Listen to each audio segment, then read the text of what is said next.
The Executor. Chapter 1. Keith Calder stepped, rather guiltily, over the threshold of his shop. He expected to find his partner, Wallace James, presiding fussily over the guns and fishing tackle and general sporting paraphernalia, or possibly Janet, Wallace's blonde young wife, holding the fort and lending it a much-needed air of glamour.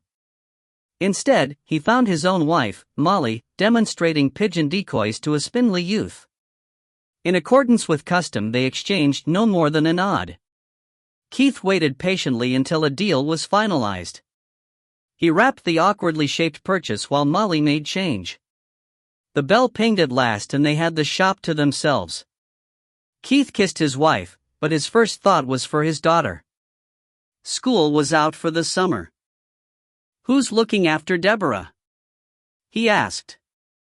It was not Molly's habit to answer a direct question with equal directness.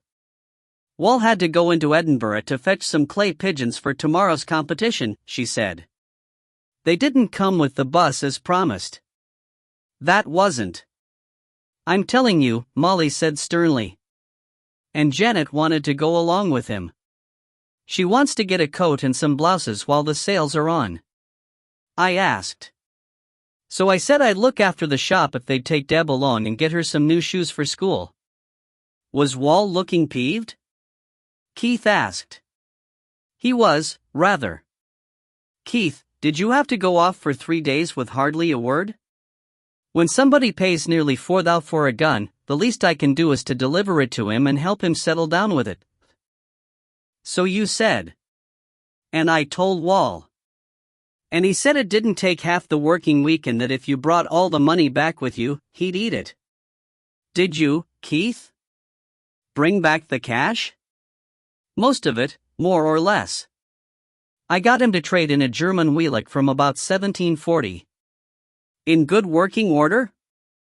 "Well, no. You know how much a good Wheelock can fetch. That's what was worrying me. The chain had broken at some time, during an emergency, to judge from the signs." "Oh well. You can repair that," Molly said thankfully. So the owner had to use it as a club. "Keith, Wall will have kittens if it's not reparable." "It'll repair." "And I bet you weren't doing what you said all the time," Molly said. "You were shooting pigeon." "I was not. Or rabbits, Dot. I gave him a hand getting rid of some mink which had been preying on his pheasant poults," Keith said. "That was all." "Wall." "Never mind Wall," Keith said irritably.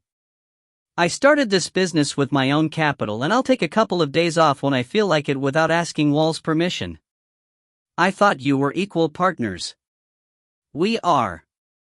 But I'm more equal than he is. Have you ever known me show less profit on the antique guns and the repairs than he does on the shop?" "Well, no. But Wall says you tie up a hell of a lot more capital." "I'm only repeating what Wall says. Which reminds me. Mr. Enterkin wants to see you, urgently." Keith blinked. The connection was obscure. "What about?" he asked. "Old Robin Winterton's dead. Didn't you hear? It was on the news. It happened on Monday night. He was alone in the house and somebody broke in and hit him on the head. The police think he disturbed a burglar. His wife came home late and found him lying there, dead." "Ah," Keith said. All was explained.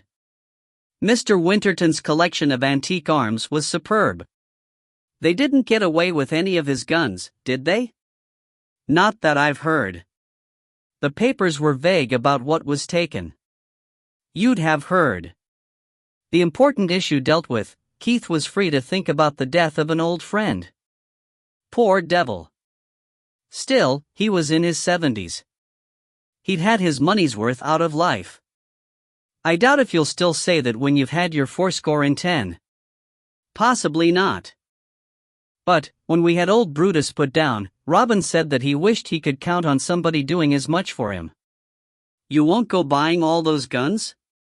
Molly asked anxiously. "I couldn't. they'll fetch the earth. But there are one or two pieces. Now, Keith. Not the cream of the collection, but good stuff. I found them for him and I've always regretted not buying them myself.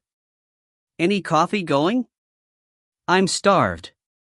The percolator's on in the back shop.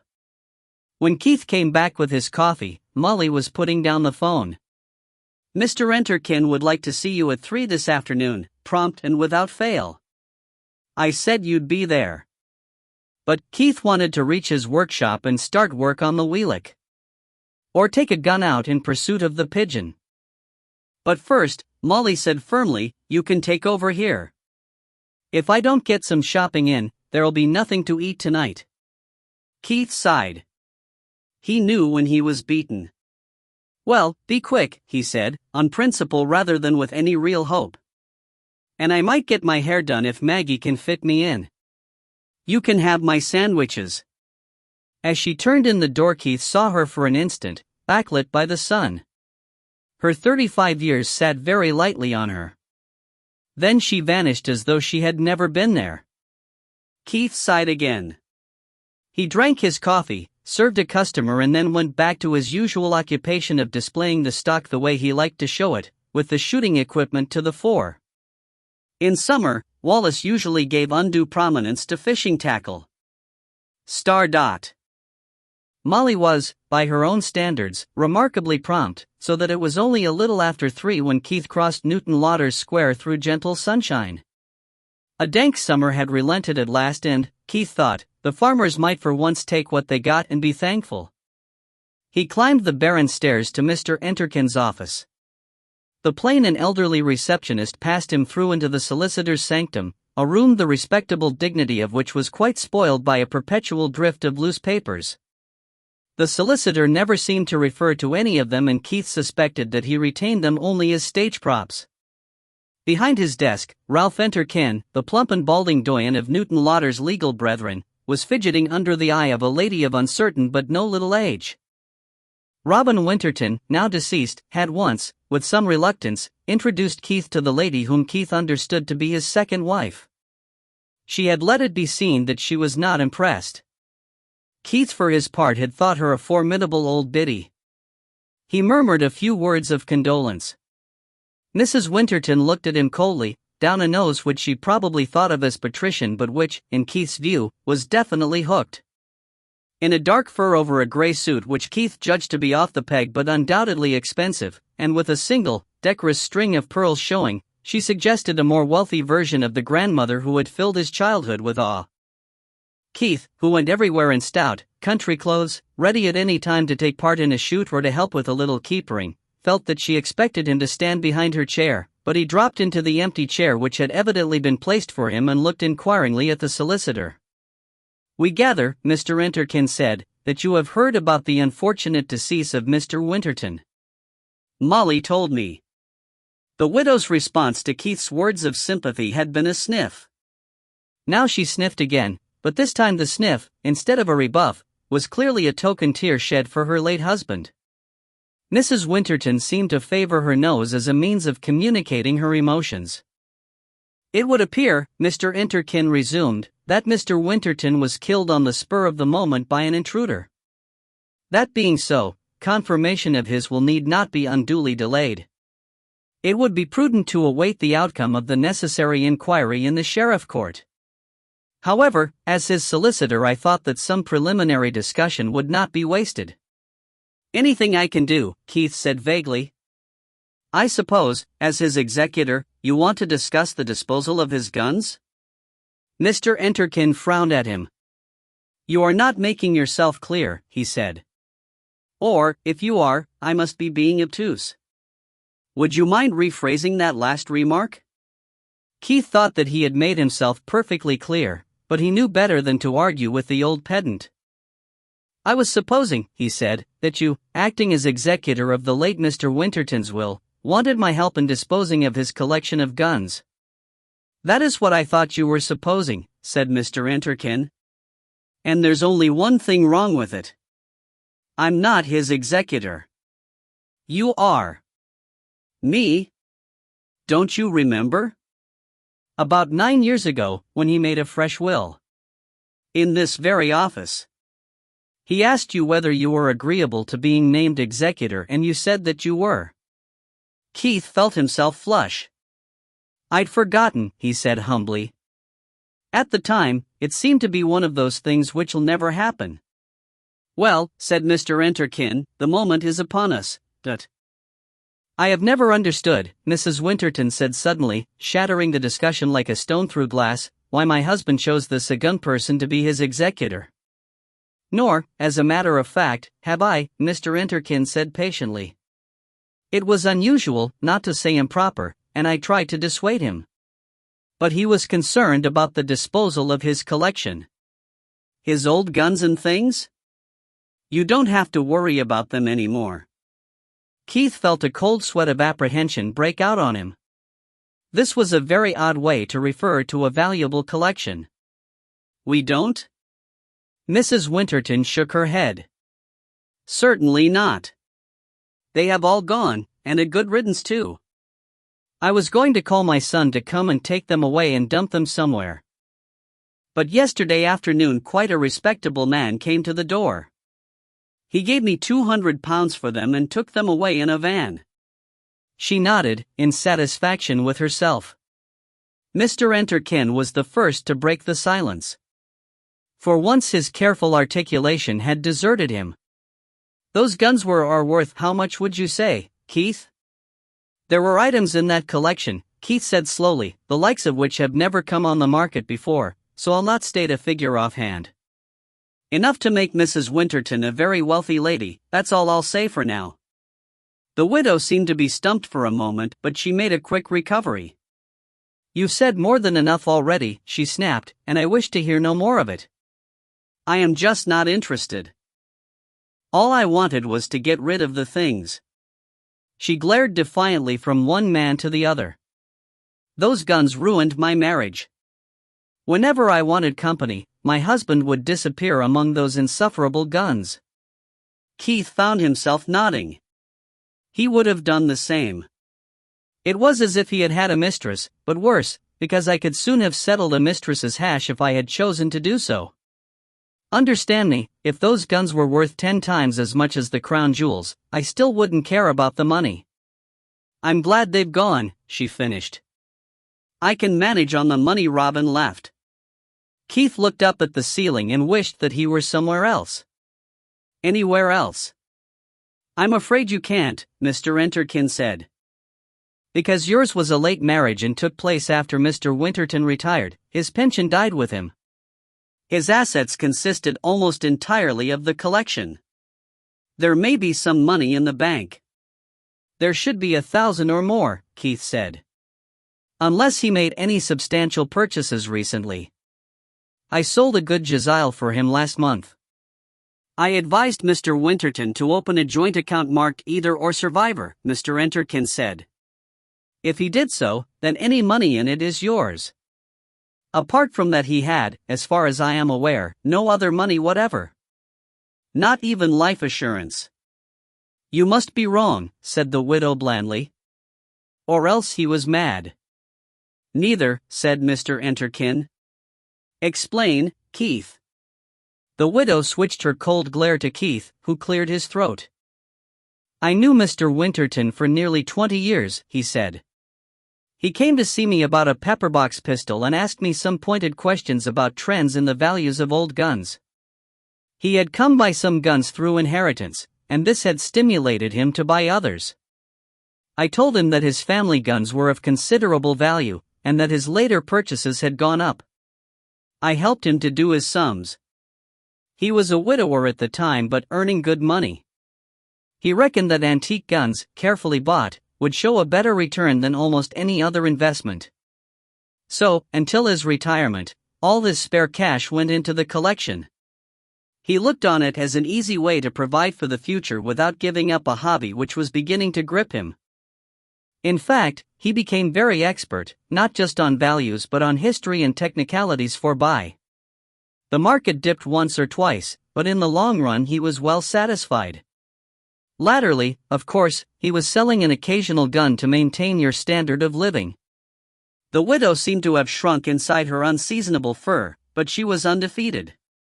"I shall sell Hallidane House and its contents," she said. At least Robin owned it outright.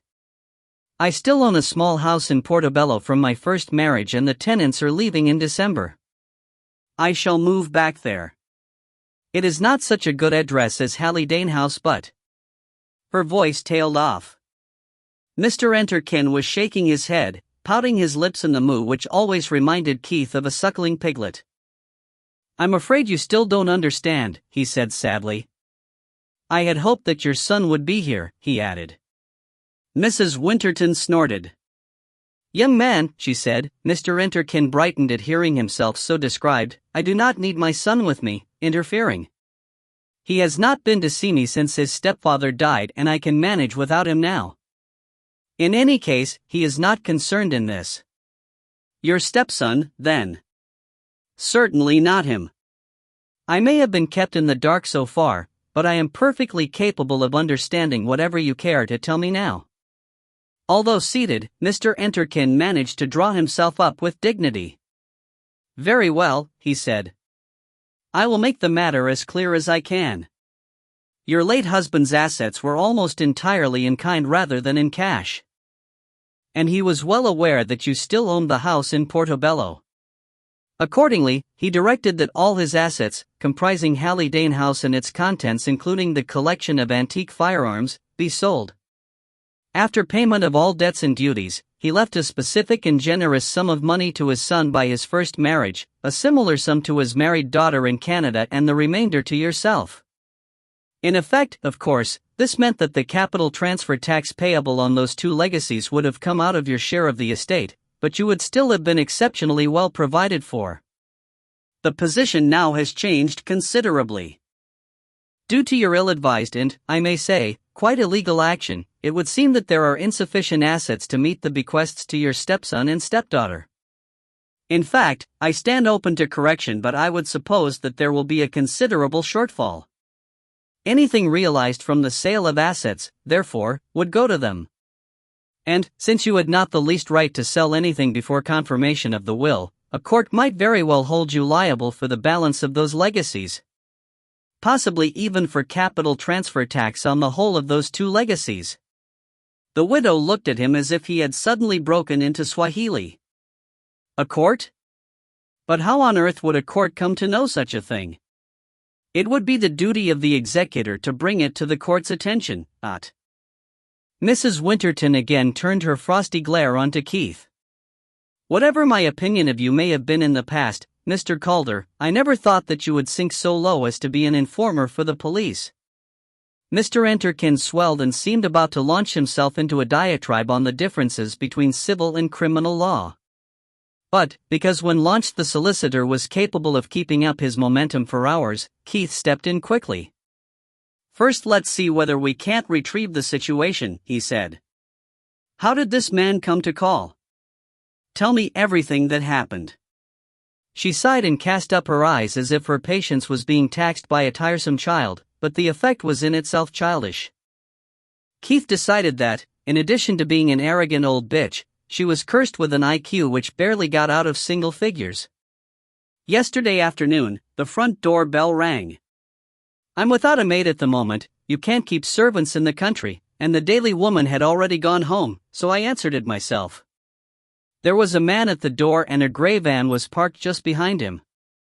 Keith turned to Mr. Enterkin. "Had any announcement of the death been in the papers?" he asked. "Not until this morning. There had been a short item on the news, but as far as I know Mr. Winterton's name hadn't been mentioned." "Just an elderly man and a country house near Pennycook?" "That sort of thing, yes, although I think they mentioned Ledburn rather than Pennycook. But I dare say that any intelligent and unscrupulous dealer could have visited the area. A few questions would soon have given him the address." Keith nodded. "Who was he?" he asked the widow. "I haven't the faintest idea," she said. "But his check. He paid me cash." Keith fought back an urge to throw himself down, scream and bite the carpet. His estimate of her IQ had erred on the flattering side. "Describe the man," he said. "He looked very ordinary. Tidily dressed in clean but cheap clothes. Polished shoes. He had a flat cap, but he had removed it. His hair was black and very oily, but thinning, rather in need of a trim.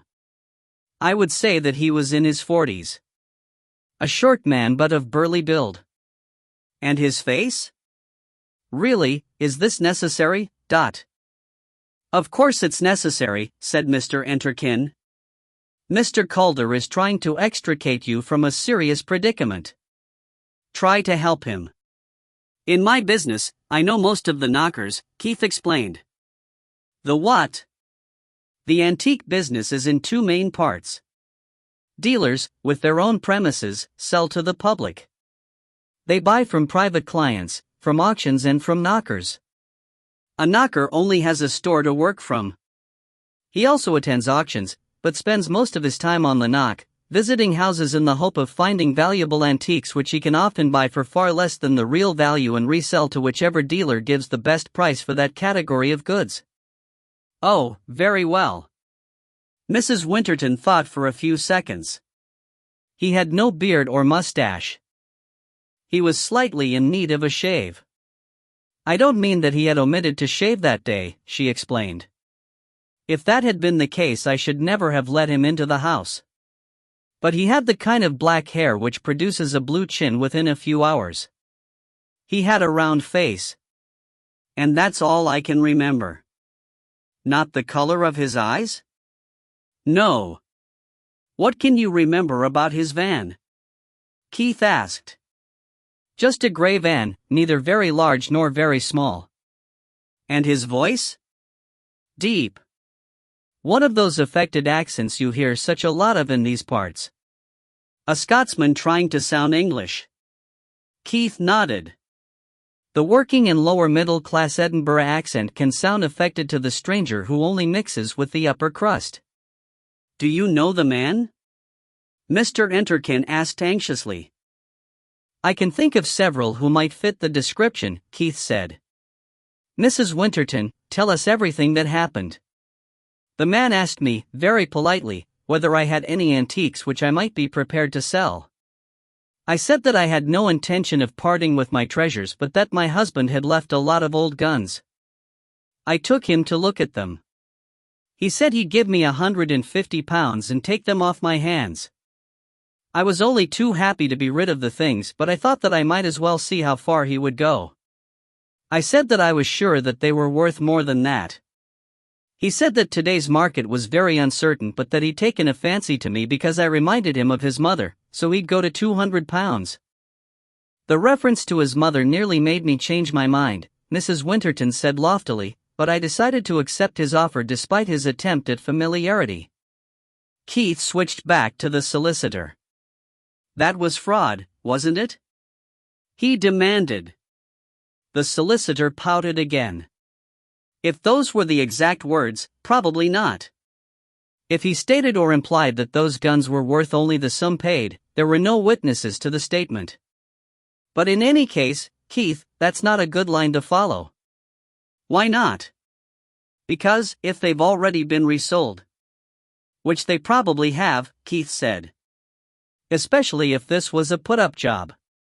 I can well imagine one of the big dealers sending his pet knocker along to see if he can't grab them both a thief's bargain. Which, as you say, they probably have. The second purchaser could well have a valid title to them and all you could do would be to sue the knocker for the shortfall. On the other hand, Mrs. Winterton did not have the right to sell them in the first place. They were not hers to sell. Accordingly, the sale did not take place and thus any subsequent sale was equally invalid and could be upset." "That sounds a little more hopeful," Keith said. "Not much, but a little. Now all we've got to do is to trace the dealer and every subsequent purchaser and prove to a court how little money changed hands in the first transaction and how much the guns are really worth." "You're oversimplifying," Mr. Enterkin said, "but that will do to be getting on with." "I'm so glad," Keith said. "Mrs. Winterton, was there a name on the van?" "None that I noticed." There probably wouldn't be, Keith said. How did he pack the guns? Carefully, I hope. Very. He had a stack of old newspapers in the van and he wrapped them all individually. You watched him? Then you must have seen whether he already had some goods in the van. For some reason the question seemed to disconcert the widow. She took her time thinking. I did watch him, she said at last. After all, I wanted to be sure that he took nothing away but the guns. As far as I can remember, the van was empty except for the newspapers and a box he packed the long guns into. What sort of box? Keith asked quickly. She looked at him in surprise. Why does it matter, Dot? It took the long guns, Keith explained, so it must have been all of 5 feet long. You don't get ordinary packing cases that length, so if that's what it was he must have come prepared. It wasn't a packing case, she said. I remember now. It was very dark oak with brass fittings. Panelled? Carved? It certainly had panels, she said. I seem to remember some carving. A date, I think, and some initials. And now, I must go. My son is picking me up in a few minutes. Then we still have a few minutes, Keith said. He used them to probe for more details about the visiting dealer, but without success. The widow seemed subdued. When she got up to go, she looked up into Keith's face in a manner which held a hint of pathos. You will do your best for me, Mr. Calder, Dot. Of course, Keith said. She shook hands with the solicitor. I would like to check the inventory, she said. I think the only copy was with the will. Could I borrow it, please? I'll send it to you, Mr. Enterkin said. Keith held the door for her and refrained from slamming it. Old bitch, he said as he resumed his seat. And you were late, Mr. Enterkin said grumpily. You left me at her mercy for what seemed like years. Aristocrat talking down to the tradesman until she needed help, Keith said. Then suddenly she was a poor old widow woman needing help from the big strong man. I bet she gave poor Robin a hell of a life. I was dying to call her my poor Mrs. Winterton, just for the pleasure of seeing her face. But, as it is, I suppose I'll have to help her. Of course. That's why Mr. Winterton appointed you his executor, just in case trouble should arise. He could as easily have appointed me, specifying that the selling of the collection be entrusted to you. That would have been the normal thing to do. But you have a reputation for going into battle when things go wrong. Do you think you'll be able to track down the dealer? Mr. Enterkin asked. If he was bona fide, and not some crook who knew about the collection and the death, yes for sure. All the knockers for 100 miles around have brought me guns at one time or another. Trouble is, it may take time to track down the ones who fit that description and find out which one might have been using a gray van yesterday. Time is against us, Mr. Enterkin pointed out. In time, some of those guns may have changed hands over and over again. That's what's in my mind, Keith said. So we'll try a few shortcuts. While I go and see Sir Peter Hay, would your receptionist make some phone calls on my behalf? She could ring every antique dealer in the Yellow Pages and tell them that I have a client who wants to exhibit some early muskets appropriately. I want to be told immediately if an antique dower chest comes on the market. What might a dower chest be? Exactly what she described as being in the van. Clever, Mr. Enterkin commented. He made a note. The son she was talking about, Keith said. Presumably he wouldn't be the Michael Winterton I've seen competing at field trials, I know nothing of field trials, but Michael is Mr. Winterton's son by his first wife. He's a veterinary surgeon over Dunbar Way. Mrs. Winterton's son by her first husband is a Stephen Clune. There was something in Mr. Enterkin's voice which suggested that Stephen Clune did not rank among his favorite people. When Keith walked back across the square, he saw the old lady being helped into the front passenger seat of a recent but modest car by a lanky man, rather younger than himself, with blonde hair and, Keith saw when he smiled, very uneven teeth. This, he presumed, was Stephen Clune. There seemed to be nothing about him, except perhaps his choice of clothes, which were more suited to Chelsea than to the Scottish borders, to have aroused Mr. Enterkin's displeasure. Keith walked past, ready to exchange a signal of greeting, but Mrs. Winterton looked through him. Star. The Calders, as a matter of principle, made a special effort to take each evening's meal in a civilized manner. Other meals might be taken individually as snacks, in the kitchen with books or papers on the table, or even in front of the television, but at dinner they remembered their manners. They dined early to suit Deborah's bedtime, but they dined in the dining room of Breesland House, on a polished table carefully set with glass and silver, and cups for their coffee instead of mugs. Life might never offer Deborah a chance to be a lady, but if the chance arrived she would know how to behave.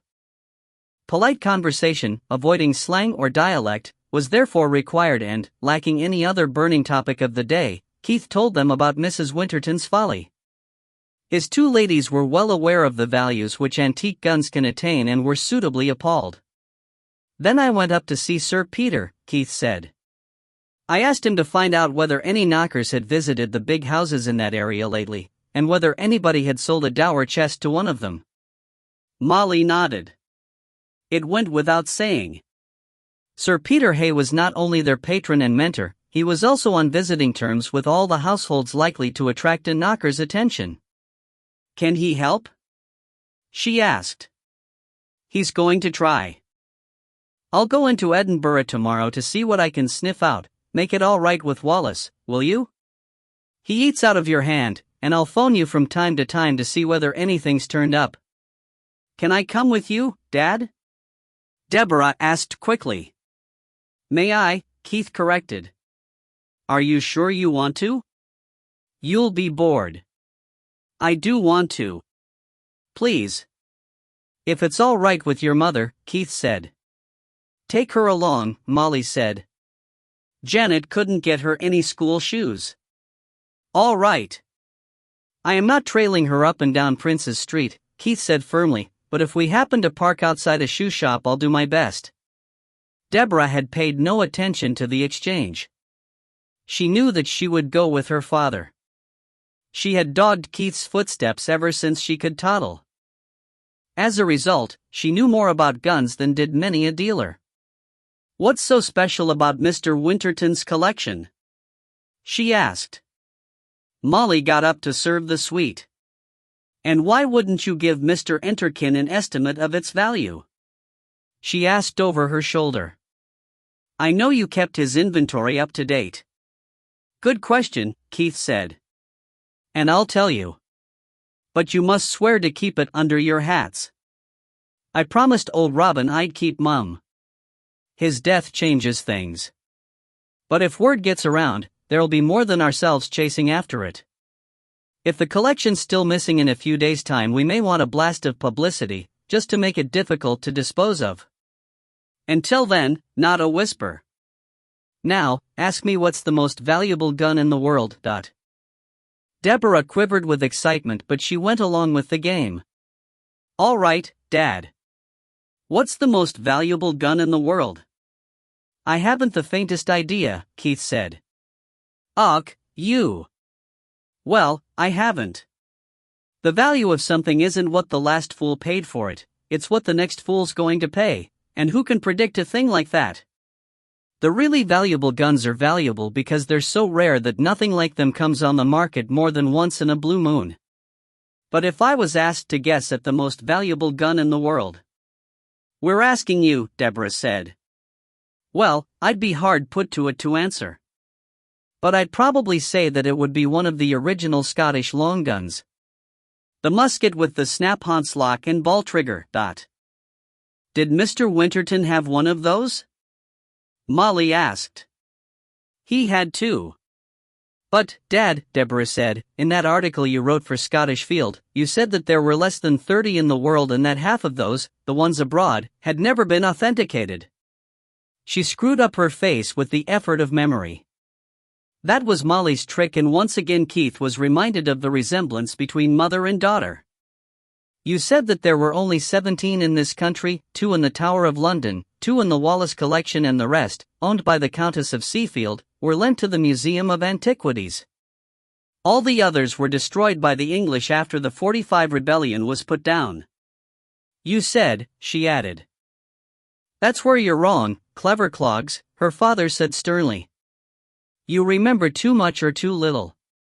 You missed out a half-dozen very important little words. Know what they are?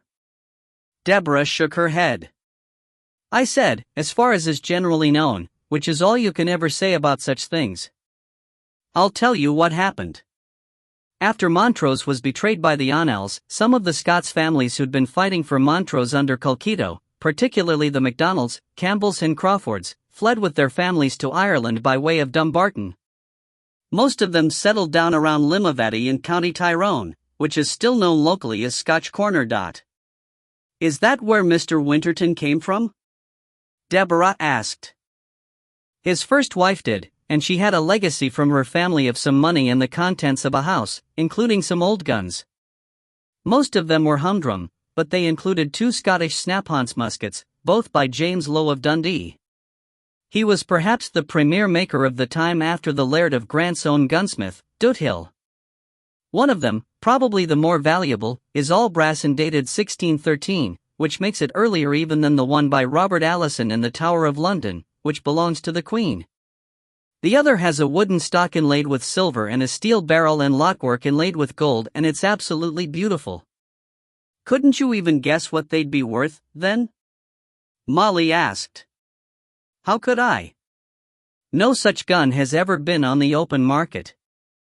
I can think of at least one top American collector who'd cheerfully hand the vendor a blank check and tell him to fill in the amount for himself. And the museums would still be trying to outbid him. And you're trying to get them back for that nasty old woman, Molly said. That does stick in my gullet a bit, but an executor has his duties. Anyway, in my book they're national treasures, but if they've got to be sold I want the kudos of selling them. And your commission. That too. It's provided for in the will. But it's Winterton's own son I'm sorry for.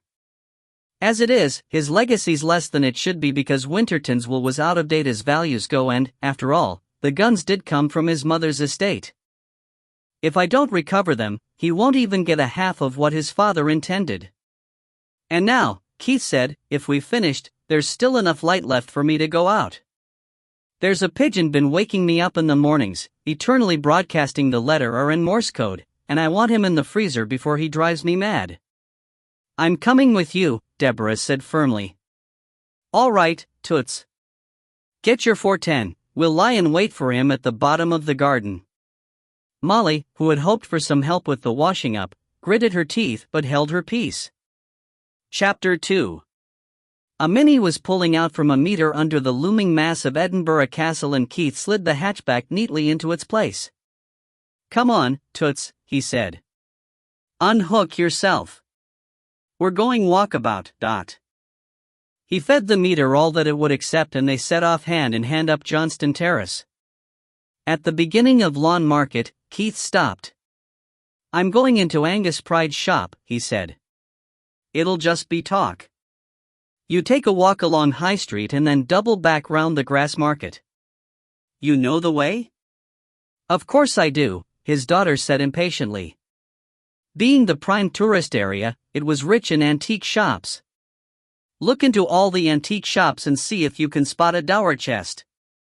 That's a long box of very dark oak, probably with a big, brass lock and fittings. The top and front would be in 3 panels each. It would have a date and 2 sets of initials. And if they have any guns? Come back and tell me. He handed Deborah his wallet. He believed in letting her learn from her mistakes. If she blew this one, it would still be a lesson cheap at the price. But if you see one which you think's underpriced, buy it. You understand? Deborah nodded, wide-eyed. If you pass a shoe shop, get yourself some school shoes. You've a spare pair of socks in your pocket. Shoes must go on over both pairs of socks, got it? Yes, Dad. Off you go, then. Meet me at Mr. Pride's shop as soon as you're done. You remember where it is? Where we bought the Von Dre's rifle. Right. He watched her out of sight, a slim figure beginning to move with the confidence of womanhood, of knowing that she is to be admired. He would have to speak to her about that provocative swing of the hips. She was at the shooting up stage and her height was always surprising him. He shrugged and went into Angus Pride's shop. Star. Molly, meanwhile, was on the phone to Wallace. Keith's gone into Edinburgh, she said. He's Robin Winterton's executor and something's gone wrong. Somebody conned the widow into selling the gun collection for peanuts and Keith's trying to get them back. I take it that he's earning a fee? Wallace was the money man of the partnership. I suppose so, Molly said. Do executors get a fee? I know he gets a commission on selling the guns. Well, whatever, let him get on with it. This is the quiet season and we don't want him getting bored. Last occasion that he found time lying heavy on his hands, he started building a blasted wheelock for competition shooting and we hardly got any work out of him for months. We got some useful publicity out of it, Molly pointed out. Not enough. Keep him out of mischief until the rush of guns for overhaul starts. And try to stop him buying any of the guns for the business without showing me the inventory first. Otherwise he'll get up to his usual trick. What usual trick? Molly asked curiously.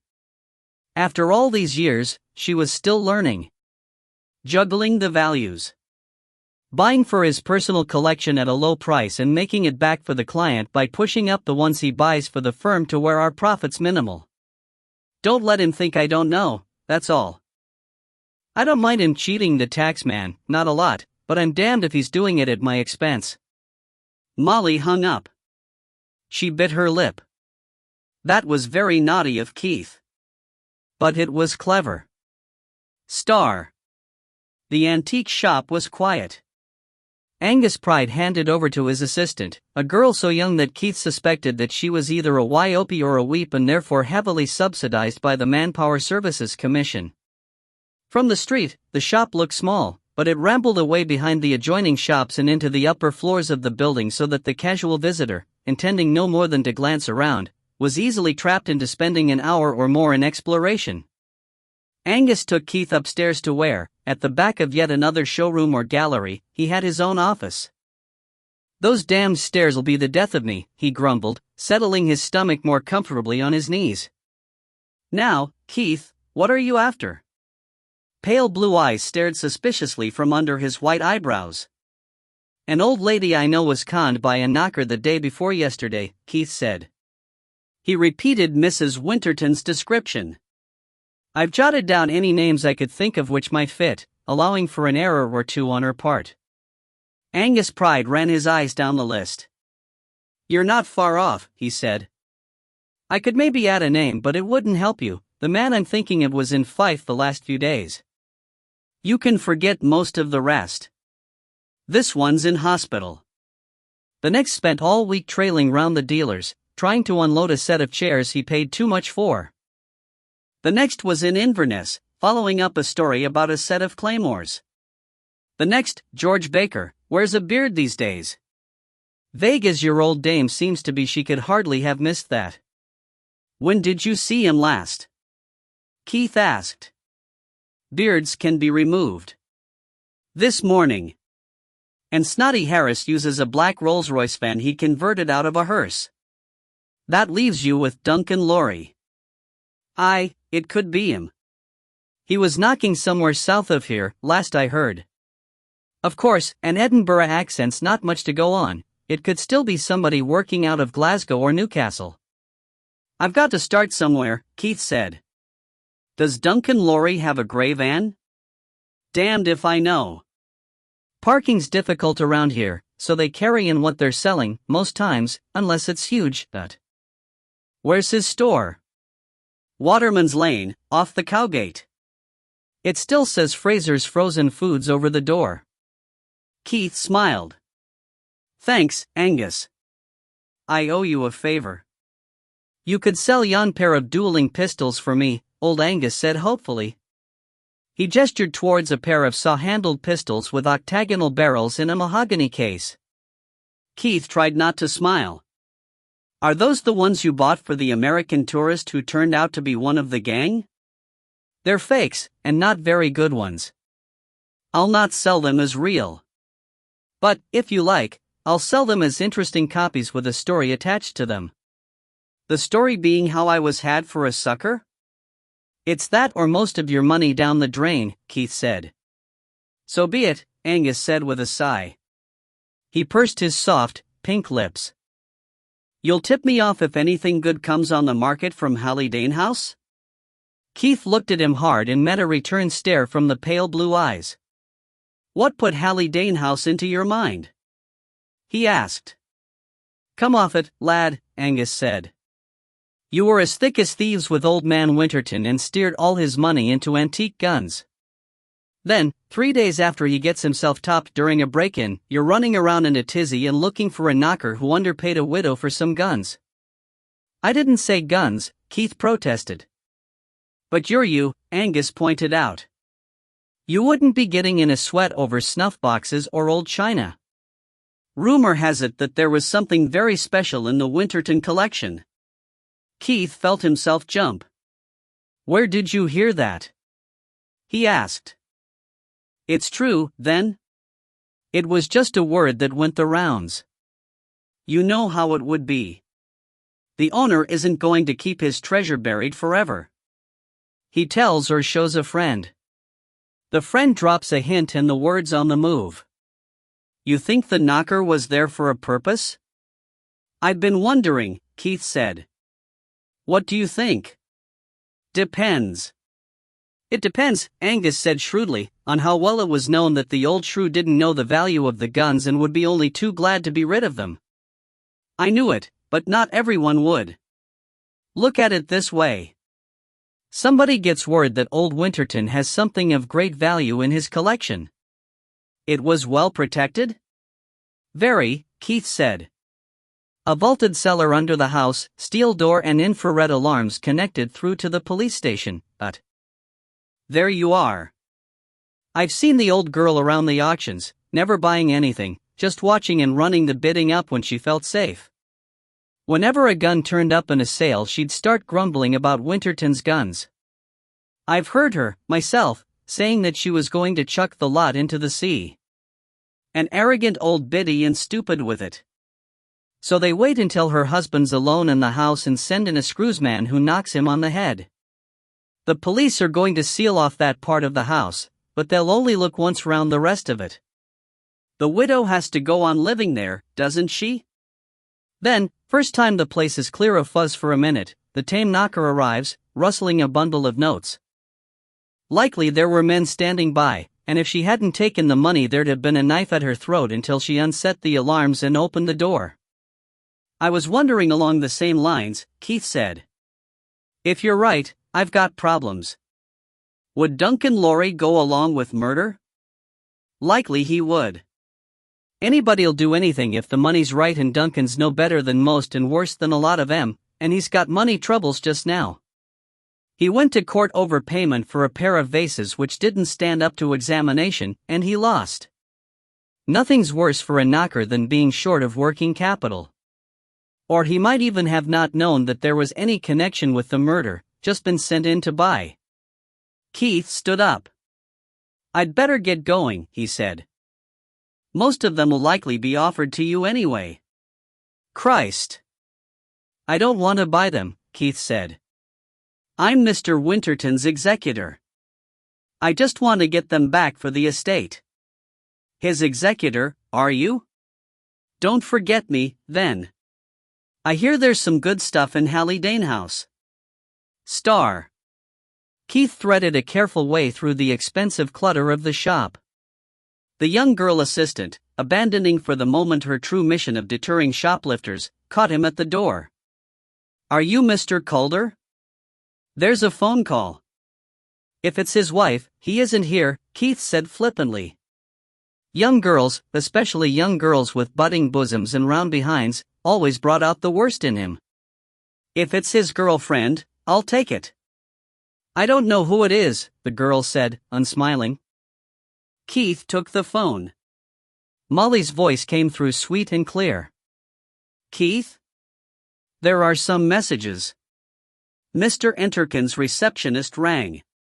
She's tried every dealer in the Lothian and Borders yellow pages. Nobody's got a dour chest, but they all said they'll call her back if one turns up. But they may not bother. Several of them said that hers wasn't the only inquiry. Fine, Keith said. What else? Sir Peter's phoned his friends for about 20 miles around Hallidane House.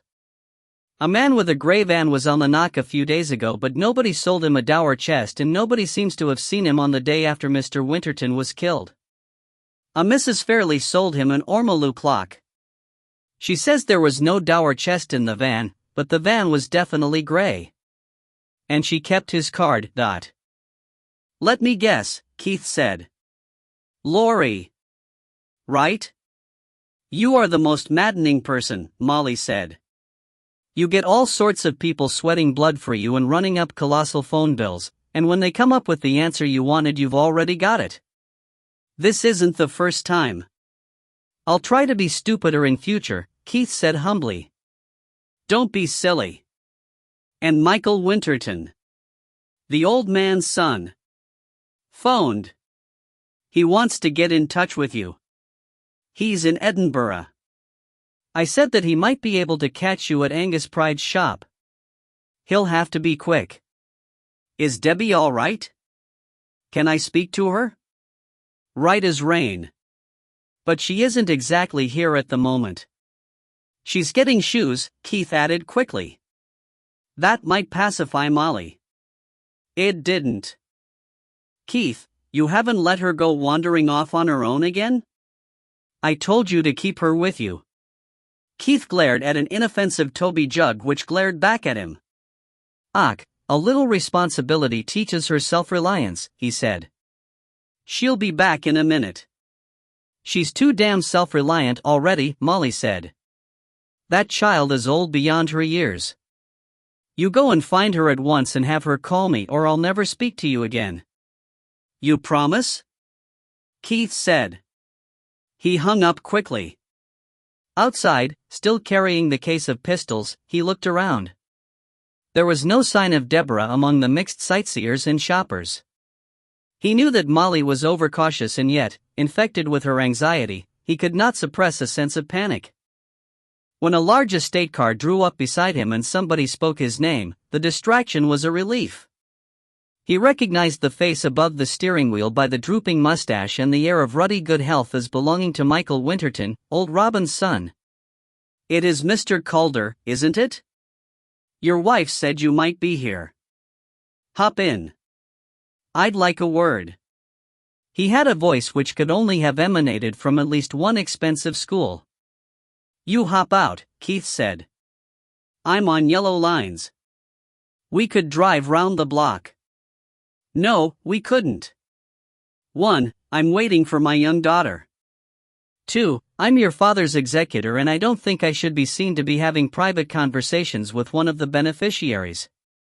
3. There's little or no traffic. 4. As soon as my daughter turns up, I'm off in a hurry. And 5. If a traffic warden approaches, we can see him, her, oh, damn it, 100 yards off. Michael Winterton grunted and got out of the car. He was a man of about Keith's age or slightly less but several inches taller. His heavy frame showed no trace of excess fat but, close to, the signs of dissipation were present. A nerve was twitching beside his mouth and when they shook hands his skin was hot and moist. Keith decided that a murdered father was enough to make any man nervous. The back seat of the estate car was folded down and Keith saw that 2 good-looking Labradors were sprawled at ease in the generous space provided. Nice dogs, Keith said. The sporting press tells me that you've been having your wins with them. Winterton smiled fleetingly. The yellow's a granddaughter of Septimus Spry. You used to own Septimus, didn't you? That's right. It was Keith's turn to smile. Sep had made him a lot of money in stud fees in his day. Few things establish a quicker empathy than a common interest in dogs. Winterton seemed to relax. He leaned an elbow on the roof of the car and Keith did the same, resting the weight of the cased pistols.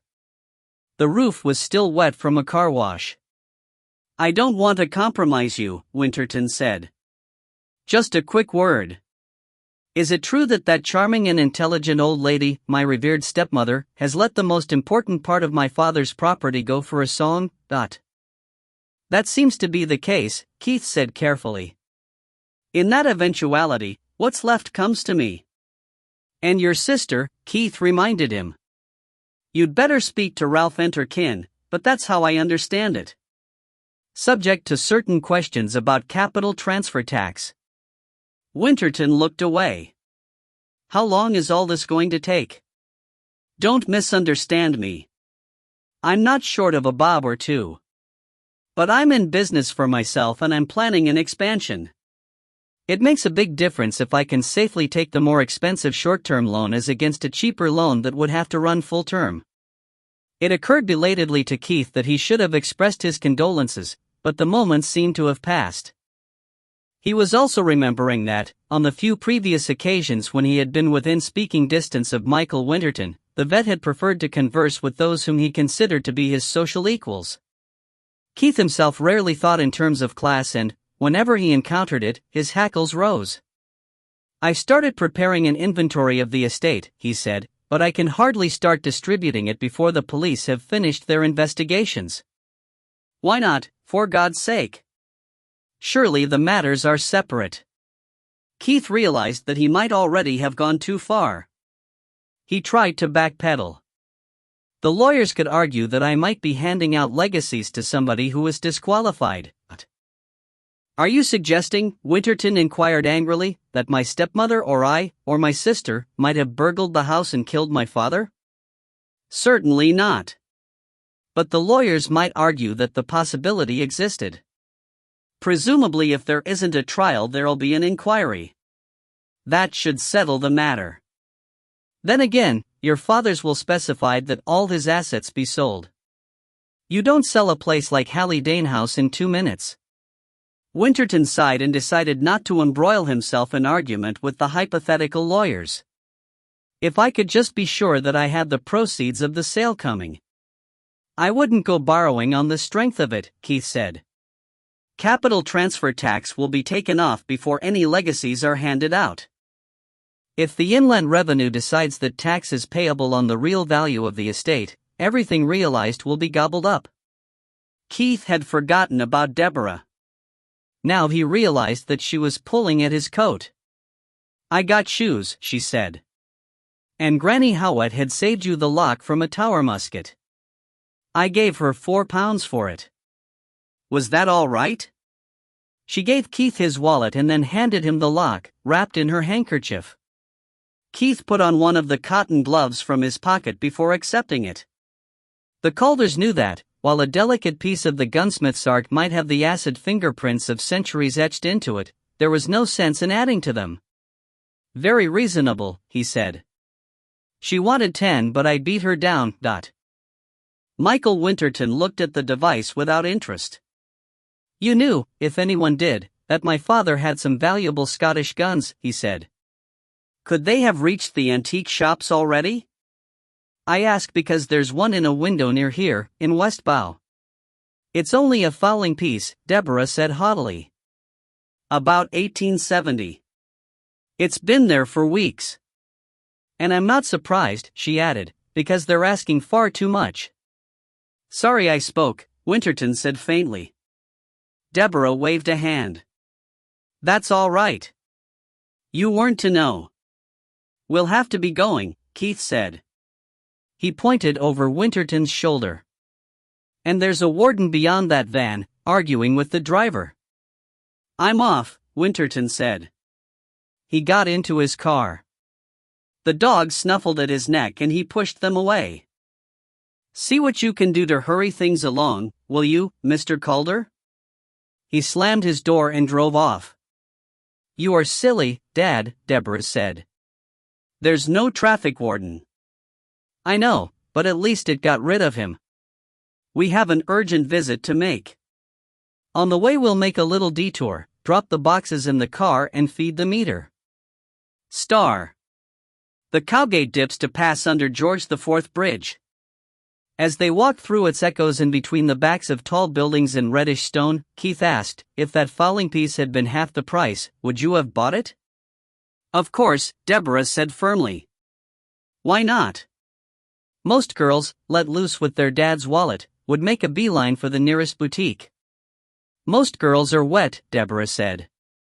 Boys are better, as long as they don't get soppy, but. Sometimes I worry about you, Keith said. I don't know whether I've got a son or a daughter. You have the worst vices of both. Anyway, you'd have been done. Have a look at that fowling piece next time we go that way. It's a fake. Really, Dad? I'll swear the barrel and action are genuine. I saw that it had been restocked, but I was sure that it had been done during the period. I was wrong, was I? It was restocked about the time you were born. But don't feel too badly about it, Toots. The aging was brilliantly done, Keith said. I know, because I did it myself. I was a bit short of funds at the time. Ah, Waterman's Lane. They turned the corner into a narrow street serving a mixture of tired buildings, mostly of an industrial nature. And that looks like the place I want, along on the left with the green sign. The sight of a phone box reminded him. You phone your mother. Dial 100 and reverse the charges. When you've finished, follow me up. If you hear any loud noises or see anything you don't like, go back and phone the police. 999? You've got it. The signboard for Fraser's Frozen Foods was on the gable of a small public house. Keith guessed that the sign applied to the adjacent building, which was set back just enough to allow for a small yard where a gray van was parked. Looking through the back windows, he saw that the van seemed to be empty except for a stack of crumpled newspapers. The uppermost was the front page of a Sun still bearing the newsagent's scribble for the delivery boy. It looked like Denelli. After the bustle of Edinburgh's crowded streets, the lane was unnaturally quiet. Keith moved over quickly to double doors painted a flaking green. There was no bell, so he banged with his fist. There was no answer or sound of movement. He wondered where to go from there. As an afterthought, he tried the handle and found that the door was unlocked. The lane was still as quiet as a graveyard. Keith gave the heavy door a push and slipped inside. His first impression was that the store was tidy, but that neatly ranged around the painted brick walls were the unsold items which Duncan Lorry had picked up, valueless inclusions with job lots, broken furniture awaiting repair or cannibalization, and odd numbers of chairs kept in the hope of completing the set. Opposite, a workbench bore tools, polishes, and a tall case clock in process of undergoing repair to a damaged corner. The place smelt of new polish and moldering upholstery. He moved forward. The door and a wormy wardrobe had been hiding the horror in the corner. Keith's first impulse was to run, but he steeled himself and stepped forward, placing his feet with care. Duncan Lorry had sold Keith a powder flask and a walking stick gun and had, from time to time, offered him other less tempting, faked, or possibly stolen pieces. So Keith knew his face and could recognize its profile among the mess. And, as if that were not enough, he could smell the knocker's hair oil even above the odors which accompany a violent death. Deborah must not see this, or smell it. She would be with him at any moment. But no. 2 females on the phone. He had a minute or two. More likely an hour or so. He stared. Lorry had slumped forward over the table which, apparently, he used for his paperwork. The wound was nearly closed, but the head was turned a little to one side, causing the wound to gape below the right ear, and Keith could see that his throat was cut.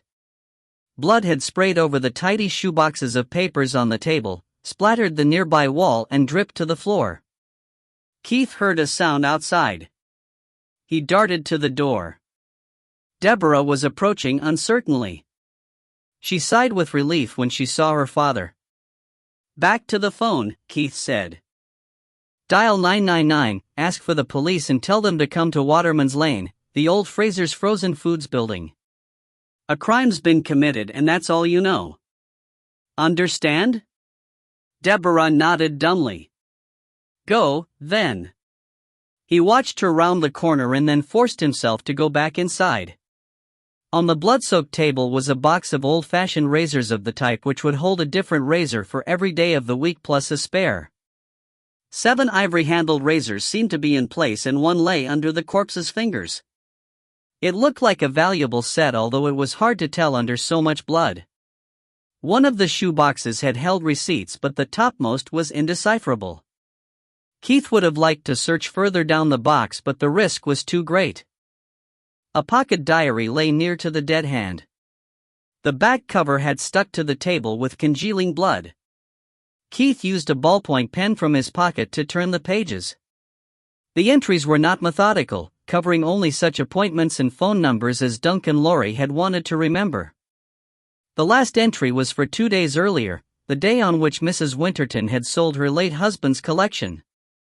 It said only D or Bruce, and underneath, perhaps not even part of the same notation, Rutherglen.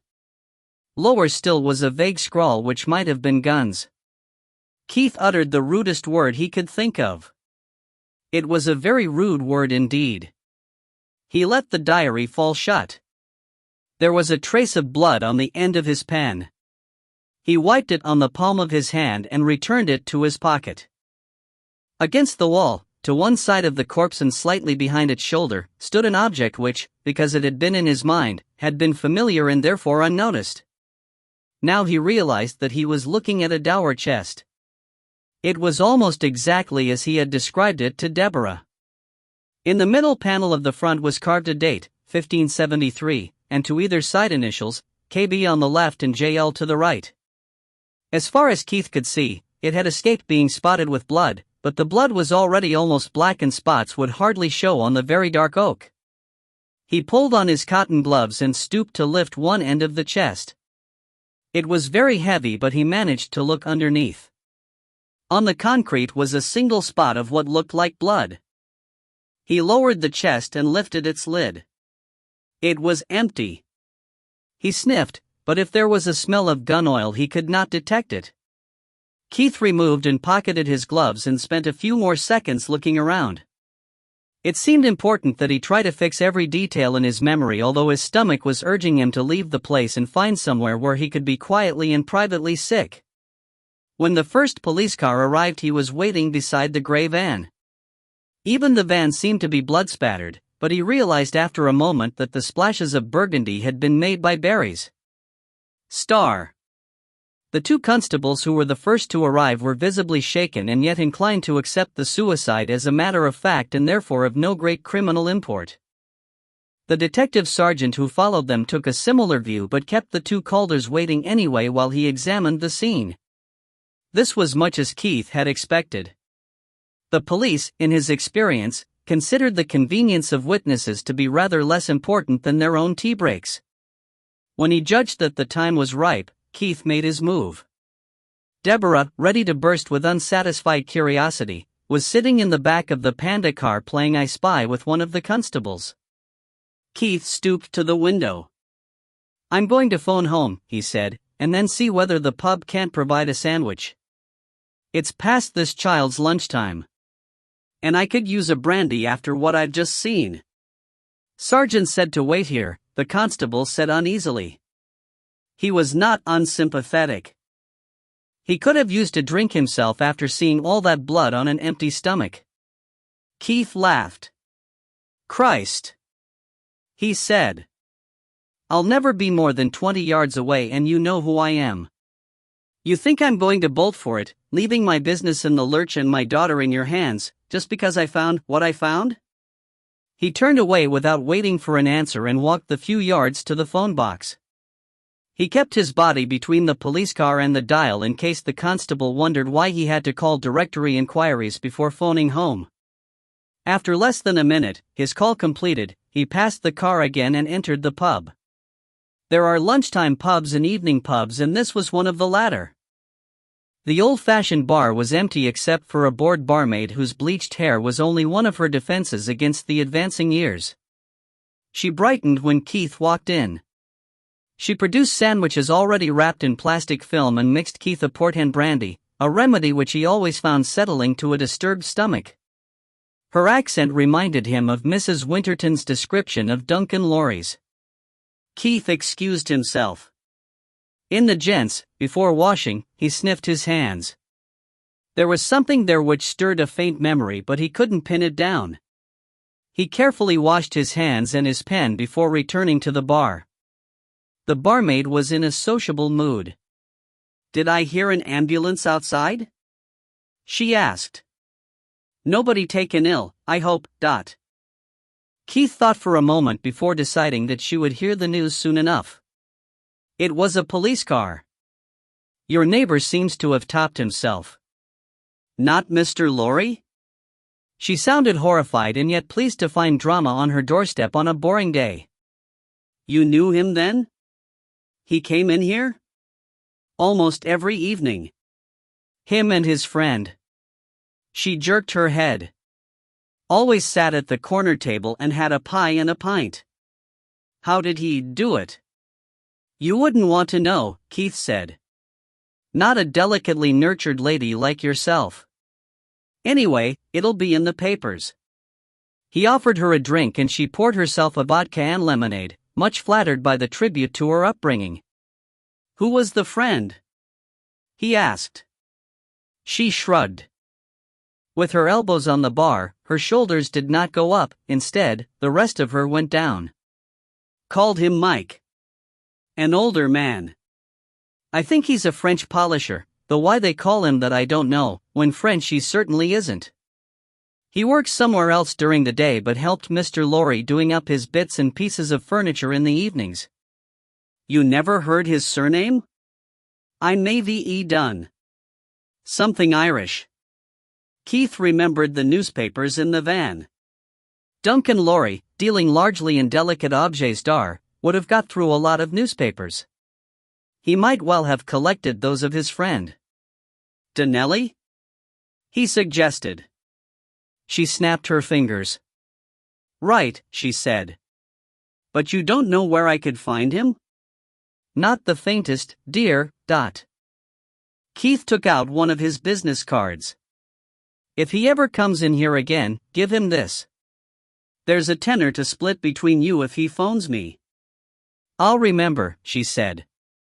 "Come back sometime and I'll buy you a drink in return. Not port and brandy, though.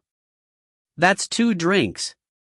He bought some lemonade to go with the sandwiches and hurried outside. A man with a bag, presumably the police surgeon, was just coming out of the store. Chapter 3. They had finished their picnic in the panda car, sharing the sandwiches with the constable, before the sergeant was ready to interview Keith. The 2 men moved into the sergeant's car. The detective sergeant's questions were purely formal. Keith had given some thought to how much he would say and he had decided that he needed police help in tracing the missing guns. He told the sergeant of Mrs. Winterton's folly. "I'd done business with Duncan Lorry in the past," he explained, "and I tracked him down from Mrs. Winterton's description. So if you come across any antique guns, or indications that they passed through his hands within the last few days, such as large sums of money, I'll let you know. Suicide doesn't suggest that he just pulled off a profitable deal." "You didn't interfere with anything?"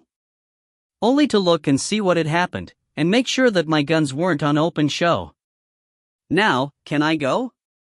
My car's on a meter in Johnston Terrace." The sergeant drew a line under his notes. "If you get a ticket, contact me," he said. "I can give you a note to say that you were delayed by the need to help the police. And a fat lot of good it may or may not do you. You'll get a statement to sign at home. And there'll be an inquiry in the sheriff court. You'll have to give evidence." "No trouble," Keith said. He collected Deborah and hurried away. Once they were out of sight, he found another phone box. This time he really did phone Molly. During the hour-long drive back to Newton Lauder, Deborah bombarded him with questions. He spelled out the facts as gently as he could. He refused to describe the body. Time enough for the girl to learn about the macabre side of death later. Besides, now that he had had time to believe the horror of the morning, his own stomach was uneasy again. He tried to clear his mind by observing the harvest as they passed by. It was poor, but they might save most of it now that fine weather had arrived at last. He drove straight to Breesland House. Molly's orders had been specific and he was glad to comply. Ever since a lucky venture had enabled him to buy the solid, secluded old house, it had been more to him than a home and a status symbol. It had become a safe refuge in times of trouble, a castle where he was king. Molly met them in the hall. "Go and wash," she told Deborah, and her tone was such that Deborah went without argument. Molly turned on Keith. "Did you let that child see any dead bodies?" "No, I did not," Keith said. "And there was only one." Molly moved to the second most important question. "Have the two of you had anything to eat?" "Just a couple of sandwiches." "And the Bobby in the patrol car took the lion's share of those." "There'll be something hot in 10 minutes. She looked closely at Keith. "You've had a shock too. Drink this." She disappeared into the kitchen, leaving Keith standing open-mouthed in the hall with a glass of whiskey in his hand. Molly still never failed to surprise him. He followed her as far as the kitchen door. "I've got things to do," he said. Molly looked up from the frying pan. "Do them here." "I took you at your word." "Mr. Enterkin's coming here. Sir Peter will look in if he can. Wallace can't get away, but Janet's coming instead. Now, tell me the worst, quickly, before Deborah comes back."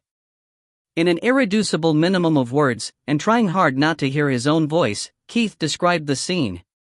Molly accepted the facts calmly. She left the frying pan while she set the kitchen table and put bread in the toaster. "You don't believe that he killed himself," she said. "Do you?" "No," Keith said. "I don't." "But how did you know?" "I could tell from your voice." "And you were careful to say that he seemed to have killed himself." "I'm glad you came home straight away, but why did you?" "Knowing you, I'd have expected you to hang around in the hope of picking up the trail of the guns." Keith blew out a long breath. "You're getting too damned perceptive. I got away as quickly as I could because I'd already got one clue to where the guns went. And because a forensic scientist will surely see the body and he won't buy suicide any more than I did. While they have a suicide and no mystery, the cops may be satisfied to have a detective sergeant do the necessary and let witnesses go home, but when they're investigating a murder it's a different ballgame. Ranking officers, mobile headquarters, dozens of men. And the man who found the body can just bloody well wait until somebody gets around to deciding that they've got all he knows. I've found a body before now, remember? And I wasn't bloody well hanging around for that. I've got too much to do in a hurry. I'm here and they can talk to me here at my convenience and when I'm good and ready." Deborah's feet were heard on the stairs and the subject was dropped in a hurry. Molly served kidneys, bacon and mushrooms on toast, and while they ate she discouraged questions on Deborah's part as being ghoulish curiosity. But when Deborah, after being sworn to secrecy, was dispatched to spend what was left of the afternoon with her friend at the nearby market garden, Molly's own curiosity was let loose. "Keith, why don't you believe that it was suicide?" she asked. Keith finished his coffee. A lot of little pointers. It didn't look right. His papers were very tidy, yet his blood had spurted all over them. That'd be against nature. There was no note. And a suicide using a sharp blade nearly always makes tentative cuts before he gets up the nerve to do the job. And there weren't any? There were. But one of them, the only one above the line of the main cut, was in an area of unbloodied skin. It was deep but it hadn't bled, so it was made after death. My guess is that the murderer made the tentative cuts as an afterthought. He may even have gone back to do it. What do you think happened? Molly asked. My guess is that there was a neat and nasty plot. The murderer walked in and offered to sell Laurie a set of old-fashioned razors.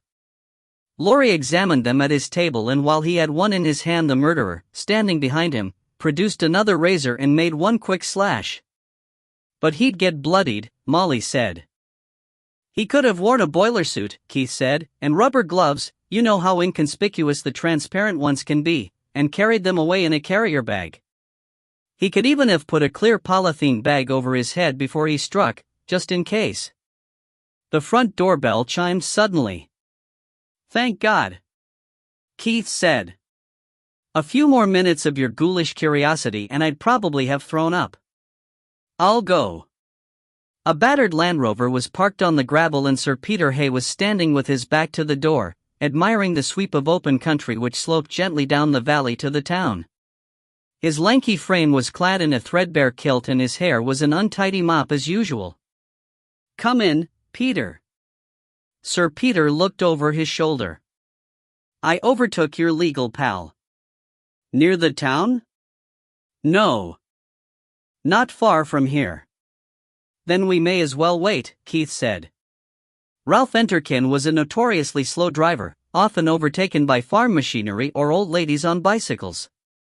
Mr. Enterkin's Rover crawled nervously in at the gate and up the short gravel drive and came to a halt behind the Land Rover. While the solicitor was hoisting himself carefully out of the driver's seat, Janet James, Wallace's wife, slipped out of the passenger's door. Her naturally blonde hair was the brightest thing under that day's sun.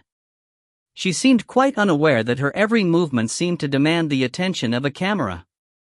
Wallace could never understand how he had attracted anything so visually and sexually dazzling, and Keith, who had known Janet since her childhood, agreed. Wall wanted to keep the car, she said. Then he can follow along if we're still here when the shop shuts. So, of course, I offered my services, Mr. Enterkin said. Good afternoon, Sir Peter. Keith led them through to his study, a gracious room which never failed to remind him how he had come up in the world, even if he alone knew that the furniture was all reproduction. Molly, after dumping the dishes into soapy water with a promise of later action, joined the party, and Keith had to fetch another chair before settling himself in the swivel chair behind the desk. Before I bring you up to date, he said, let's run over the events of the week and fill in the gaps. On Monday, I left on a business trip. That evening, Mrs. Winterton went out. Where? To the theater, Mr. Enterkin said, with two old friends, one of whom returned her to her home. She found her husband dead. I didn't like to press the widow too hard for details when we met. What do we know of the circumstances? Only what's been in the papers. Signs of entry through a ground floor window. Winterton seems to have disturbed the thief in the upstairs sitting room and was hit, very hard, with the proverbial blunt instrument, possibly a brass bookend which was missing and, as far as I know, has yet to be found. Do we know what else was stolen? Or did he flee in a panic? That, Mr. Enterkin said, is why she wanted the inventory back. The only things which she was sure were missing were an antique gold watch and a pair of silver quaches, both from the room where the body was found. Valuable, but not remarkably so. Presumably she is by now in a position to tell the police of anything else stolen. Isn't that a bit odd? Janet said. I mean, he entered downstairs but went straight up to a sitting room on the first floor. It's not unusual, Mr. Enterkin said. Burglars often start upstairs where they're less likely to be interrupted and where the more portable valuables such as jewelry are probably to be found. Downstairs valuables tend to be heavier. Right, Keith said. Monday evening, Mrs. Winterton returns and finds the body. Presumably she phones for the police, who spend Tuesday in feverish activity, searching for traces of the culprit, and then start looking for known thieves who could fit. By Wednesday afternoon, police activity at Hallidane House has died down. They'll still be very busy, but elsewhere. The widow, who seems to be a very strong-minded lady, has remained alone in the place. A knocker turns up and, unaware of the value of the collection, or so she says, she lets him take it away in exchange for a couple of hundred, cash. Whether he arrived by what was for him a happy chance, or followed up the news of the death, or was sent, we've no way of knowing at the moment. It seems that he'd been on the knock in that area for a couple of days beforehand. If it was the same chap, Peter, you pinned him down as Duncan Lorry. I'd already arrived at Lorry by a different route, so we can assume that we have the right man. Do we know of any other purchases than the ormolu clock? The baronet scratched his grey mop. Another clock, he said. A tall case, slightly damaged, the face painted with a scene of shepherds and milkmaids. He also came across a tulipwood games table which he very much wanted, but he didn't have the price on him in cash and the owner wasn't taking a check. He put down a deposit of £100 and promised to return. That ties it up, then, Keith said. Duncan Lorry was strapped for working capital. No knocker would work that way if he could possibly avoid it. The seller would almost certainly ask around and find out that he was being offered too little. Which means, of course, that Lorry would be easily tempted by any kind of a crooked deal. And I've seen the clock. Where? Janet asked. Be patient a little longer. All will be revealed. But if we jump around, we'll miss something important. Nobody sold him a dower chest? Not that they told me, Sir Peter said. But I can only phone the larger and more likely places. If it came out of some semi with a few of great-granddad's pieces cluttering up the place, I wouldn't be likely to hear. I suppose, Mr. Interkin said, that you've had no response to the inquiries which my secretary made to the dealers? Nothing, Molly said. There was one odd coincidence, said the solicitor. My secretary tells me that she was more than once met with the comment that a similar inquiry had been received recently. They wanted to be assured that it was not the same inquiry arriving through different channels. She was able to reassure them. Probably the original seller changed his or her mind, Keith said. It might be worth going back to the dealers and finding out who made the earlier inquiry. We'll move on again. Thursday. Not much seemed to happen, except that I returned from my trip and got the news. Mrs. Winterton confessed the error of her ways. And I asked you, Peter, to help identify the knocker who'd taken advantage of her folly and ignorance. So this morning, Friday, I went into Edinburgh for no better reasons than that it's the nearest big city and that Mrs. Winterton's description of the man sounded as if he had an Edinburgh accent. I visited Old Angus Pride. I wouldn't trust him further than I could spit an elephant, but he's a shrewd old devil and knows everything about everybody. We agreed that Duncan Lorry was the only Edinburgh-based knocker to fill the bill. If he'd bought the guns and hadn't already disposed of them, they'd be in his store in Waterman's Lane, so I went down there. What about Michael Winterton? Molly said.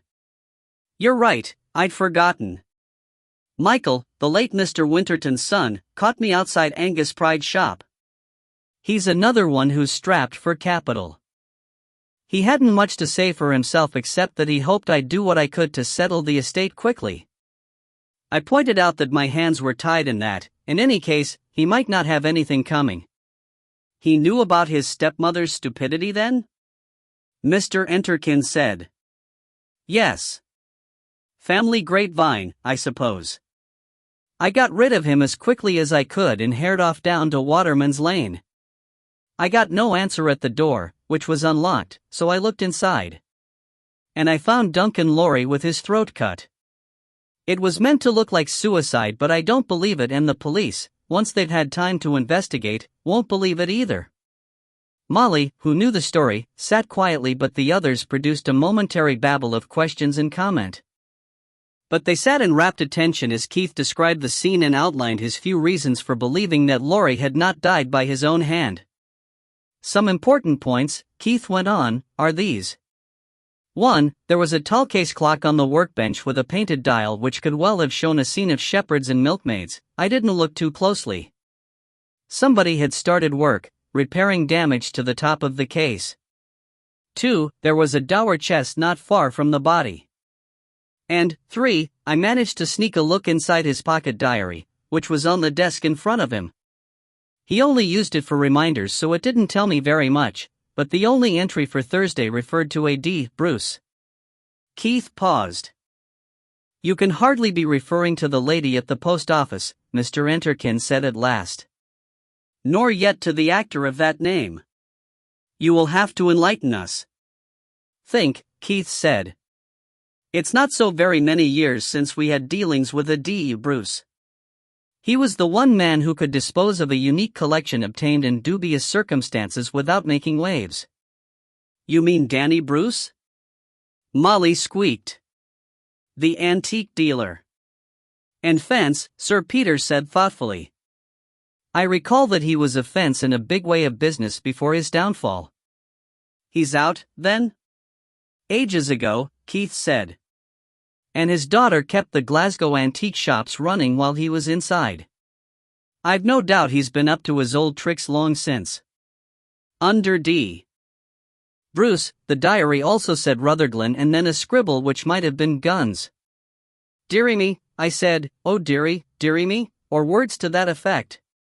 "I take it," Mr. Enterkin said, "that you did not draw any of your conclusions to the attention of the police." "They'll get there soon enough," Keith said. "Meantime, the last thing I wanted was to get caught up in a murder inquiry and spend the rest of the day hanging around in case somebody thought of any more questions, while Danny Bruce was spiriting the guns away to hell and gone. So, as soon as I could get a moment's peace, I slipped away to the phone. I called his shop in Buchanan Street and Danny Bruce was there all right. I lowered the pitch of my voice and tried to put on an Aberdeen accent, and I said, 'This is a friend. Don't try to get the guns away. The police know and they're watching for them.' Then I hung up." "That'll just make him hide them away all the deeper," Molly objected. "Probably. But at least it should keep them in one place for a while," Keith said. "You remember what a cautious devil Danny was, always looking over his shoulder and jumping at shadows. He won't move them until he's absolutely sure that it's safe. Which gives me time to think what I'm going to do."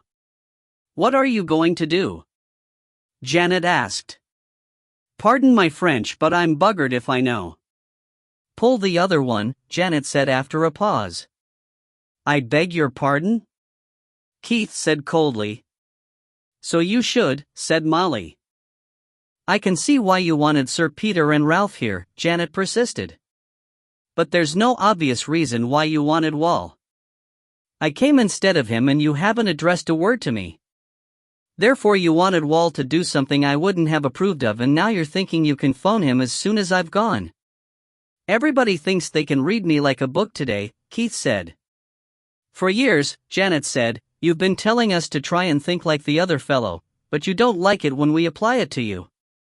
It works in business and it works in other ways too. Come on. What did you want Wall to do?" Keith threw up his hands. "All right," he said. "All bloody right. You'll all remember. Several years ago, we went chasing after 2 insurance company rewards, but we got them, too," Molly said cheerfully. "That's how we bought this house. But Danny Bruce got in the way, and instead of making a packet he got himself jugged. Even if I hadn't been doing business with him before that, he'd have had cause to remember me. What I wanted to do, and what I was going to suggest to Wall, was to go through, take a look at his shops and see if anything showed which could be traced back to Robin Winterton or to Duncan Laurie, and maybe pretend to represent a rich customer busting to buy some of the collection and no questions asked." "No," Janet said. "Out of the question. Put it out of your tiny mind. Forget it. Find some other sucker. Wall's the only one of us who came on the scene after that particular event," Keith pointed out. "The rest of us were called at the trial." "Tough," Janet said. "My recollection of Danny Bruce is of a real smoothie with an icicle for a heart and a daughter who'd drop a grenade in a blind man's cup just for laughs. And neither of them went anywhere without one or more hard men for bodyguards. Wall's known to be your partner, and his stammer would make him easy to trace. No, thank you very much. Leave Wall out. Hire somebody who can't be traced back to us." I get the message, Keith said. You don't have to put it to music and sing it. Well, would you make a phone call for me? He's heard me on the phone. You were using your Cheltenham and Girton voice. Be American. You're secretary to somebody you won't name over the phone, but the cash is there. A pal tipped your boss off that there's maybe a couple of Scottish long guns coming on the alternative market and he'd like to bid. Same answer, Janet said. Get somebody else. Hire an actor. I might do that, Keith said. Or, I wonder if one of the family would do it. They have the strongest incentive. Would Mrs. Winterton's son be keen to redeem his mum's disastrous blunder? I wouldn't go near him if I were you, Molly said. I don't think he'd be your cup of tea at all. He used to turn up at some camera club meetings I went to in Edinburgh. His boyfriend was usually with him, she finished, pink in the face. Oh, Keith said. The prospect of trying to coax a homosexual had less than no appeal for him. He changed tack. Janet, you remember Inspector Cathcart of Strathclyde, the one who took such pleasure in arresting Danny Bruce at last? Yes, of course. He rather fancied you, Keith said. Would you give him a ring, renew old acquaintance? He owes us a favor. He could pay it off by warning us if Danny Bruce seems to be moving a heavy load around in a secretive manner. That much I'll do, Janet said. Well, while you're on the phone. Keith set about persuading Janet to call Danny Bruce. He could usually twist her round his finger in the end. Star. When the visitors were gone, Keith settled down in the study with the intention of making life very difficult for anybody trying to dispose of Robin Winterton's collection. Even after so many years largely spent trading in antique guns, he was amazed to discover how many potential buyers he could think of. Dealers, investors, curators, and collectors, they were all in his mind. He knew how each worked and whether or not he was honest. He knew whether a phone call was enough or if a letter would be necessary. He knew when to appeal man to man and when to include a thinly disguised threat. His message was always the same: if you're offered anything which might have come from the Winterton collection, no matter how good the source or the provenance seems to be, I want to know at once. He was interrupted once by an incoming phone call. He lifted the receiver quickly, hoping that it was news. This is Philip Stratton, the caller said. You remember me, Dot. It took a second or two for the name to evoke a tall, neatly dressed figure topped by hair of purest silver. Reporter, Keith said. The Scotsman. How are you doing? Reasonably, Stratton said. I left the Scotsman. I'm freelance now. I was tired of being told which stories to follow up and which to leave alone. That made sense. Philip Stratton had had a talent for investigative journalism. He might make a living as a freelance even in such a fiercely competitive profession. I wish you luck, Keith said. You can do a little more than that, you can feed me a story. I heard a whisper that you were the executor of the Robin Winterton who was killed during a robbery a few days ago. True, Keith said. Today, things being quiet, I was doing the rounds of the police stations and your name pops up again, this time as the finder of an apparent suicide, although the police are being a bit cagey as to whether they're treating it as such. An antique dealer. Also true. What's the connection? Keith thought quickly. The press would have the whole story all too soon, but for the moment he would not want that sort of publicity alerting every penny crook and conman. I've no comment to make, he said. But give me your number. I may have something for you in a day or two. Chapter 4. Molly was downstairs ahead of her family in the morning, but, before she could take her breakfast, Keith had followed her down and was scrambling through his own meal as if it might be his last. Within 5 minutes he was only anchored to the table by his second cup of coffee and by the fact that he was still lacing his shoes. What's the hurry? Molly demanded. Aren't you waiting for Deborah? You really want me to take her along? I nearly walked her into a pool of blood yesterday. I'm going through to Glasgow. See what the Strathclyde fuzz have dug up and take a look at Danny Bruce's shops for myself. Well, don't drive too fast. If you're in such a hurry. I've plenty of time to get to Glasgow, Keith said. I'm just in a hurry to get out of here. Unless the Edinburgh force is slacker than I think it is, they've spotted by now that Duncan Lorry was tweaked. Was what? Terminated with extreme prejudice. That's what they call it in the upper underworld. They'll have found D. Bruce in his diary. I couldn't point out the connection without admitting I'd been poking through the clues before they got there, which is enough to put any hidebound coppers back up. But Strathclyde will have told them about my inquiry by now. So they'll see that there was a connection after all, and they'll be wondering whether mine was an inspired guess or whether I know something they don't. And any minute now there'll be a posse at the door, wanting to keep me hanging around making statements until the cows come home.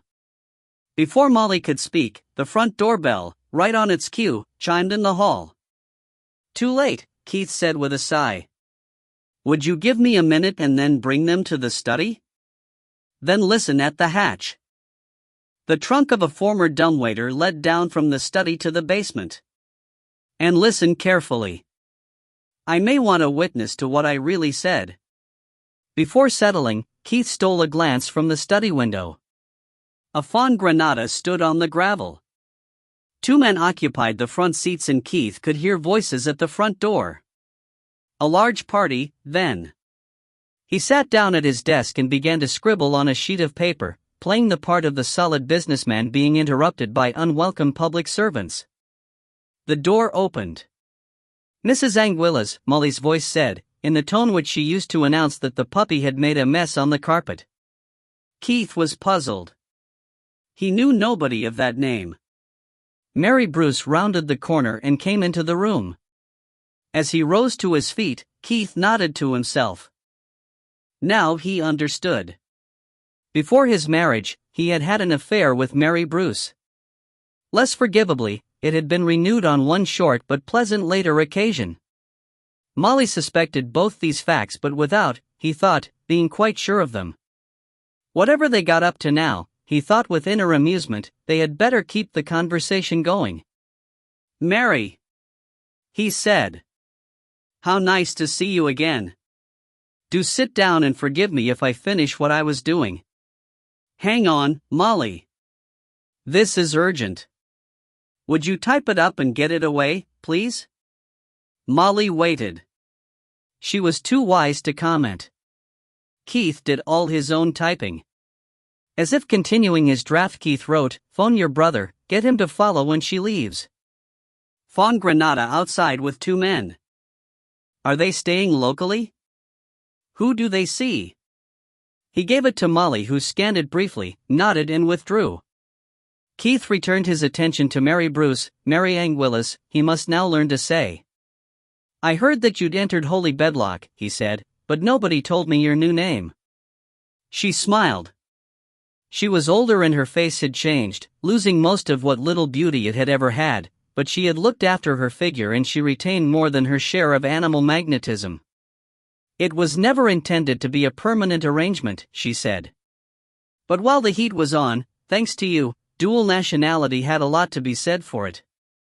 How are things with yourself? Is that little wife of yours keeping you at peace with the world?" Keith hoped very much that Molly was engaged on the phone. "I'm content," he said. "But I'm sure you didn't come all this way to inquire after my sex life." She laughed coarsely. "Are you? There was a time you might have hoped that I had. But no, Keith. This is a normal business visit." She looked him in the eyes. "Following up your phone calls." He tried to keep from showing concern, but he knew how much his eyes must be giving away. "What phone calls?" Mary modestly pulled her skirt down, thereby drawing his attention to her wholly admirable legs. "Dad was sitting quietly in one of the shops yesterday when the phone rang and a badly disguised voice advised him not to try to move the guns because the police were taking an interest. It meant nothing to him at first, because any guns which have been through the shops lately have been legit and in ones and pairs. But mention of guns made him remember you, and he decided that the voice could have been yours and you always did have a penchant for tricky phone calls. And he remembered seeing old man Winterton's death in the papers and hearing a whisper that you were his executor. So he starts phoning round friends in the trade. And he picks up a rumor that there was something very special in Winterton's collection and that you're running around in a flap because some knocker conned the widow into unloading the whole lot for a few quid. Well, Keith? No comment, Keith said. He also hears that Duncan Lorry was found with his throat cut. You wouldn't have done that, would you, Keith? Good God, no. Keith said explosively. When did I ever use violence? You want a list? Thinking back, Keith realized that he had from time to time been involved, defensively, of course, in violent clashes. I didn't kill Duncan Lorry, he said. In fact, I found him yesterday morning and I called the police straight away. You must have changed. How long had he been dead? You know that even a trained pathologist'll jib at telling you that. Long enough to give me an alibi, anyway. Make a guess. Keith thought about it and could see no harm in divulging what would be in the papers soon enough. I'm only guessing. But from the congealing of the blood I'd think the evening before.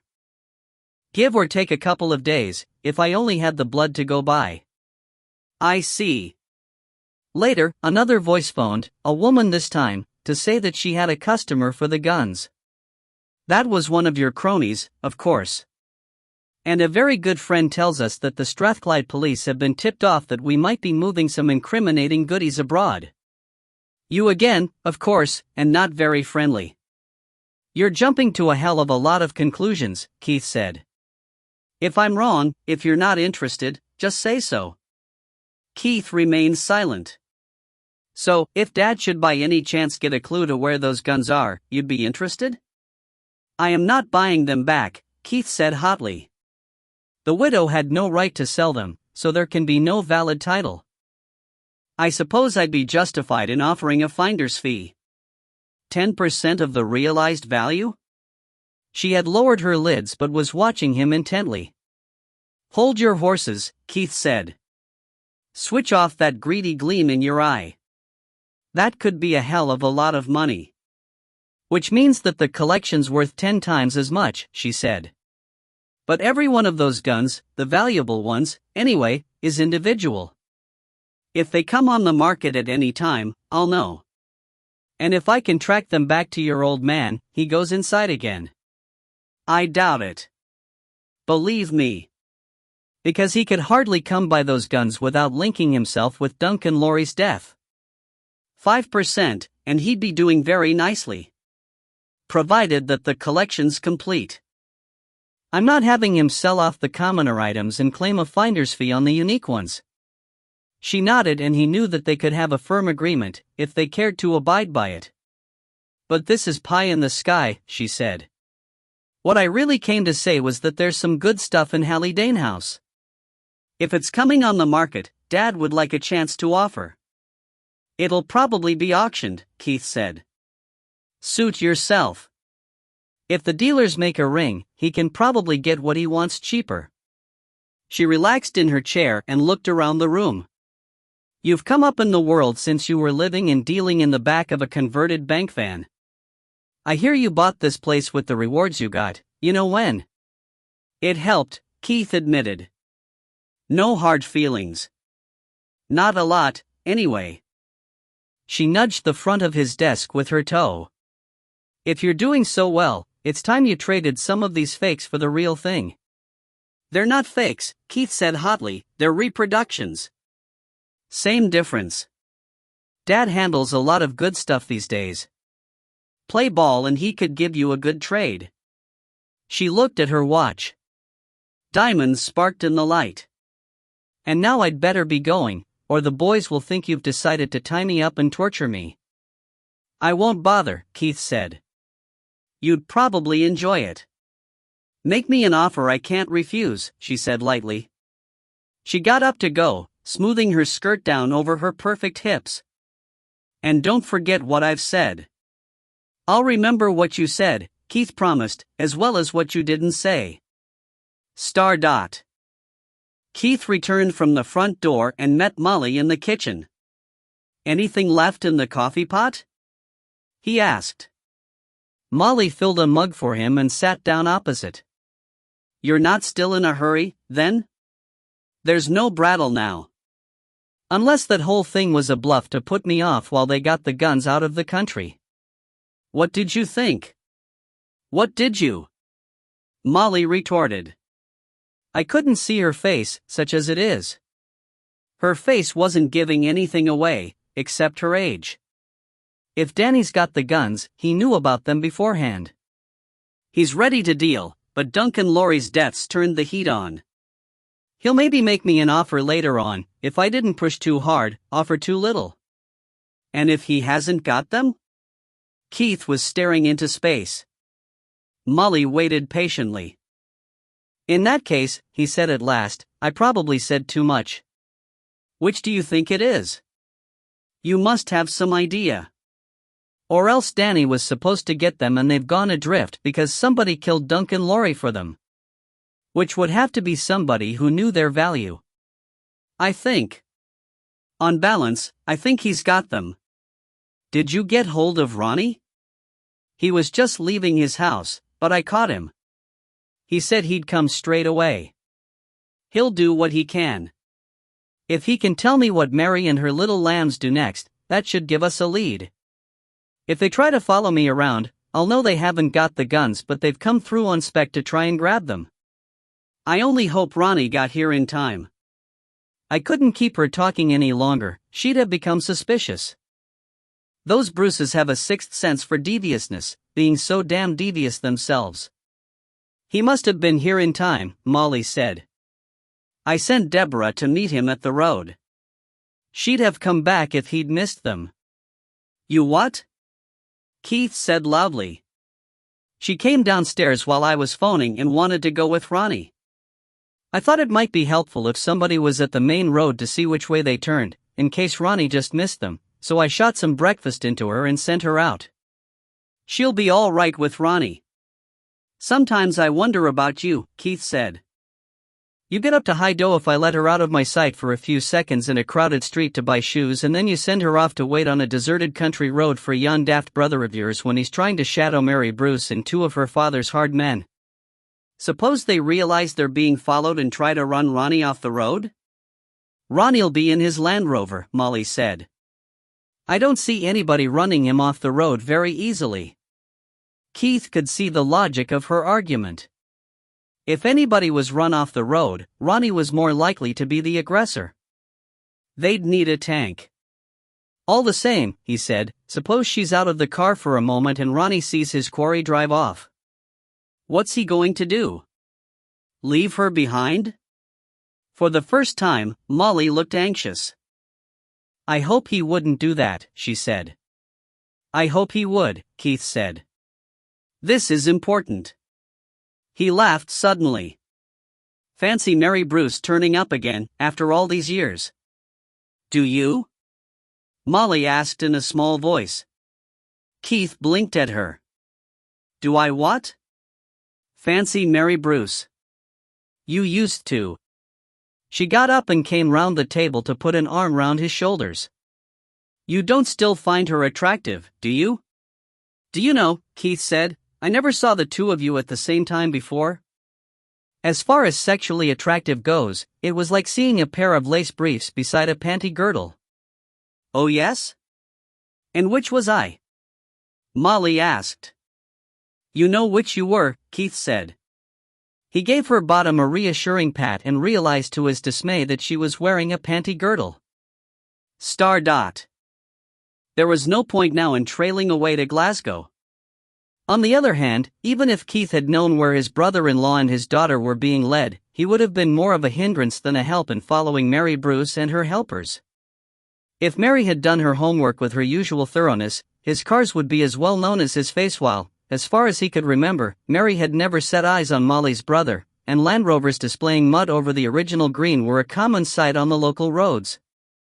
Keith decided to go in search of background. When you don't know what facts you want, get what facts you can, he told himself. Although the Calders were now a two-car family, there was the usual tussle over cars. Keith had been unanimous in deciding that the second car would be one of the new Japanese Jeep-type vehicles, ideally suited for use on shooting days. Molly had tried it once and, having changed into four-wheel drive by mistake and signaled several times with the wipers, refused to drive it again. Keith argued that the hatchback was more suitable for the longer run on good roads, but he lost the argument. Molly had shopping to do, and that was that. Keith consulted the telephone directory and a map and set off, steeling himself to ignore the stiff suspension and higher noise level. The Winterton family, and in particular their financial affairs, would stand some looking into. He had already met Robin Winterton's widow and his son, but the stepson, Stephen Clune, he had only glimpsed in passing. Reluctantly, because Keith was nervous of homosexuals, he left the main road at Sotra and headed towards Haddington. The only Clune in the phone book lived near North Berwick. He crossed the L and continued north towards the Firth of Forth. He made 2 turns in accordance with his patchy recollection, and had just decided to stop and refresh his memory of the map when he saw roofs ahead and the spire of a small church. Then he braked hard and, because the Jeep had ferocious brakes, nearly hit his nose on the windscreen. Roddy's ox-like figure was out in the road and waving his arms, and Keith saw the Land Rover pulled tight against the hedge and his daughter's head at the window. He pulled in behind the Land Rover and got out. A curve in the road hid them from the village. "What's up?" "It's lucky yon we bis'm's observant," Ronnie said. "They've stopped round the corner at the first wee house. If she'd not seen you coming you'd ve run onto them. Get in the Land Rover and you'll see the place." Keith climbed in beside his daughter. Through the windscreen and a gap in the hedge he could see across a field of barley stubble to a post-war bungalow, painted in pastel colors. The Granada was pulled on to the verge, pointing away from them. "They came straight here?" Keith asked. "Except for a stop at a phone box. Got here about 20 minutes back." "And you'd no trouble?" Roddy's craggy face screwed up. "I wouldna say that. There was some other traffic I could hide in, but I'd a job to keep up." They fairly flew. Deborah nodded vigorously. "So did we," she said. "I didn't know a Land Rover could go so fast." "Nor me," Ronnie said. The Land Rover didn't know it either. "Well, you can find now," Keith said. "When they leave, you follow them again. Deborah can bide with me. I'll try to find out what they were after. When you can, phone Molly to say where you are. And, Ronnie, you have a gun with you?" "Not a shotgun. Just rifles." Ronnie was by profession a stalker. "That'll do. Stay well out of the way unless they seem to be loading a lot of stuff into the car." "And if they do?" "Stop them," Keith said. "Any way you like." Ronnie nodded grimly and Keith was satisfied. Whatever attributes Ronnie might lack, he had not been hiding behind the door when ruthlessness and grit were handed out. "They're more likely to drive on and circle back to the main road," Keith said, "but if they turn back this way, keep your head right down out of sight." "I wish I knew what the hell's going on," Ronnie said plaintively. "Molly said she'd no time to tell me a damn thing, and Deb says you swore her to secrecy. See me tonight and I'll fill you in. For the moment, just believe that it's important." "Something's happening," Deborah said.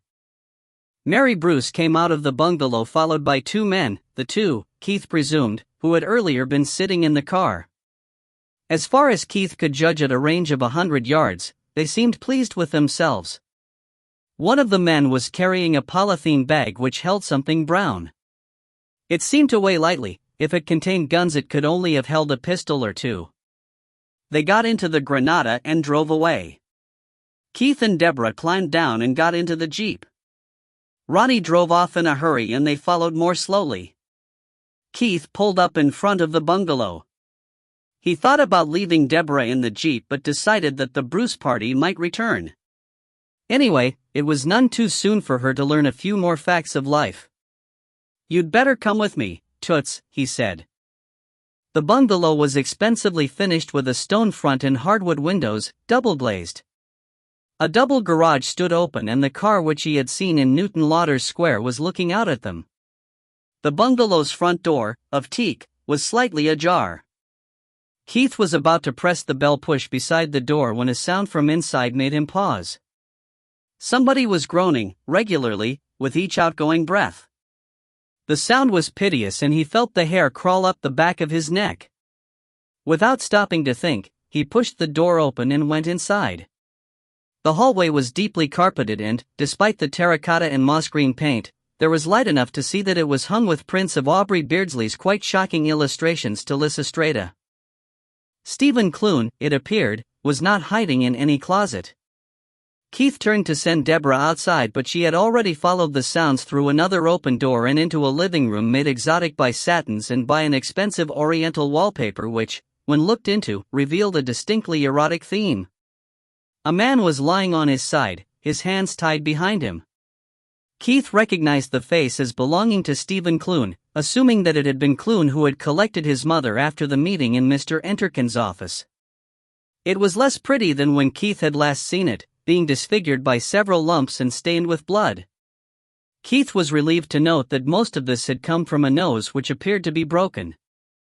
His body showed the welts and bruises of a thorough beating.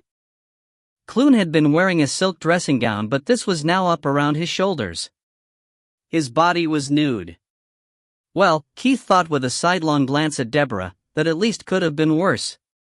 He bent down and pulled as much of the silk robe as he could gather over the man's nakedness.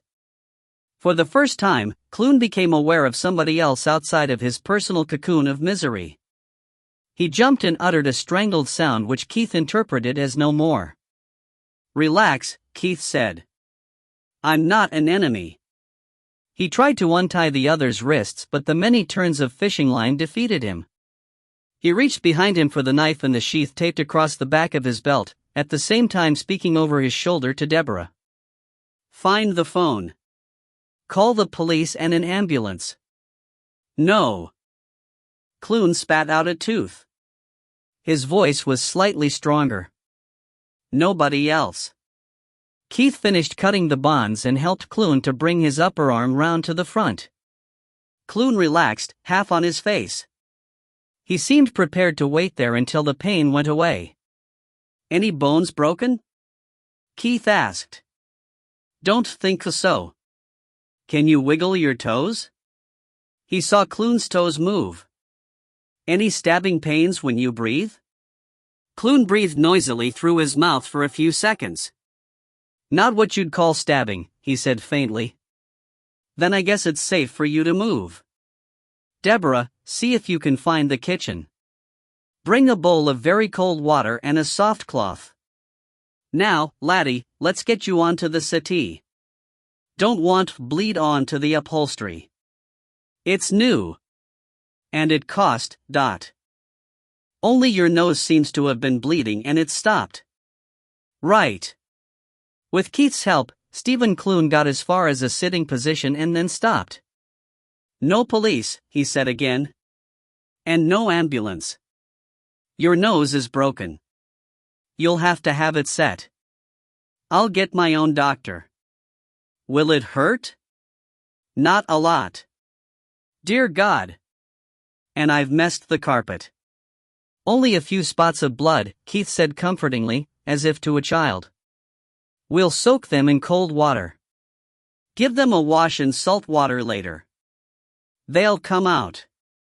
Keith had had a rough youth and was not inexperienced with bloodstains. When Deborah came back, carrying with great care a bowl of black Wedgwood and a soft duster, Clune was on the settee, his dressing gown more modestly disposed about his person. "Well done," Keith said. "Now, hot, sweet tea. I'll come and get you started."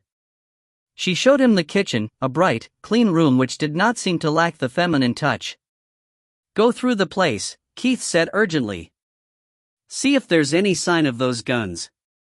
Don't bother about places which could only take pistols, it's the Scottish long guns we're after. Don't miss any sheds." "All right, Dad." She was as eager as a pup in training. This was the first time that she had been allowed an active part in one of Keith's more adventurous undertakings. While Deborah was left to follow his instructions, Keith got on with cleaning up Stephen Clune and applying cold compresses to the worst of the bruises. If he had remembered that the body under his ministration belonged to a homosexual, he would probably have turned away in revulsion, but from outside it seemed such a normal body that the thought never entered his head, although he did pause to wonder what on God's earth Deborah might be finding. Well, as long as she didn't tell her mother. What were they after? He asked suddenly. It took Clune a few moments to gather his wits and bring his mind back from his own miseries and the condition of the furniture. Then realization hit him. He stared in horror at a comparatively innocent photograph of the boy David. "Oh my God," he said. "What have I done? Tell me, then." "I can't." Clune lowered his face into his hands. It took several tries before he could find unbruised areas to support. "What did they take away?" "Nothing. I can't tell you. Leave me alone." Clune's voice began to rise hysterically. "Don't get your..." Keith paused. He had been about to use an expression which, in the context, would have been less than tactful. "Bowels in an uproar," he substituted. "It can't be that bad." "It is." Clune raised a face which Keith saw was now marked with tears. "It's awful. It's the worst thing that could have happened. And it's my fault." "What is?"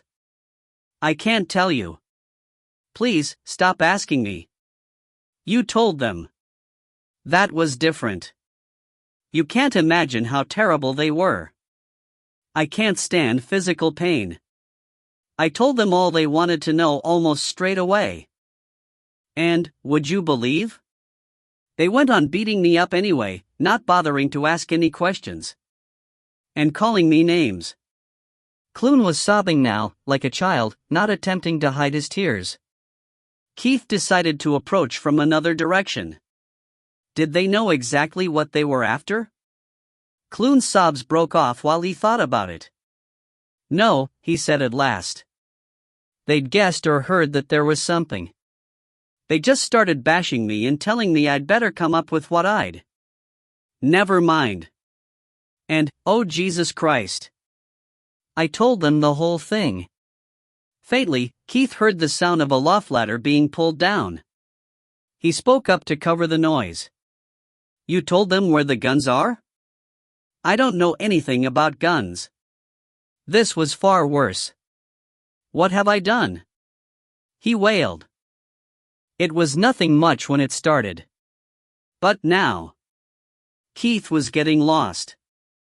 "You know that your mother, the old bitch." "This is all her fault," Clune said petulantly. "I hope it costs her." "Her fault? For selling the guns?" "No, no, no. Oh, never mind. For what I did. You wouldn't understand. Try me." "No. I can't tell anybody. That's what makes it awful. And there's no way I can stop it happening." "I may be able to stop it," Keith said hopefully. "Once they got what they wanted out of you, whatever it was, where would they go next?" To my stepbrother, I suppose." "Would he be in any danger?" "I don't know. It would depend what he..." "I'm not going to tell you anymore." Clune looked up as Deborah came in and he struggled to recapture some shreds of dignity. His sobs had already subsided to hiccups. "You've been very kind, but please go." Deborah put down a tray with a teapot, cup, sugar, milk and biscuits on an ornate coffee table. She gave her father a surreptitious headshake. "Can you manage now?" Keith asked. "I'll be all right," Clune said. "I can always phone Bobby to come home if I need him." He went in to open the shop. "Fabrics, you know. But our customers are mostly trade, so Saturday's very quiet." "Will your stepbrother be at home?" "Probably not. He might be at the surgery. He's a vet and they're busy on Saturdays. Keith considered sending Deborah away and extracting the information from Clune by the method which the earlier visitors had found so effective. But he could not bring himself to inflict pain on so abject a creature. "We'll go now," he said. "You'd better phone your stepbrother and warn him not to be caught alone. If you decide to tell me any more, here's my card." "I won't," Clune said. "But thanks."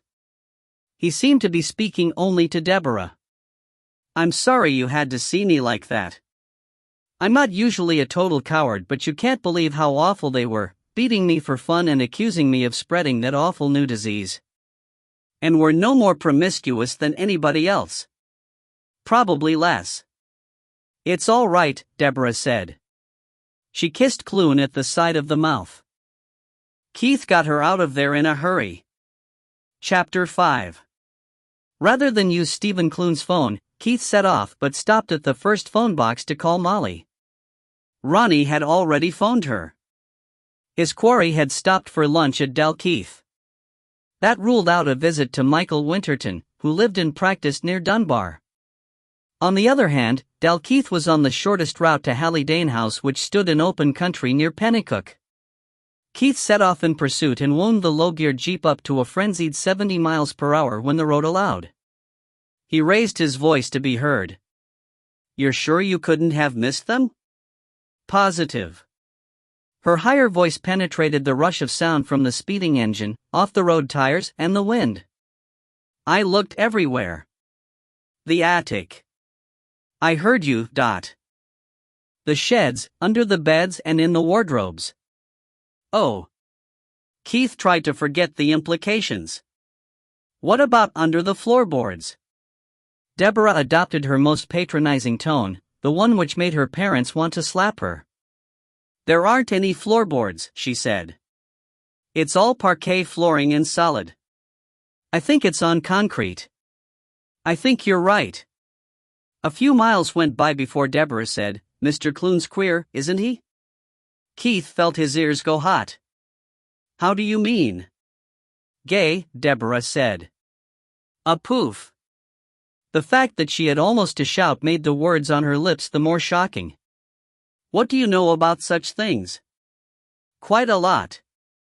Kirsty's brother's queer." "I didn't know that," Keith said. He stayed calm with an effort. Kirsty was Deborah's bosom friend. "Are you sure, Dot?" "Absolutely. He can't let on to his parents until he leaves home. But he's quite open with us. We buy clothes for him sometimes, when he has the money. But I think it's sad. I try to let him see that girls aren't enemies." "Don't tell Mum," Deborah added. "She'd be shocked." "I bet she would. Even I'm shocked.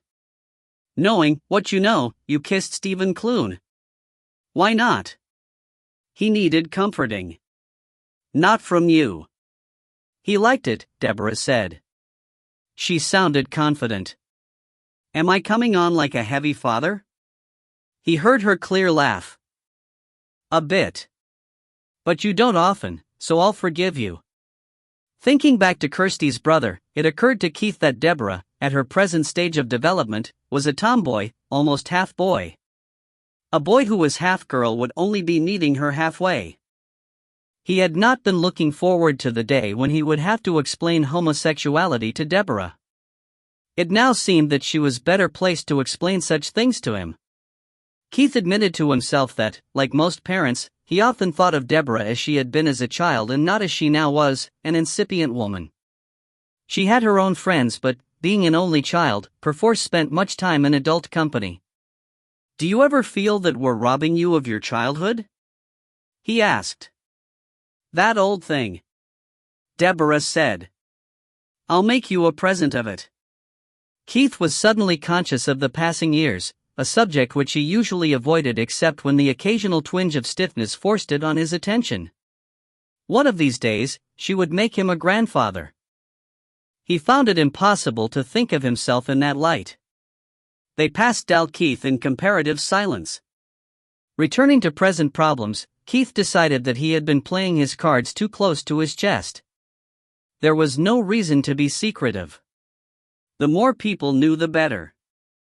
What he needed was an army of inquisitive observers who would maintain such a watch that no surreptitious movement of the guns would be possible. Mention, by Molly, of lunch had reminded him that he was hungry. In Eskbank, he stopped for a few minutes. While Deborah visited a carryout, he phoned Philip Stratton. When they drove on, Deborah was feeding him scampi and chips and giving him drinks from a screwtop of lemonade. Hallidane House was a slightly larger version of the Calders' home at Breesland House, a substantial early Victorian dwelling, built as the hub of a small estate but now separated from most of its lands. Beyond the stone pillars in the boundary wall, a quarter of a mile of drive, lined with rhododendrons and shaded by mature trees, insulated the house from the passing traffic. The house and its gardens were surrounded by more trees, rhododendrons, azaleas, and a variety of other shrubs of which Keith could have named only half. Only careful observation of the verge for tire marks enabled Keith to track down the deserted Land Rover deep in the bushes, but he found his brother-in-law comfortably established under a conifer on the far side of the strip of jungle bordering the drive, seated with his back against the trunk. Ronnie had binoculars in his hand, a rifle across his knees and a box of beer cans nearby. Keith and Deborah squatted beside him and Keith accepted a can of lager.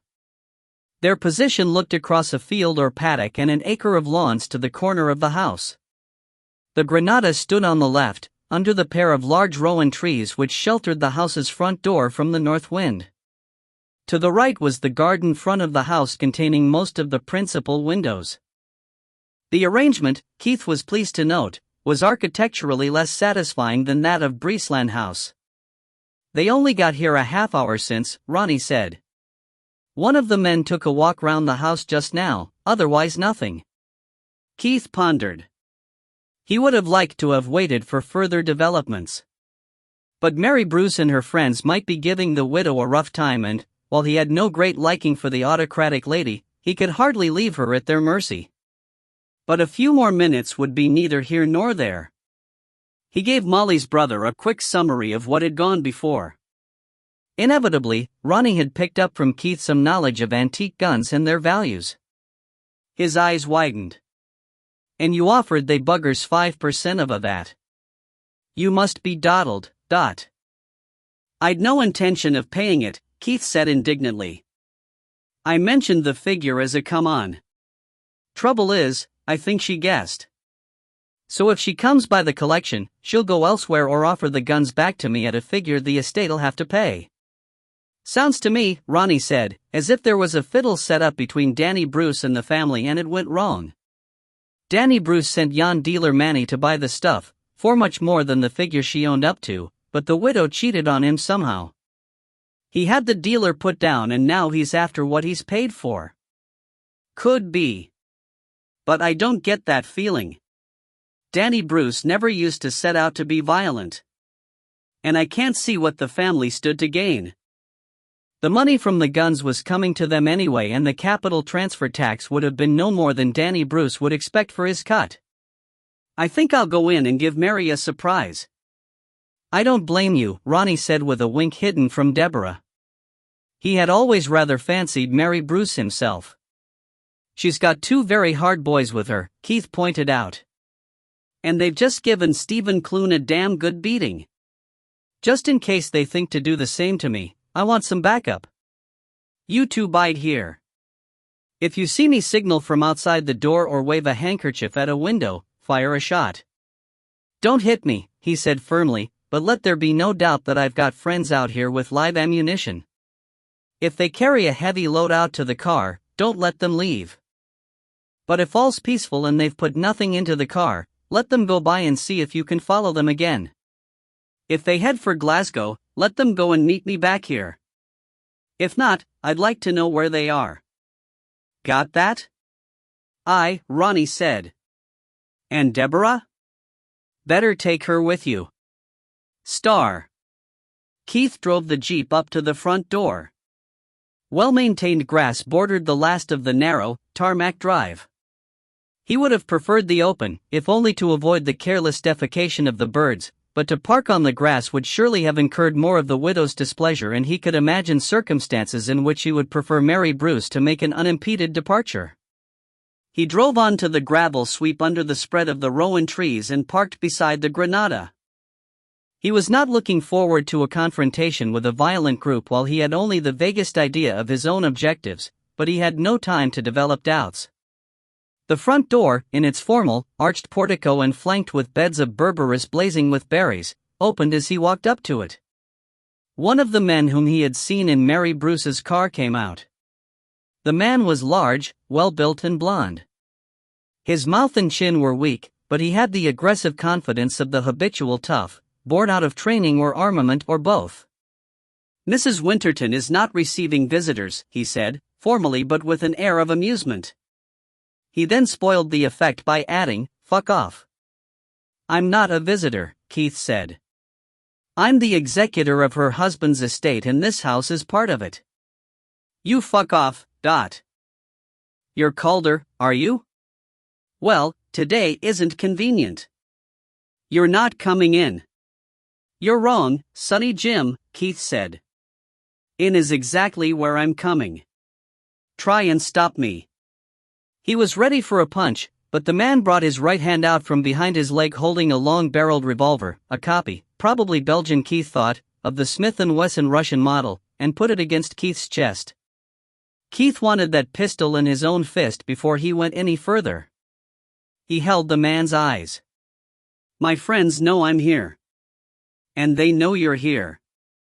Are you really going to let that thing off?" While he spoke, and without looking down again, he stroked one finger of his left hand along the 8-inch barrel of the revolver. The hammer was already cocked, which negated the possibility of gripping the cylinder to prevent any movement of the action. Instead, Keith slipped his thumb under the hammer and then took a firm grip. To Keith's surprise and probably his own, the man pulled the trigger. The hammer pinched Keith's thumb, not very painfully. Keith was wide open to a punch from the man's left hand. But in more ways than one, a man with a gun is at a disadvantage. The gun conveys power and generates overconfidence, while its user concentrates his mind on it and forgets other forms of attack. By the time the man took his mind off the revolver's inexplicable refusal to function, Keith had taken a handful of male glands in his right hand and squeezed. The man went up on his toes, his eyes crossed, and he let go of the revolver in order to grip Keith's wrist with both hands.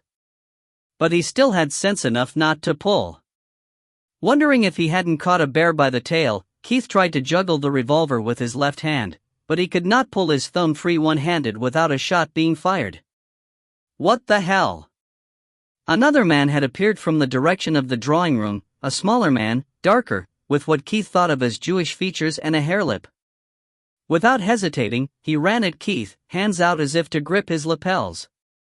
Just in time, Keith recognized the signs, the stiffened neck muscles and unfocusing eyes, and he lowered his own head before the butt to his face could land. Instead, he felt the other's nose smack down onto the crown of his own head. His first opponent was emitting a high, hissing sound, and Keith realized that the later flurry of movement had been transmitted through his handhold. He released the man and pushed him away. The smaller man was moaning and holding his face. Keith freed his left thumb from under the revolver's hammer and then, carefully holding back the hammer with his other thumb, used the barrel to administer a sharp rap on the skull to each man. The darker man went down, bleeding copiously from the nose over the hairlip. The taller, fair man stayed on his feet. Keith had neither the time nor the means to assess whether he were still a danger, so he swept his leg round and kicked the man's feet out from under him. The man dropped heavily into a sitting position and rolled over. Here in death the first lesson. That, Keith said, was for beating up harmless poofs. The second lesson will be for fun. Without awaiting an answer, he walked through the open door of the drawing room. His heart was beating hard, his mouth was dry, and he could feel his knees shaking. Star. The spacious drawing room was almost uncomfortably warm. Although the room was equipped with radiators, the central heating did not seem to be on, but Mrs. Winterton and Mary Bruce were seated comfortably on either side of an atom fireplace in which an unnecessary log fire was smoldering. If there had been tea or sherry on the occasional table, it would have been a cozy scene. Mary's eyes flicked to the bone-handled revolver in Keith's hand. "What was all that fuss about?" she asked. "One of your goons pulled a gun," Keith said. "You may remember that I spend my life around guns. It's against my religion to have them pointed at me." "Eric always was impetuous," Mary said. The remark implied that Eric had had the only firearm. But, Keith wondered, was this a snare? Mary had always been the tricky one. Keith took an upright chair which had its back to the wall. "If he's in the habit of producing guns at the drop of a hat," he said, "you'd better buy him something better than this." "What's wrong with it?" Watching Mary out of the corner of his eye, Keith opened the revolver and looked at the proof marks. "Made in a Belgian backstreet and sold in a Glasgow pub for a fiver or two. No rebounding lock, just a half-cock position which I wouldn't trust inside a glass case.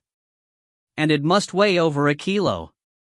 No," Keith added quickly, snapping the revolver shut, "keep your hand away from your handbag. I'm sure you've got something better there, but I don't want to see it just now." He raised the muzzle of the revolver an inch. Mrs. Winterton had been looking at him much as she would have regarded a flasher at a garden party. "How dare you come bursting in here in this violent way?" she demanded. "By what right?" "I came," Keith said, "in case you were in any danger. These people have just given that son of yours a thorough battering, but—" She seemed unmoved by the news, as if it were either stale or uninteresting, he could not be sure which. "Stephen brings these things on himself." "Perhaps," Keith said. "What reason did they give you for their visit?" The older woman looked at the younger. "We came," Mary said quickly, "to tell Mrs. Winterton that a man had sold this to one of my father's shops yesterday afternoon." She picked up a silver table lighter which Keith had supposed to belong on the table beside her. "We thought that it might have been taken at the time of the burglary." "Why did that make it necessary to beat up Stephen Clune?" Keith asked. "We didn't want to bother Mrs. Winterton in her time of bereavement," Mary said. "So we visited her son. But my companions took offense at some of his remarks." Keith shrugged off the obviousness of the lie. "But what was behind it? Do you have a description of the man?" he asked. "A young man, roughly spoken, wearing jeans," Mary said. "The shop manager only noticed his hands. He said that the little finger was missing from his left hand. The nails were well kept, but the forefinger of the right hand had a black rim." The smaller of Mary's bodyguards had arrived in the doorway, holding a blood-stained handkerchief to a badly swollen nose. "Stay where you are, Nigel," Mary said, "and try to keep out of trouble." "Where's Eric?" "How would I know?" Nigel retorted. The distortion of his voice produced by the broken nose, added to the effect of the hairlip, made him almost unintelligible. "Dangling himself in cold water, I should think. But we'll get even. You know what this bugger did?" "That'll do," Mary said. Of the three others in the room, she exhibited the least hostility to Keith, but he had the feeling that this was because she was using her brain rather than her emotions. "Eric wouldn't by any chance be fetching more armament from the car?" Keith inquired. "We're not a guerrilla group," Mary said. "The sum total of our armament is what you have in your hand." Mrs. Winterton had examined the lighter without interest. "I don't remember seeing it before," she said. Even from where he sat, Keith could see the initials. "It has R.W. engraved on it," he said. "Those are very common initials," the widow said. Keith wondered just how far they would carry the charade. "The police will be interested," he said. "I don't think that we should bother the police with something which is almost certainly irrelevant," Mrs. Winterton said. "Oh, come on," Keith said impatiently. "Your husband was murdered, and now this kind lady turns up with an obvious clue and a description of a man who may be the murderer." Of course you must tell the police. Mrs. Winterton glared at him. You're the executor, she said. You tell them. I will, Keith said. Leave it on the table for the moment. I don't suppose there are any prints left on it, but there's no sense in adding any more. I'll take charge of it, and if it turns out not to be part of the estate, Mrs., he had to think for a moment before her married name came to him. Anguillas will get it back. Too kind, Mary Bruce said. And now, shouldn't you be running along? Keith had been about to ask what they had taken away from Stephen Clune's bungalow, but he changed his mind. Whatever it was, she did not have it with her. Nor did the two men. It might, of course, already be in the house, in which case he would have time to go after it later. More probably, it was in the car. He got out of his chair. Neither woman moved as he wrapped the lighter in his handkerchief, awkwardly, because he was still holding the revolver, and dropped it into one of the poacher's pockets in his olive green shooting coat. At the door, he stopped and looked Nigel in the eye. If you follow me, I'll kill you, he said, and emphasized the words with a gesture with the pistol. He walked out into the hall.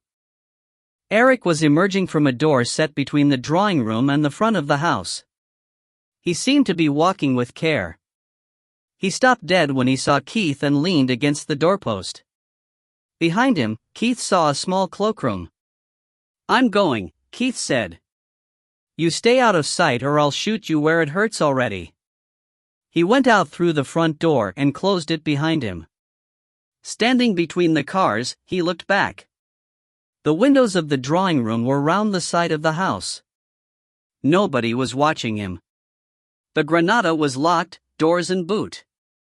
Keith muttered something about suspicious sods. If the revolver had been a more trustworthy weapon, he would have been quite prepared to blow the boot lock off. But that would have fetched them out and provoked another confrontation. There were still no eyes at the front of the house, but he could feel Ronnie watching him. Keith stooped and ran his fingers along the inside of the back bumper. It was only a 1 in 3 chance, and he grinned to himself when it came off. His fingers found a small, magnetic box which came away in his hand. It contained a spare key. Mary had always had a fear of locking herself out of a car. In the boot, he found a polythene bag containing what seemed to be a woman's brown leather or plastic handbag. The boot was otherwise empty. He was still unobserved, except by Ronnie and Deborah, but it would not be long before those in the house wondered why they had not heard the sound of his Jeep. He started its engine and then walked backwards across a few yards of grass to the ubiquitous rhododendrons, watching the windows as he went. When he was out of sight from the house, he turned at right angles away from the drive and hurried between the bushes for 50 yards before stopping to search for what he wanted.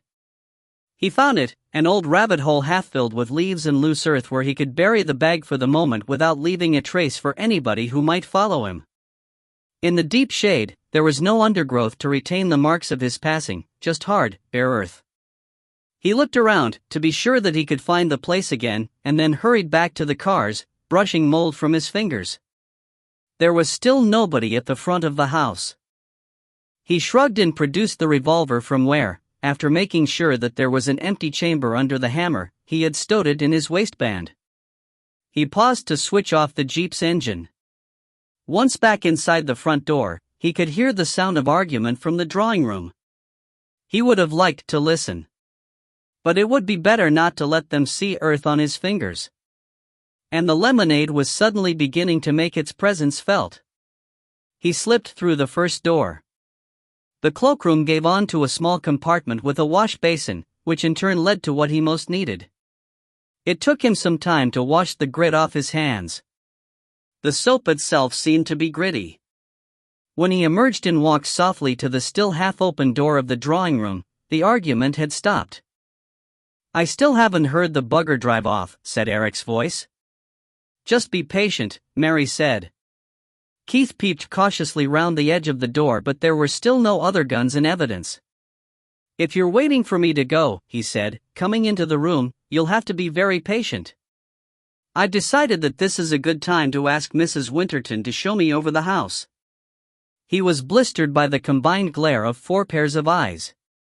"It will not be convenient," Mrs. Winterton said coldly. Keith smiled. "Yes, it will," he said. Mary Bruce sat back in her chair. "We can wait until Mrs. Winterton is free. You'll have a long wait. I'm staying outside until morning." Mary Bruce froze for a second and then gave in gracefully. She got up. "Very well," she said. Despite his broken nose, Nigel still had some spirit left. He took a pace towards Keith.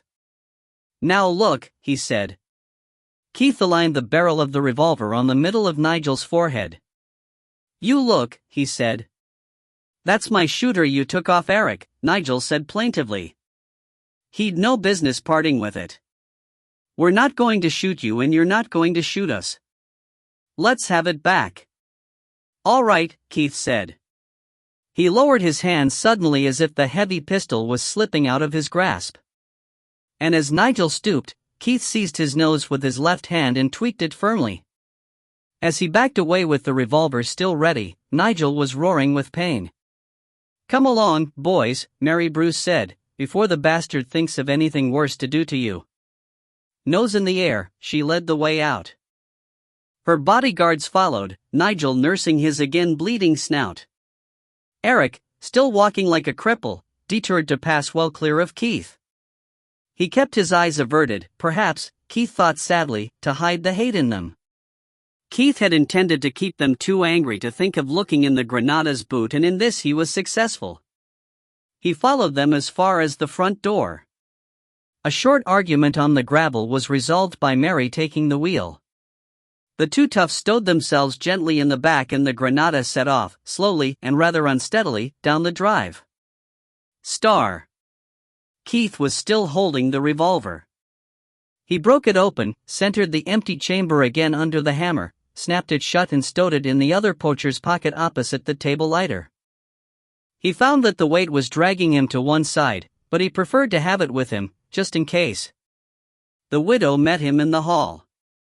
She was regally gracious, as if there were no mystery, and she tried to gloss over the recent, angry scenes and the violence.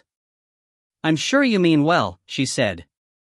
"But was it necessary to be so rough?" Keith could see 100 signs of stretched nerves, from the quaver in her voice to the clasped hands. "Now that they've gone," he said gently, "wouldn't you like to tell me something?" "The place isn't as clean as I like it to be for visitors," she said hurriedly, and indeed Keith could feel his feet gritting on the tiled floor, "but on top of losing my maid, my daily woman has let me down. Refuses to work in a house where people get murdered, she says. I don't know what staff are coming to." Keith was tempted to mention that Molly had kept a similar house of almost the same size unaided for years. But Molly had grumbled for years and now had daily help. "I'll make allowances," he said. "Is there a gardener?" "A landscape contractor comes in once a fortnight." "Could I have the inventory?" Keith asked, "just while we go round?" "We'll start from the top," the widow decided. She set off up the stairs before Keith could comment. "I'm afraid my stepson has the inventory. Robin lent him some furniture and silver. I've asked him to mark on the inventory what he's keeping, so that you can deduct its value from his share of the estate." "Very thoughtful," Keith said. He made sure that he saw through the whole house, attics and all. There were many places where pistols could have been hidden from him. But not 2 long Scottish muskets and the other long arms. He saw it inside every cupboard and he looked behind and under the furniture. Mrs. Winterton was still nervous, although she controlled it admirably, but she was no more nervous in one room than in another. The house, although it had been very much a home, held a wealth of antiques which would have done credit to a small museum. Robin Winterton had obtained some treasures by inheritance and others by marriage, and he had not confined his investments entirely to guns. Keith, who had almost by the way picked up a knowledge of antiques during his pursuit of old firearms, saw that even without the gun collection the estate was far from valueless. A Minton vase in blue, cream, and gold caught his eye. It bore the rare puce mark which had been used only on ceramics made for the 1862 exhibition. There sat 10 grand for a start, thought Keith. Although it was bare, he made a point of looking in the cellar where the collection had been kept. She unset the alarms and unlocked a strong room door to let him in. The old, stone barrel vault was the same, but it hurt him almost physically to see the empty racks which had once held a well-chosen cross-section of the history of the gunmaker's art. 2 rooms, one on the first floor where Robin Winterton had met his fate and another at ground level where the killer had broken in, had been sealed by the police, and Keith satisfied himself that the seals had not been tampered with. If anything had been hidden in those rooms before their arrival, the police would certainly have found it. They had finished the tour and were returning to the hall when the telephone rang. The widow seated herself at a small table and picked up the instrument. Keith waited, partly out of unashamed curiosity. "Yes," Mrs. Winterton said. "You've only just heard from him?" "Those seem to be the facts." "Yes, that's exactly what happened. You can draw your own conclusions. We'll speak again." She hung up. "Your stepson?" Keith asked. "My son telephoned him about getting into a fight. I can't think why." Keith considered telling her that he now had the bag which had been taken from Stephen Clune's bungalow, but it was against his instincts to give away information to somebody who was being far less than frank with him, or to play a card before he knew its exact value. He heard a vehicle in the drive and bade Mrs. Winterton a curt farewell. "I understood you to say that you would be staying," she said. "I'll be outside," Keith said. Star. Ronnie's Land Rover was grumbling up the drive. Keith met it at the corner of the house. Ronnie stopped and wound down his window. "Well," Keith said.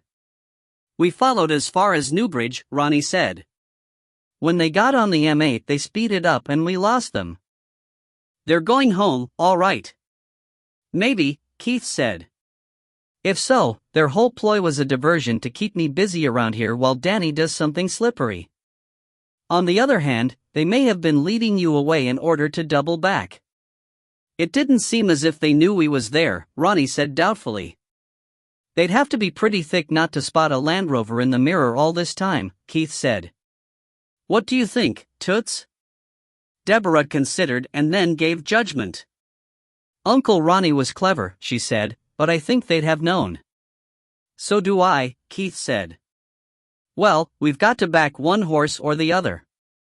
"I'm staying here overnight, Ronnie." "I'm 90% sure there's nothing in the house, but who could search these grounds?" "Leave Debbie with me, I'll get her another lift home. You go to Dunbar and keep an eye on Michael Winterton. I think he lives over the surgery and a vet would have a lot of storage space. Keep in touch with Molly." "That's all very well," Ronnie said, "but am I getting paid for all this running around?" "If we've lost the guns," Keith said, "which is beginning to look more and more possible, I'll pay your fuel and that's your lot." "But if we get them back?" "What, then?" "Then I'll see you all right out of my profit for handling the guns." "What are you after, Dot?" "What I'd like," Ronnie said dreamily, "would be a really good rifle from one of the top makers, why, the engraving gold-filled, just like that the Yank showed us last winter, and why a real good telescopic sight and a night sight to go why it." Keith shuddered. Ronnie was talking real money. On the other hand, Keith knew where he could pick up a suitably ornate rifle. If a top maker's name were added, Ronnie would never spot the difference. "All right," he said. "You're on." Chapter 6. The transmission rumble, loose big end, and faulty exhaust of Ronnie's Land Rover were still fading into the distance, and Deborah was hardly into her customary myriad questions when a shining minibus with a multiplicity of aerials came up the drive. Recognizing Philip Stratton's long face and silver hair behind the wheel, Keith waved it down. "This is a cut above your old banger," he commented. Philip grinned at him. "Like it? Office and sleeping quarters when the news is breaking, ever since I turned freelance. Radio, telephone, and the lot. Would that include any food?" "Some. Open up, we're coming aboard. We've been forgetting to eat, lately." Philip parked in the shade where the Granada had stood. The Calders climbed into the back while he opened some tins and packets. The minibus had been planned and equipped with care. The miniature galley was adjoined by a desk complete with screwed-down typewriter and the telephone. There was a small black and white television. Opposite, a well-upholstered seat doubled as a single bunk. "I don't really feel called on to feed you two guzzlers." "I wouldn't bother," Philip said, lighting the gas, "except that I haven't had much eating time myself." I hoped that things were still slack. They are. Pop stars seem to have suffered an amazing onrush of chastity. Civil servants have been refusing bribes and keeping secrets. Even our politicians have been behaving with almost average common sense. The unions, for once, are allowing their members to earn some money. Aeroplanes are staying up and trains are staying down on the rails. All terribly, terribly boring. The economy, as usual, is stuck in the doldrums. But it's when there's no news that the journalist, and especially the freelance, has to rush around like a flea on a griddle if he's going to make ends meet. Here we are. He put out 3 plates of tin stew, complete with instant mashed potato and tinned spinach, and put the kettle on for coffee.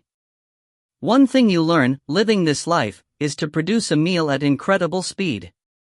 It's the one advantage you can gain over the others.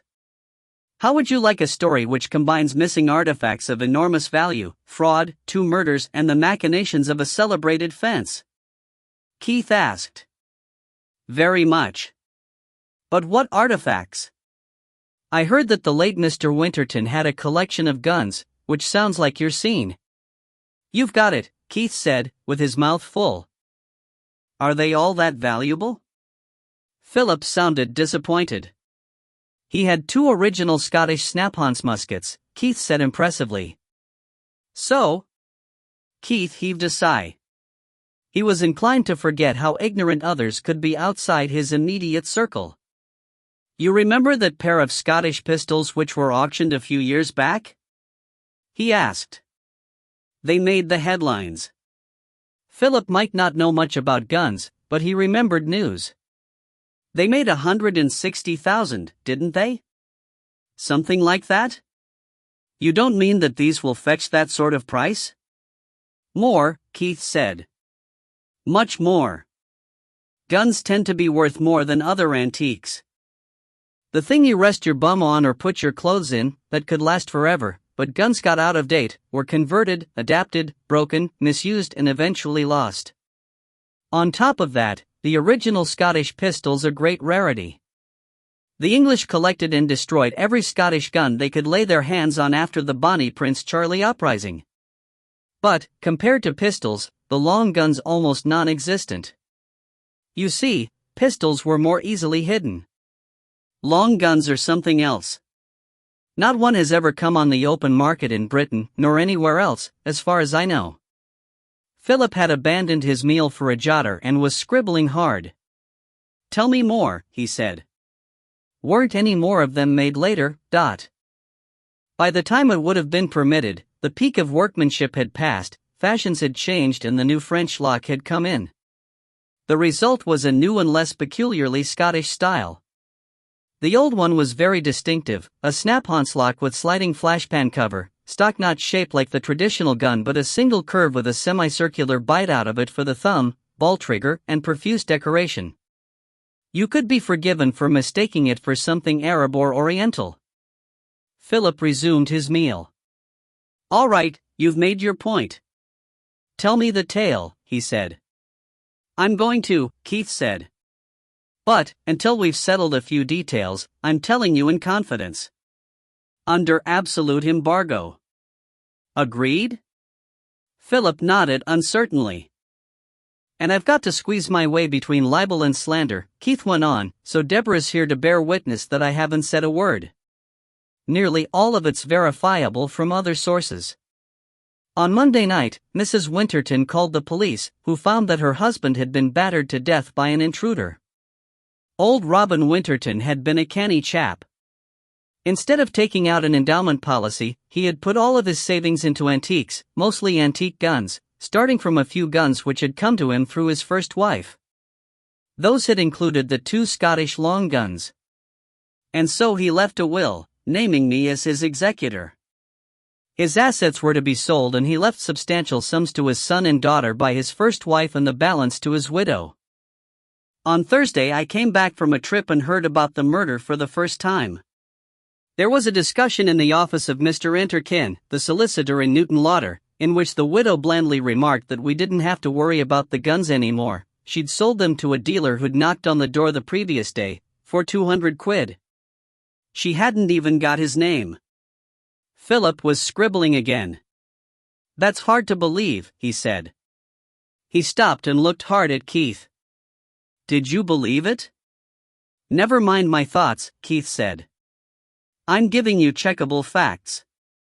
I didn't know what to think. First thing next morning, yesterday, I dashed into Edinburgh. From Mrs. Winterton's description, the man had sounded Edinburgh. Anyway, it was the obvious place to start. Mrs. Winterton's description of the man and his van led me to Duncan Laurie's store in Waterman's Lane. I found him with his throat cut, apparently a suicide, but I've no doubt that by now the police are treating it as murder. They probably intend to issue a statement on Monday morning. Mrs. Winterton had said that he stowed some of the guns in a dower chest, and there was just such a chest in his store. Why are you so sure that he was murdered? Philip asked. Even in confidence, Keith was not going to admit that he had risked disturbing a murder scene. The police were inclined to get uptight about such things, and his business depended on maintaining at least superficially good relations with the force. I'm not prepared to give my reasons at the moment, he said. They're irrelevant. The police will have their own reasons by now. I can check. Go ahead. Later, Philip said. Finish the story. This morning, Mary Ann Willis turned up on my doorstep. She used to be Mary Bruce. Danny Bruce's daughter, Keith added when Philip still looked blank. She had a couple of toughs with her in the car, a fawn Granada. Philip sat up suddenly. Danny Bruce of Glasgow? I remember now. You had a run-in with him, years ago. Your evidence sent him away.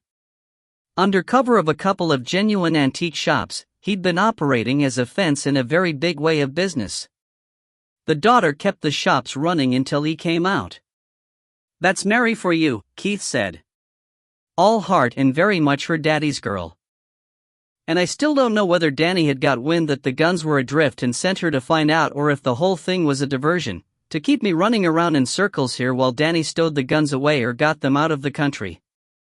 Part of the time, she seemed to be fishing to find out how much I'd offer to get them back. I passed my wife a note to phone her brother to follow them when they left. And again, I still don't know whether they knew they were being followed and either didn't care or wanted it that way. I wanted to know a bit more about the family. Stephen Clune, the widow's son by her first marriage, was the only one I hadn't met, so I drove there. And I damn near caught up with Mary Bruce again. She and her boys left, taking something away with them.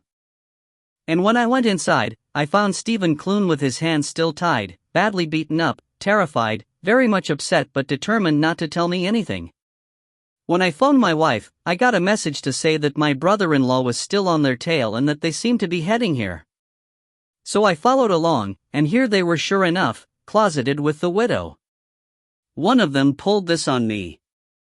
With some relief, Keith pulled out the revolver, which had been both unbalancing and digging into him, and laid it on the desk.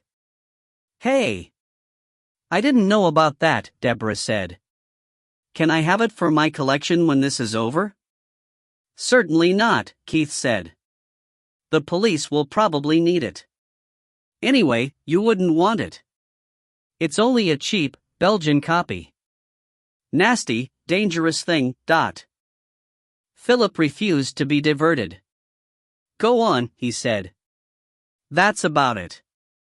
I made it clear that I could stick around longer than they could, and, after they left, my brother-in-law saw them well on the road to Glasgow. But, just in case they doubled back, I've sent him over to keep an eye on Michael Winterton's place at Dunbar, and I'm going to stick around here. While I was ministering to Stephen Clune, Deborah got a good look through his place and we're pretty sure that the guns aren't there. One other thing. I was careful to keep the visitors too angry to think of looking in their boot before they left. Because I'd got it open and lifted what they took from Stephen Clune. I've got it buried not far from here, and that's where it stays until I can deliver it to the cops. The only way I can see it is that Danny Bruce had got wind of something over one of his several grapevines and needed it in order to put pressure on the family. But, as far as I can make out through a polythene bag, it's a perfectly ordinary woman's handbag. And how that can be blackmail material I can't for the moment think. Especially with Stephen Clune being the way he is, Deborah put in mischievously. Well, I can, Philip said. A stir of excitement took over from the professional detachment in the reporter's voice. This could be serious. Let's take a look at it. Let's not, Keith said. I'm not doing any more tampering with evidence. I may leave it lying until I'm sure I've finished with it, but if I go on digging it up and putting it back, I'm going to lead somebody else to it sooner or later. It's your turn. Cough up. Philip shrugged. There's one handbag the police have been looking for months. He glanced sideways at Deborah and then back to Keith. You remember the Gene Watson case in Granton? No, Keith said. His attention to the news was highly selective. He rarely watched television and only skimmed the papers, occasionally catching up with the news via his car radio. Well, I do, Deborah said. Rape and murder, she added with relish. That's right, Philip said. But if you won't dig it up, we can only guess. Then we're guessing, Keith said. For the moment, exactly what it is doesn't matter. The fact that Danny Bruce wanted a hold over the family suggests that the guns are still around here. You don't know that, Philip said. If Danny Bruce organized the whole thing, he may only have wanted to squeeze a provenance out of the family, the documentation which would make it easier for him to sell the collection. I wish you hadn't said that, Keith said after a pause. It complicates things still further. Yet it's just another argument for what I was going to do anyway. And this is where you come in. I thought it might be, Philip said. Can I have this, exclusive? No, you can't, Keith snapped. I called on you for help, not to make you a gift of it. Mostly, do you write up the whole story yourself and sell it as a package? Usually. Do you ever tip off all the papers to a story? If it's impossible for me to handle alone, Philip said. Then, I'll tip off the papers and they give me a fee for the tip. That's what I thought, Keith said. What I want most just now is for a whole army to start watching this place and Michael Winterton's home and Danny Bruce and anybody and everything relevant. I want them poking everywhere so that, wherever the guns are, nobody can move them. Then I can do some more chasing for myself. Otherwise, I'm stuck here, just in case. And where else can I find an army of nosy beggars at a weekend except reporters? Philip Stratton scratched his head and took a long drink of coffee. You could be right, he said. But you're sure you want me to tell them the value of the guns? They might find them. And they're not all as far beyond temptation as I am. They couldn't sell them. I could, Danny Bruce probably could, they certainly couldn't. Not without being caught, Keith said. I know every dealer and major collector in the Western Hemisphere. I know which ones could be approached with a dodgy deal without word leaking out. Anybody outside the trade trying to hawk anything so rare would find himself the center of a glare of publicity, with the police and myself on his back, within half a day. Make sure they understand that. Philip put his mug down with a bang.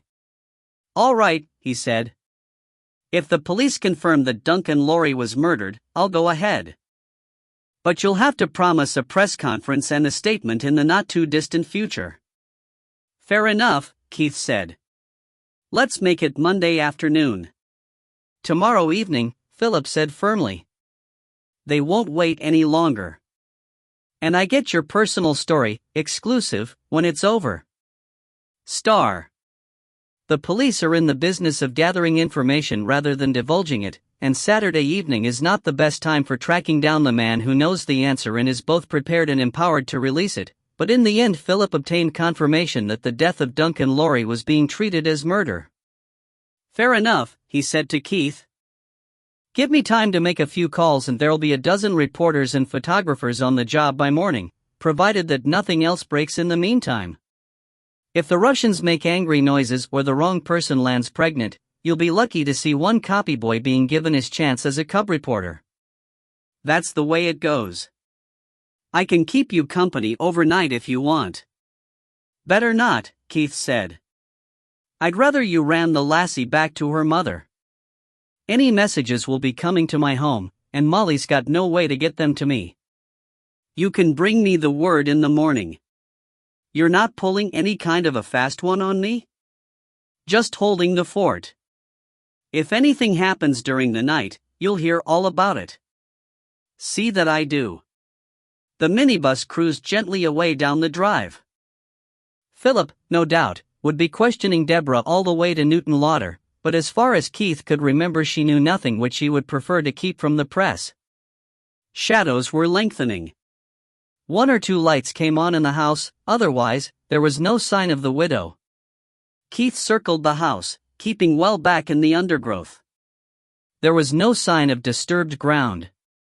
He found a summer house, a detached garage and a tool shed, but none of them contained anything of more interest than a Mercedes drophead. Soon it was too dark to search further. He made his way back and approached the drive obliquely. After a little exploration, he settled himself between two rhododendrons. The place, where it was not walled, was well fenced and a visitor, on foot or with a vehicle, would pass within a few yards of him. He waited, with the patience of the experienced stalker. Only the stars were out. The night was warm, he was not uncomfortable and the noises of the night, which would have unsettled any town-bred watcher, were as familiar to him as the ticking of his study clock. An owl was hunting nearby.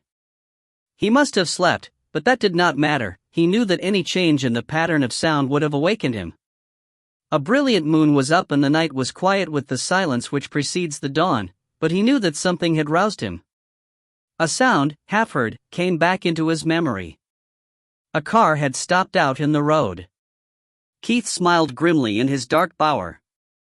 He had the revolver and his knife, and he would have the advantage of surprise. Something rustled, not far away, and it was not one of the small animals which had been around him earlier. He made ready for a shadow which would pass between himself and the moonlit grass. A twig snapped, further away this time. How many were coming? It had gone quiet again. The car at the road started up and drove away. Keith waited, 10 minutes, 20, half an hour, but there was no more movement. Nobody had passed him, he could swear. He moved softly to one side, to a position near where he had sat with Ronnie and Deborah to study the front of the house. And there he saw the answer, the black silhouette of his Jeep against the moonlight beyond. Somebody had come to see if he was as good as his word and, seeing his Jeep and knowing that Keith would not be far away, had departed. He shrugged, sat down and allowed himself to dose again. There was nothing to be gained by kicking himself. He would rather have kicked Mary Bruce, or the damned moon. Star. The minibus was back before the sun was high and reversed in beside the Jeep again. This time Philip Stratton was alone, and Keith, as he climbed inside, felt a sense almost of bereavement. He had become used to the sometimes irritating but always interesting presence at his side. The Scotsman and the Glasgow Herald will have men out within the next hour or so. The others will take longer. Your wife sends greetings, Philip said, and also this and this, passing over a clean shirt, a disposable razor and a sealed envelope, also some breakfast which I will now proceed to fry for us both. Molly's note, in her round and somehow very suitable hand, ran. Ronnie phoned. Nothing happening at Dunbar. Will phone again later. 2 different lots of police phoned. Chief Inspector Ovenstone from Edinburgh wants another statement from you. No hurry, whenever suits you. A phone number followed. And Inspector Cathcart, Strathclyde, phoned. Wants you to know that Danny Bruce had some heavy boxes moved into an outbuilding behind Golightly's music shop in Falkirk. If there's any chance of nailing DB again, or his daughter, he'll come running. Try to be good. M.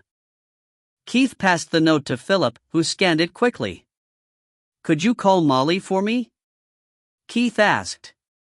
Tell her, when Ronnie calls, to ask him to look into this Falkirk thing. Now. After you've made my breakfast, Keith said. First things always came first. I'm surprised Edinburgh doesn't sound more urgent. What else could you tell them? Nothing. But they don't know that. Star. A car bearing a press sticker, the first of many, Keith hoped, came bustling up the drive as Keith, refreshed and tidy, prepared to depart. He squeezed past and drove away. Philip would brief the arrivals, and Keith had already made up his mind that he would only answer questions from the police, and not too many of those. But it was to the police that Keith went first. There is no respite in murder inquiries. On the other hand, every policeman must have some time off in the week, and Sunday overtime is expensive.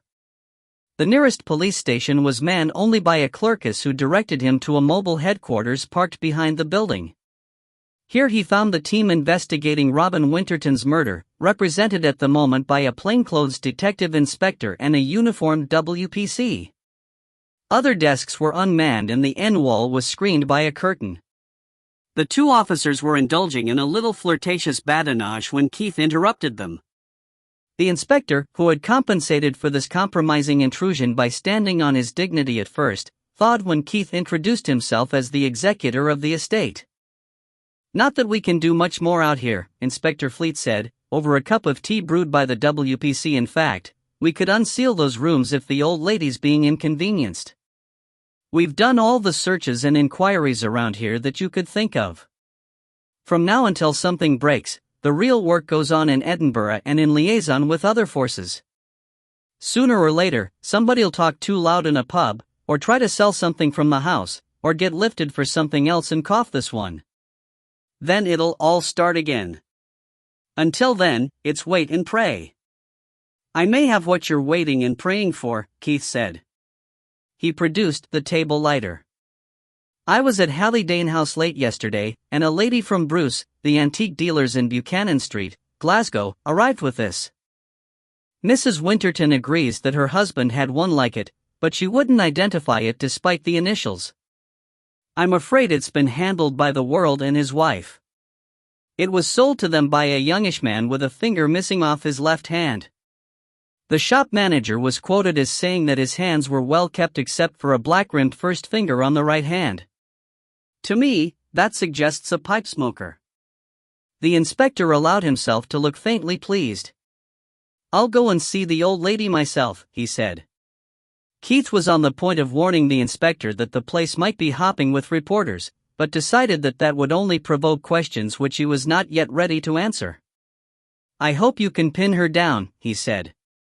I couldn't. Strathclyde can visit the dealer tomorrow.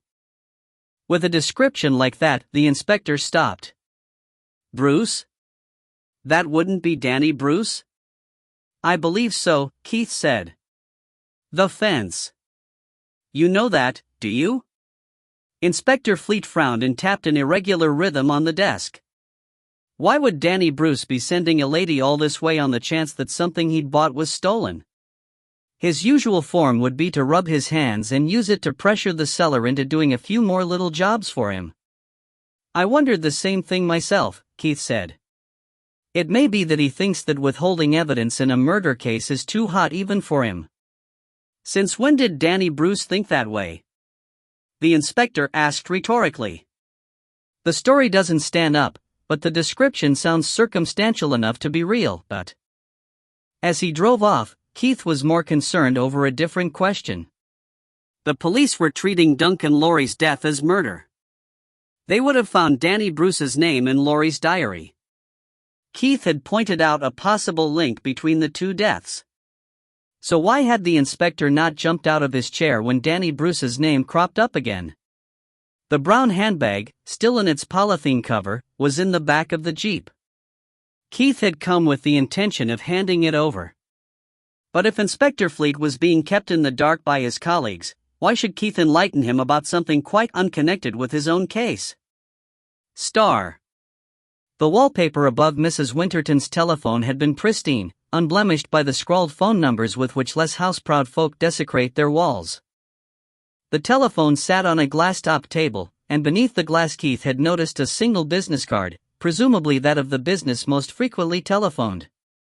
It was the card of a local taxi firm, and he had noted the address.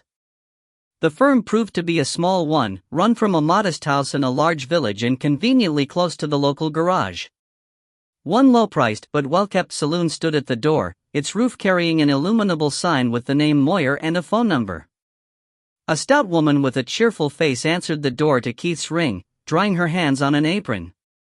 "Were you wanting a taxi?" she asked. "My husband's away with the other one, but I could take you as long as it isn't for more than an hour." "The Kirkgoers," she added in explanation. She reached for a chauffeur's cap and popped it onto a head covered with ginger curls, an incongruous and deliberately comic picture. "I don't need a taxi," Keith said, smiling. "I'm Mr. Winterton's executor and I was wondering whether there are any outstanding accounts." "You'd better come inside," Mrs. Moyer said. She took him into what Keith could only think of as a living kitchen and offered him an old but comfortable wing chair. She began to riffle through an untidy pile of paper on a sideboard. "I think they were up to date," she said. Mr. Winterton, poor old chap, was a prompt payer and the old lady always paid cash. Took a pride in it. Liked to let you see that she was carrying a big bundle of notes. She was the one I'd have expected to be mugged, carrying all that money around. I warned her more than once. "No, there's nothing outstanding." "They used you a lot, did they?" Keith asked. She went back to her washing up, bouncing her voice back to him off the wall above the sink. "He didn't, not unless he was going by train or plane. She used us whenever she went anywhere without him. She said her husband reckoned it was cheaper than running a second car. Maybe so, but my guess is that he didn't want her to drive. He wasn't daft, she's not the type to give way to anybody, whether it's her right of way or not." Keith suppressed a chuckle. She had summed up his own view of the widow to a nicety. "Do you know whether your husband took her to Edinburgh on Monday?" "He didn't. He was away to Gorebridge to fetch a manny whose car had broken down. I took her myself in the other car.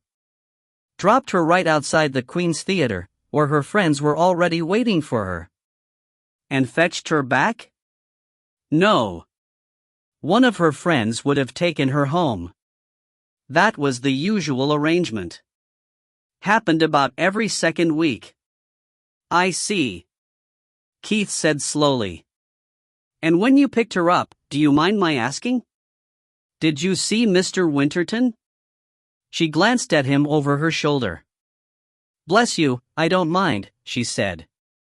"The police already asked the same things and you've a right to know, you being his executor and all. I didn't see him but I heard her call good night to him." "What else did the police ask you?" "Nothing much. Only about times." "You've been very helpful," Keith said. "One more thing. I understand that Mrs. Winterton had a resident maid until recently. Could you help me to find her? Were you, by any chance, called to take her to the bus station or somewhere?" She turned round, laughing. "I've known Bessie Dowry for years," she said. "Her family has a small farm just a few miles off.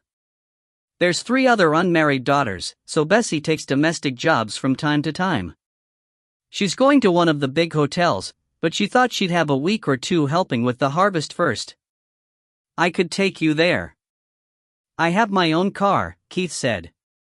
"No harm offering. I'll draw you a map, then." Star. Keith found the farm without difficulty. It stood on a clay soil but with, he judged, a good tilth and a slope to the south. The buildings were compact but solid and well kept. As usual with a busy farm, it seemed at first glance to be deserted, but machines were crawling in the fields and he could hear somebody whistling among the outbuildings. A stone wall enclosed an attractive garden in full flower at the front of the house, but he guessed that the front door was seldom used by visitors. He tucked the Jeep out of sight. It was not a very impressive vehicle for making calls, stained as it was with bird dung in white and purple, and found a back door standing open. The smell of baking made his mouth water. He rapped with his knuckles and a woman came to the door. She was in her early 30s, slim and with an attractive air of fragility which she realized was probably deceptive. He had known women who looked just as feminine and frail but who could carry bags of corn or creels of peat long after the men around them were exhausted. She was not beautiful but her skin was good, her dark hair was lustrous and well-styled and her large, brown eyes, by far her best feature, looked ready to speak, to flash or twinkle, and Keith could imagine them languorous with love. The overall impression was alluring, but in a way which was wholesome rather than sensual. "Who did you want?" she asked. "The others are out in the fields. It may be the Lord's day, but the harvest has to be got in when you've got the weather. If you spend the Sabbath in the kirk and it rains on the Monday, the barley gets spoiled just the same." "I can't believe he'd want that." "I'm looking for Bessie Derry," Keith said. "That's me." She seemed surprised that anyone would want her. Keith introduced himself. "I'm Mr. Winterton's executor," he finished. Her face clouded. She went back to making sandwiches, but her movements were slow and mechanical. "That was a terrible thing," she said. "I was so sad when I heard. He was a fine man, and he deserved better than he got." "Sit you down. But you needn't bother to tell me that he left me nothing, because he told me that before I left." Keith took a Windsor chair. "Can I help?" he asked. She brightened again. "Thanks, but no. It's just the men's dinner pieces and they're about finished. Take one if you'd like." "Why did he tell you a thing like that?" Keith asked. "It seems an odd thing to mention." He took a sandwich and bit into it. Cold beef with a trace of mustard and pickle and a leaf of lettuce, in fresh bread which had never been inside a baker's shop. His question seemed to flummox her. She turned away and poured water from a large kettle into an equally large teapot. "He just did," she said. Keith could only think of one reason for her discomfiture. "He gave you a present instead?" She turned back towards him but shook her head without looking up, busying herself with stacking sandwiches into a plastic box. "I'm his executor," Keith said. "I'll be seeing his checks and I need to know about any gifts of cash." There was a brisk whirring outside and a Citroën 2CD dashed up to the door. A younger woman, but so like Bessie that she had to be a sister, came in. She nodded incuriously to Keith. "They'll be looking for their dinner in a minute," she said. "It's ready." When the sandwiches and tea and some tins of beer were loaded into the back of the Citroën, the little car bustled away again. A plate of sandwiches remained on the scrubbed table. "You have those," Bessie said. "I'll make myself an egg." She poured more water into a smaller teapot. "Thanks," Keith said. He waited until she met his eye. "How much did he give you?" £500, she said, blushing. "I didn't want to say, because I'd heard that a gift made just before somebody died could be taken back." "Partly that. I don't think you need to worry about it." "And it was partly the amount that worried you, wasn't it? £500 is more than you give to a maid who'd been nothing else." "I won't tell anybody," Keith added. She walked to the door, looked out and then returned. When she spoke, it was very softly.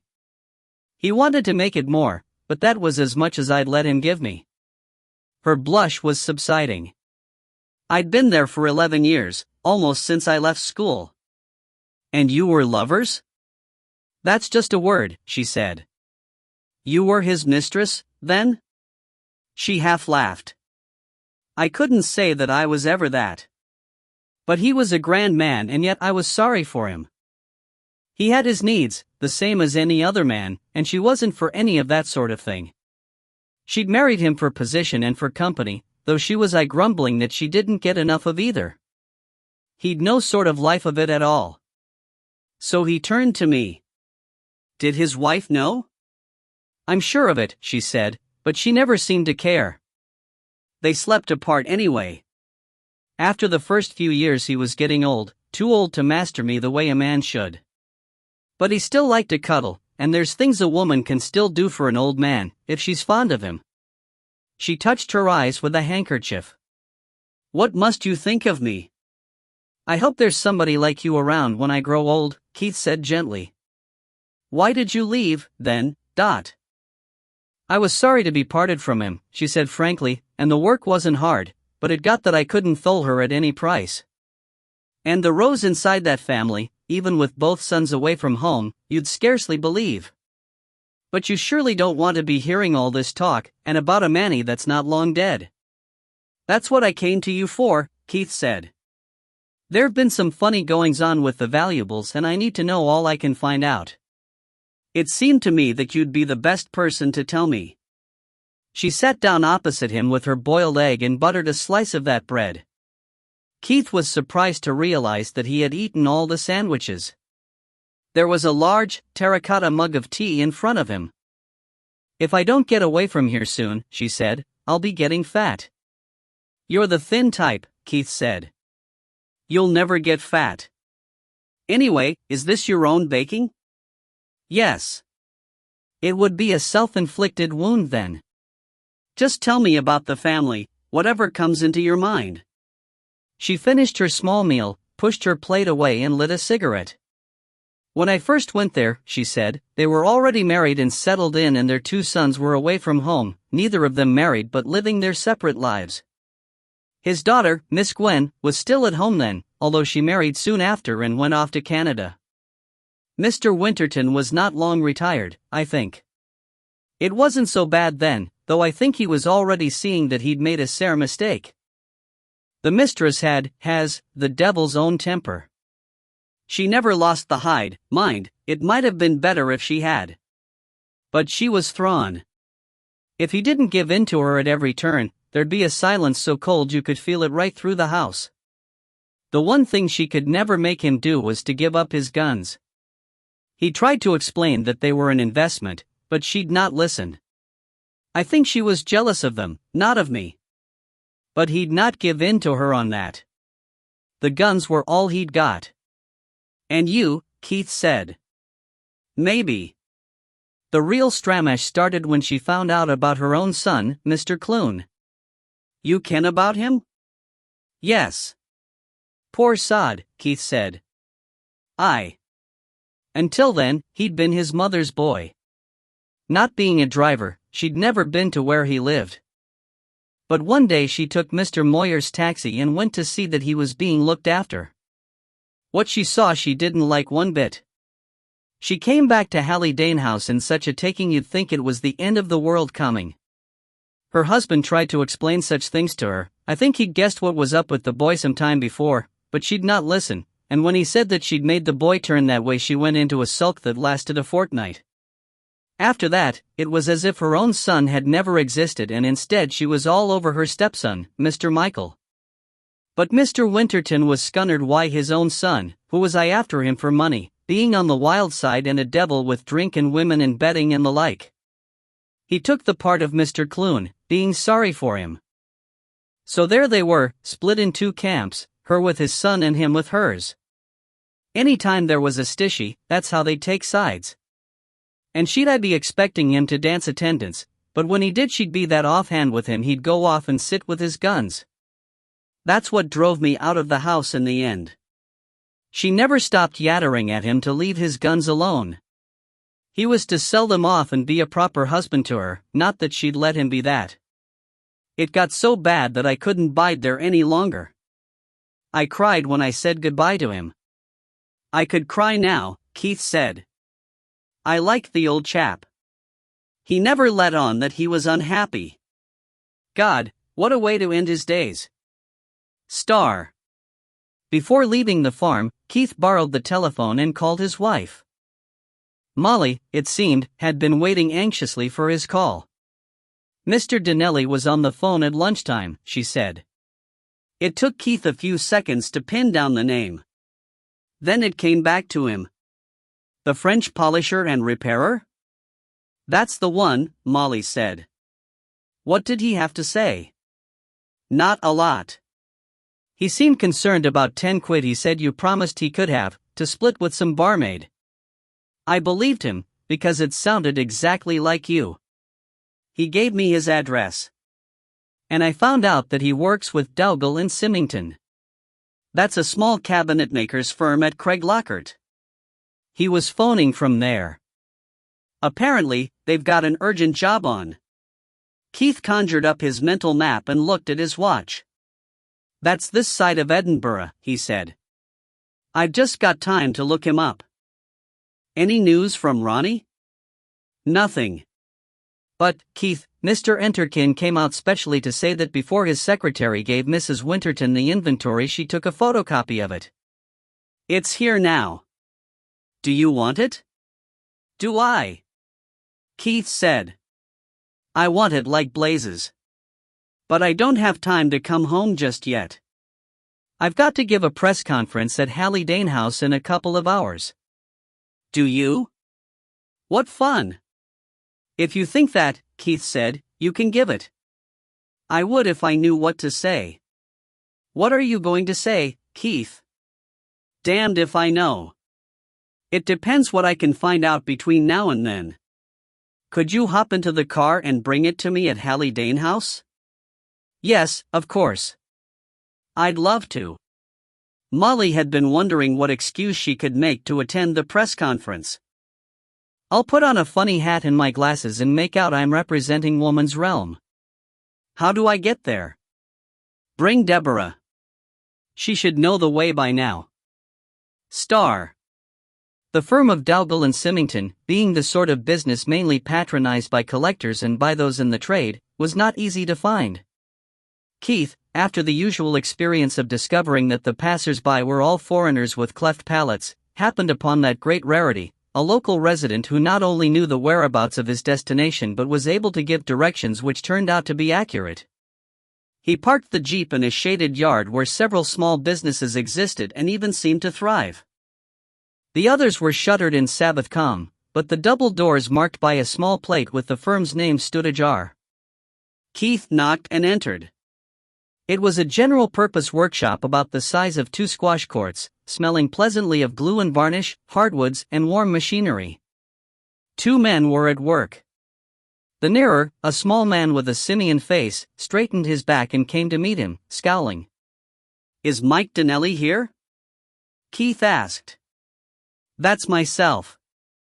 The voice was faintly Glasgow Irish. I'm Keith Calder. You phoned my home. I wanted to ask you. About Duncan Laurie. I bet you did. But first. Keith produced a 10-pound note. It seemed to vanish before it was quite out of his wallet. Donnelly still did not smile, but at least he was scowling less. I can't spare long, he said. This is wanted by midweek. What did you want to know? You used to give Laurie a hand in the evenings? Keith asked. Most evenings. Just to clean up or mend whatever he'd bought. Did he ever say anything about a collection of antique guns? Donnelly looked blank. Not a word. Do you know where he was working earlier in the week, up to the time he died? Let's see, now. Monday and Tuesday, he was on the knot between here, Peebles and Galashiels. He didn't go far, that old van of his was on the blink and if it was going to let him down he'd rather it was near home. And Wednesday? Keith asked. About Wednesday I can't tell you, not of my own certain knowledge, Donnelly said carefully. Wednesday evening I had to visit my sister in hospital, and that's when he was killed, d'you see? Leastways, the police are now saying he was killed. They called it suicide at first. If I'd gone to meet Duncan as usual, he'd VE said where he'd been. If he was still alive. That's right. Maybe I'd have saved him. Or maybe I'd have been done as well. But did he tell you, on Tuesday, where he was going to go the next day? Keith persisted. He did that. But whether he did as he said he would or not. Donnelly paused hopefully. Keith produced another $5. This is the last, he said. The garage was taking the van in for the day. Duncan thought he'd take the train to Glasgow. There were 1 or 2 small pieces the Edinburgh dealers wouldn't give him his price for, so he thought he'd try through in the West. And he was to deliver an ormolu clock one of the dealers had bought over the phone for a special customer. Danny Bruce? Keith said. I believe that was the name. It was Rutherglen Gardens, if that helps. It was a cash deal, not to go through the books, so Duncan was to take it to the dealer's home. Gardens? Keith said. Bloody Gardens? That's right. Keith was staring vacantly at the ceiling while he digested this fresh information, and he was only vaguely aware of the phone ringing and of the voice of the other craftsman. Are you Mr. Calder? He is, Donnelly said. If you can wake him up, tell him he's wanted on the phone. Keith came out of his reverie and crossed the workshop to take the phone. It was Philip Stratton. Distortion of his voice suggested that he was using his radio telephone. Is that you, Keith? Yes. Thank God for that. Molly phoned me. She was just about to leave to come here when she got a call from the police in Falkirk to say that they had you in custody. She was sure that you couldn't have reached Craiglockard yet, let alone Falkirk, if you changed your mind and headed that way. But no woman ever had a sense of time, so I couldn't be sure. Can you make sense of it? Oh yes, Keith said. No trouble at all. Is Molly on her way? Yes. That's why she asked me to call you. I'm coming back right away, or even sooner, Keith said. Look after Molly when she arrives. I think something's going to happen. And see if you can contact the detective inspector who's on duty in the mobile HQ. His name was Fleet, I think. Or possibly Feet. Tell him that if he cares to meet me at Hallidane House, I should have something useful for him. He hung up. Deep in thought, he stared at the box in front of him and only realized slowly what he was seeing.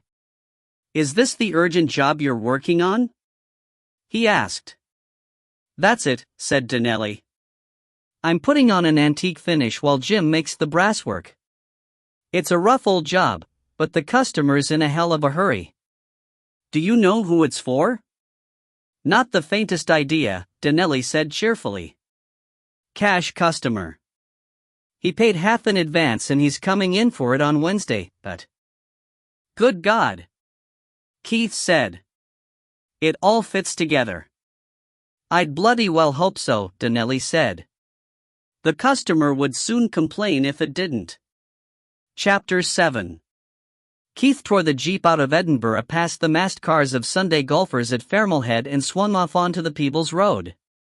As he went, he wondered what inspiration had led Ronnie to identify himself to the arresting officers as Keith Calder. Could his brother-in-law have suffered a sudden onrush of intelligence?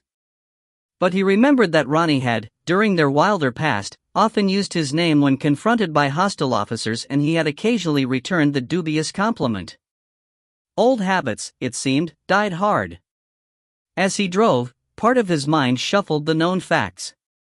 The remainder was willing the miles away. The gravel sweep at Hallidane House would be choked with reporters' cars.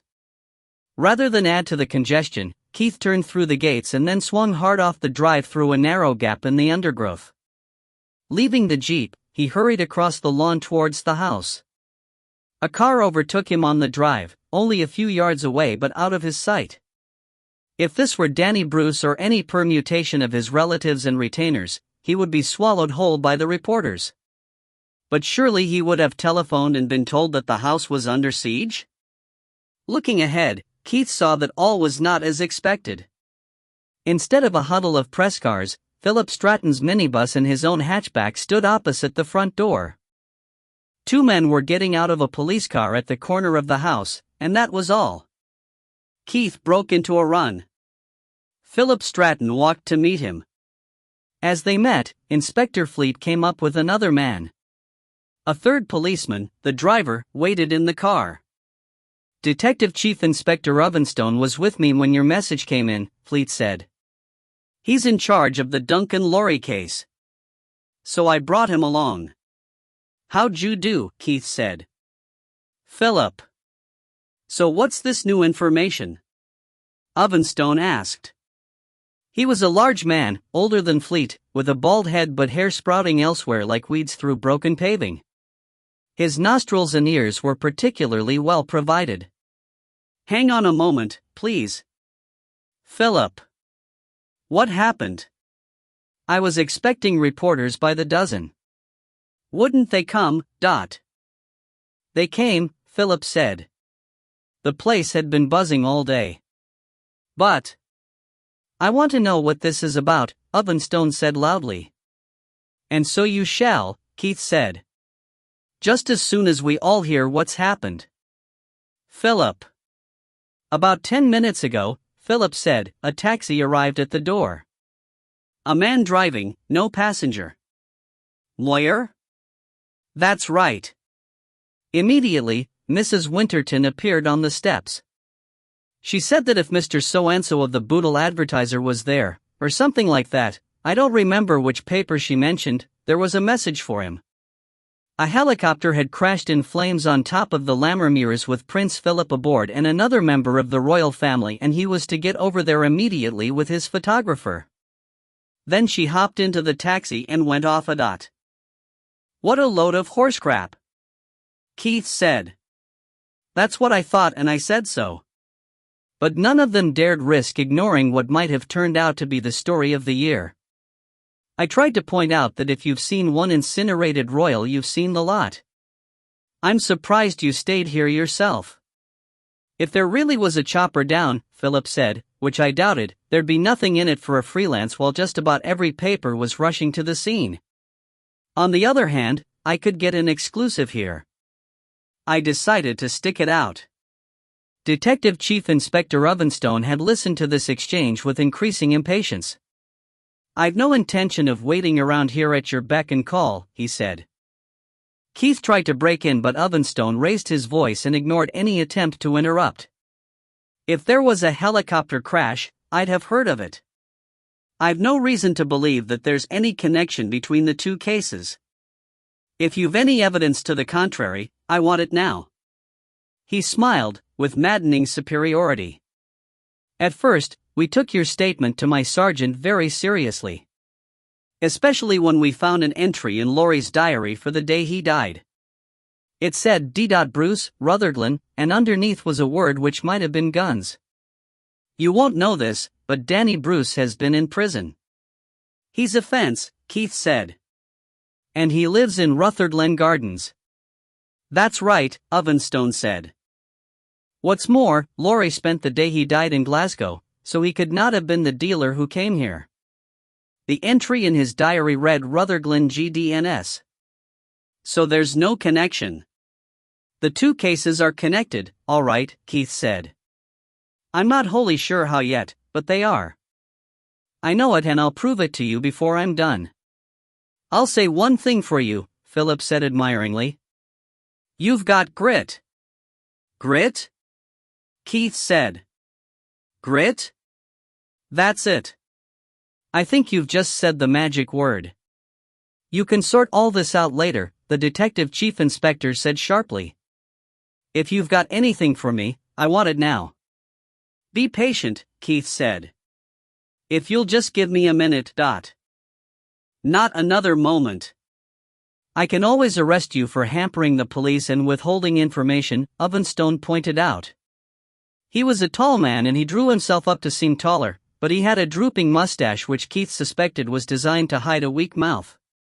"You probably could," Keith said. "In which case you'd get the story a few minutes earlier and you wouldn't get the proof at all." "Something's going to happen, Anne." "What's going to happen?" Ovenstone asked impatiently. "Shut up," Keith snapped. To his surprise, Ovenstone fell silent, gaping at him. Keith hurried on before the policeman could regain the initiative. The reporters have been decoyed away, and a trap was set which was supposed to keep me out of it. There are visitors coming. Let's get these cars hidden. Over the grass and round the back of the shrubbery. Then, when we're out of sight, I tell you the whole story. It won't do the lawn any good, Philip said, and the marks may give the game away. The lawn's already chewed up with reporters' cars, Keith pointed out. Get going. Molly. I think we'd better do as he suggests, Fleet said. Ovenstone grunted. Molly and Deborah were waiting in the hatchback. Keith spoke to his wife through the open driver's window. Do you have cameras with you? Yes, of course. Molly, a dedicated wildlife photographer, would as soon have traveled without her cameras as Keith without his guns. Follow the other cars, Keith said. Hide this one and bring your cameras back. Hurry. Deb, stay with me, Dot. Deborah jumped out and Molly drove off onto the grass. Keith, in a fever of impatience, waited with his daughter at the end of the drive, ready at an instant's notice to dive into hiding, until the other four returned. While he waited, he stole a look at the inventory before slipping it into his pocket. I thought so, he said aloud. This way, Keith said. He led them round the back of the house, at first over the lawn and then through a small rose garden. They stepped over low hedges, skirted a rockery bright with alpines and passed the double garage. Keith, as he went, was looking up at the roof of the house. This has to be the place, he said suddenly. Why does it have to be what place? Ovenstone asked. His tone had changed from arrogant to plaintive. Get under cover, Keith said. They could be here at any moment. Beyond what was evidently a rear extension from the drive, a vegetable garden was screened by a hedge of clematis. Flowering was over for the year and the clematis was an untidy tangle. He led the way round it. On the far side, a walled compost heap provided a dirty but not uncomfortable seat. Sit down and you'll be out of sight, Keith said. They were facing across a wide strip of grass, a flower border and the drive to the back door of the house some 60 yards away. The mass of berberis, bright with berries, led round the corner towards the front door. I've had just about enough of Ovenstone began. Not yet, Keith said urgently. Let me check something first. He listened, but there was no sound of a vehicle yet. He walked quickly across to the back door, looked behind the screen of berberis and came back again. Right enough, he said. What is? Asked the detective chief inspector. Please, he added. Keith started to put him out of at least part of his misery. Mrs. Winterton took me over the house yesterday, he said. I was looking for clues to the whereabouts of Mr. Winterton's collection of guns. His very valuable collection. There were radiators in every room, but I never saw a boiler for the central heating. One of Danny Bruce's men had just been round the house. I saw him returning, and there was grit on the floor and on the soap in the cloakroom. A boiler room? Molly said suddenly. Exactly. So I looked at the chimneys and spotted the one with a taller, fatter pot. See it? There's a manhole behind those shrubs and a flight of steps, leading down to a door. That's where they'll be, under the coal. And I'll bet my chance of reaching heaven that Danny Bruce is coming for them. And I've got this, exclusive, Philip said. Molly, my darling, I'll be your agent for any shots you get. Detective Chief Inspector Ovenstone was looking less and less happy. But if Duncan Laurie... Hush, Keith said. Listen. Keep heads down and radios quiet. Round the house came the sound of an approaching vehicle. Could be reporters coming back, Keith said. But if it's not, it'll be a group of very hard men, probably armed. Let Molly photograph them removing the goods before you make any move towards arresting them. You want me to get a gun from my jeep? Certainly not, Ovenstone said. That's not how we operate in this country. You stay out of it. Fleet and I can cope. We've tackled armed men before. Detective Inspector Fleet was looking unhappy. This is my case, he said, and if we have reason to believe that the men are armed. That's only a guess, Ovenstone said. We're told that the two cases are connected, and I have the rank. No guns. I know what I'm doing.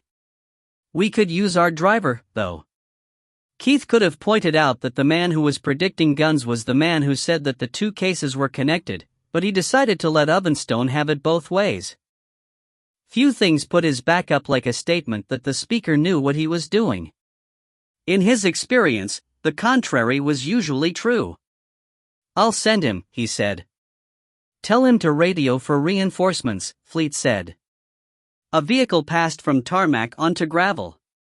The sound increased as a Range Rover came round the corner of the house. It halted when it had passed the end of the Berberis. Debbie, you can come with me, Keith whispered. Molly and Philip, you stay right here, out of sight, and for the love of God don't get involved. What grounds do we have for an arrest? Fleet whispered. The men in the Range Rover were sitting still, using their eyes. There seemed to be 4 men and Mary Bruce. Don't move, Keith whispered. They can't see us as long as you keep perfectly still.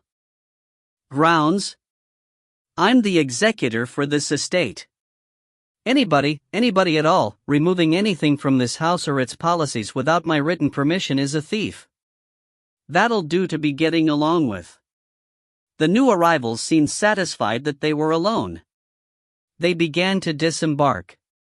Keith saw that Danny Bruce himself, immaculate as ever in camel hair coat and trilby, was the first one out.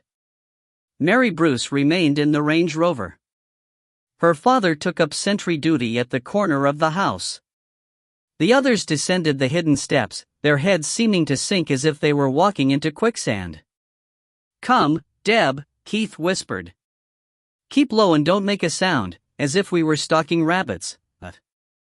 The vegetable garden had a slight upward slope away from the house so that an unseen retreat in that direction was out of the question. They crawled back in the direction from which they had arrived, their concealment aided by the grasses which had been drawn up into the hedge, until they reached the double garage. A specimen weeping ash cut them off from Danny Bruce until they were behind the house. As they hurried, now upright, through the garden, Keith was worried by Ovenstone's attitude and he was sure that Fleet was none too happy. There is a type of policeman, as there is a type of lollipop man, who believes that official status brings invulnerability, and the longer this delusion survives the stronger it can become. When Danny Bruce chose hard men he chose well, and Keith knew that he had been lucky to get on top of them and to stay there. They would not be overcome so easily a second time. He decided to take Ovenstone's name in vain. They passed Philip's minibus and the hatchback and found the police car. All 3 were well tucked into the jungle, but the police car seemed to have a possible route forward onto the drive. The uniformed constable dozing behind the wheel jumped as Keith appeared at the window. Detective Chief Inspector Ovenstone says you're to pull forward and block the drive, Keith said. Your engine's quieter than mine. And if any car were going to be rammed he would prefer that it were the police BMW rather than either of his own cars. Then get on your radio and call for assistance. There are 4 men and a woman, probably armed. After that, you go and join your bosses, without showing yourself. He described the covert route back to the vegetable garden. They held branches back while the constable eased the car forward and parked it across the drive. He was a good driver and managed it without raising the engine's noise noticeably above tickover. While he was on his radio, Keith beckoned to Deborah and they faded away. There was no sign of another sentry. The Jeep was as Keith had left it. He unlocked the back door. What did you make of Chief Inspector Ovenstone? He asked Deborah. I thought. She paused and looked at him. I thought he was silly. You warned him, but he still thinks Danny Bruce and his men are going to give up just because he tells them they're under arrest. I agree with every word, Keith said. Well, it's on his own head if anything happens to him. I just hope your mother keeps her head down. The question is, what are we going to do, you and I? Deborah shrugged. You've already made up your mind, she said. As a matter of fact, I haven't. Let's assume that, before reinforcements arrive, the Range Rover comes back down the drive. I don't think it can get past the police car. What will they do? Get out and run for it? Deborah suggested. Very likely, Keith said. And probably taking the most precious items with them. I don't much like that idea. They'll be caught, but just suppose they've hidden the pearls of the collection. They could be all rusted by the time we got them back, Deborah said. That's for sure. Keith opened the back door of the Jeep, lifted the rubber mat and unlocked a trap in the floor. This opened a narrow, specially built compartment, squeezed between the exhaust and the fuel tank, where he kept a couple of guns and some ammunition. Old and inexpensive as they were, the guns were carefully wrapped. No unexpected invitation to shoot was going to catch Keith unprepared. He handed Deborah the 20-bore and a handful of blue cartridges. Take this, he said, but only if you're absolutely sure. I'm sure, she said. What do I do? Back me up. Don't shoot unless somebody's coming at you or you think I'm in danger. Ah. Hush a minute, he said. He thought quickly. Wherever the Range Rover stopped, there would be shrubbery close to the doors on either side. Better to allow them to emerge and to catch them nearer the gates. He placed Deborah behind a tree 30 yards beyond the police car, and settled down in the bushes across the drive from her. Nothing happened for what seemed an age. Dad, how long do we wait? Deborah's voice came suddenly. Something will happen eventually, Keith said. Until then, we hang on. 2 minutes later they heard the Range Rover coming fast and his mouth went dry. Detective Chief Inspector Ovenstone's belief that 3 unarmed policemen could arrest an armed gang had proved false. If Molly had disobeyed his last instruction. The Range Rover came round the curve of the drive, already over 50 miles per hour and still accelerating. The driver must have been distracted by something in his mirror or within the vehicle, because he left his brakes off for a few more seconds. The drive had a dusting of old leaves and when he braked the big car began to slide. He let up, corrected and tried again but it was already too late. As a last resort he tried to crash through off the drive but the resilient bushes threw him back. He hit the bonnet of the police car with a noise of crumpling metal and tinkling glass, followed by a moment of deathly silence. Through the leaves, Keith saw an argument raging inside the vehicle. The Range Rover's engine had stalled. The driver tried his starter but it was a forlorn hope. Hideous noises made it clear that the vehicle was beyond moving under its own power. There was more argument. Then a door opened and Danny Bruce's dapper backside emerged. To the road and grabbed the first vehicle to come along, he was saying. Bring what you can carry. Keith waited until the motley group was almost abreast of them while he did a visual check of the guns on display. Musket, a pair of duelers agile and not a modern weapon to be seen. He stepped out of cover. Don't drop those guns, he said. Even as he spoke, the words seemed odd. The order was intended to keep the treasures undamaged rather than the hands of the enemy full, but it served both purposes. Hold them over your heads. Anyone who doesn't is going to lose some bits. During the instant in which they were making up their minds, he put his safety catch off with a vicious little snick. It was enough. Hands were raised. Even me? Mary Bruce asked sweetly. Especially you, Keith said. Most of the group had been caught in the open but one man was close to the greenery. He made a sudden dive sideways and vanished. Keith stood fast, impressing his domination over the remainder. But, inside, he was praying. The man was heading towards Deborah. He prayed that she would either shoot or run. If she froze. The bushes parted again and the man backed hurriedly out, still holding a micklet. Keith recognized him by the dressing on his face and the blood pouring over his chin. Deborah followed, her muzzle centered on his chest. Her face was contorted into a snarl like that of a cat on the point of attack. Keith felt again the crawl of atavistic dread up the back of his neck, but he kept his voice calm. "Hello, Nigel. Welcome back. I see you've bust your nose again. About turn, everyone, and start back. Squeeze between the cars. The first one even to look round gets shot where it'll do most harm. I'm not in a mood to take chances." "Do what he says," Mary said. "The bugger's mad." Danny Bruce, true to form, had the steel and silver Scottish snap-ons in his hands. "He does seem to be a stumbling block," he said. "One of these days." "Just walk," Keith said. "And if I find that anyone's been badly damaged, you're for it." "Where's Eric, Dot?" "Not feeling up to walking. Which is probably just as well. The way he feels," Danny Bruce said thoughtfully, "he wouldn't have stopped for a shotgun." "None of you had better feel the same," Keith said, "or blood will flow. No more talking or I'll think you're setting me up. And if one of those guns gets dropped, I'll have to repair it. I'll harden the parts the old way, with bone meal charcoal.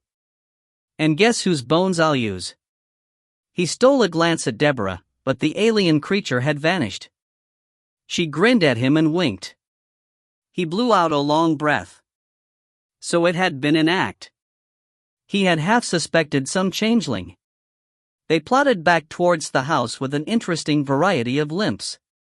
Keith dropped back a few paces. He winked back at Deborah. Tucking his own gun under one arm, he took her gun from her, unloaded and closed it before handing it back. As they neared the end of the drive, he slid sideways into the bushes but continued on a parallel track, covering the party from there. It was folly, he knew. But Detective Chief Inspector Ovenstone had put his back most thoroughly up and, despite his anxiety, it tickled something deep inside him irresistibly to see the party marched back by a schoolgirl with an unloaded gun under the eye and camera of the nation's press. The scene which was appearing could not have been bettered. Molly had now emerged from hiding and was busily photographing the three policemen, who were handcuffed together. One of the pairs of handcuffs passed behind a stout downpipe. At first sight of the file of prisoners, she poised for flight. Then she saw Deborah in command. The dedicated photographer united with the fond mother. She moved sideways to capture the whole scene, the automatic camera buzzing like a trapped insect. Keith tucked his Magnum 12-bore behind his leg whence he could produce it in a hurry and came a few paces into the open. "Down on your faces," he said.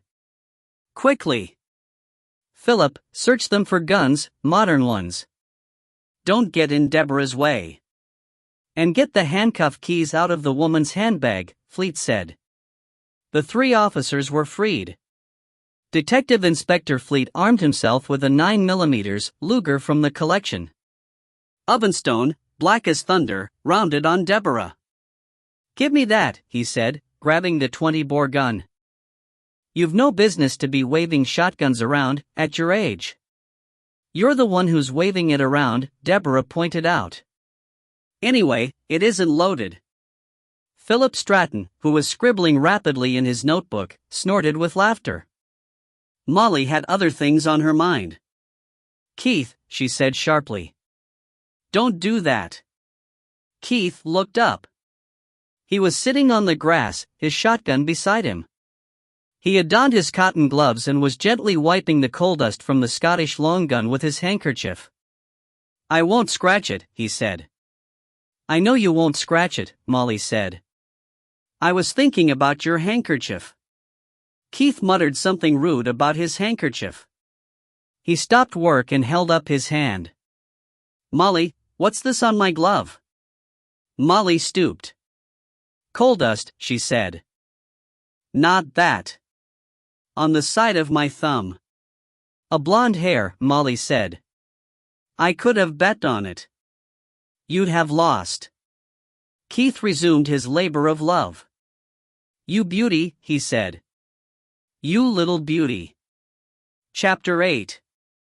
Even after the arrival of reinforcements, the period of delay and confusion which Keith had learned to expect after any police action was extended and exacerbated by the fact that the drive was blocked and by Keith's absolute refusal to have the Range Rover towed away until every gun from Robin Winterton's collection had been removed, checked, listed, and transferred to a police van for temporary safekeeping by the police.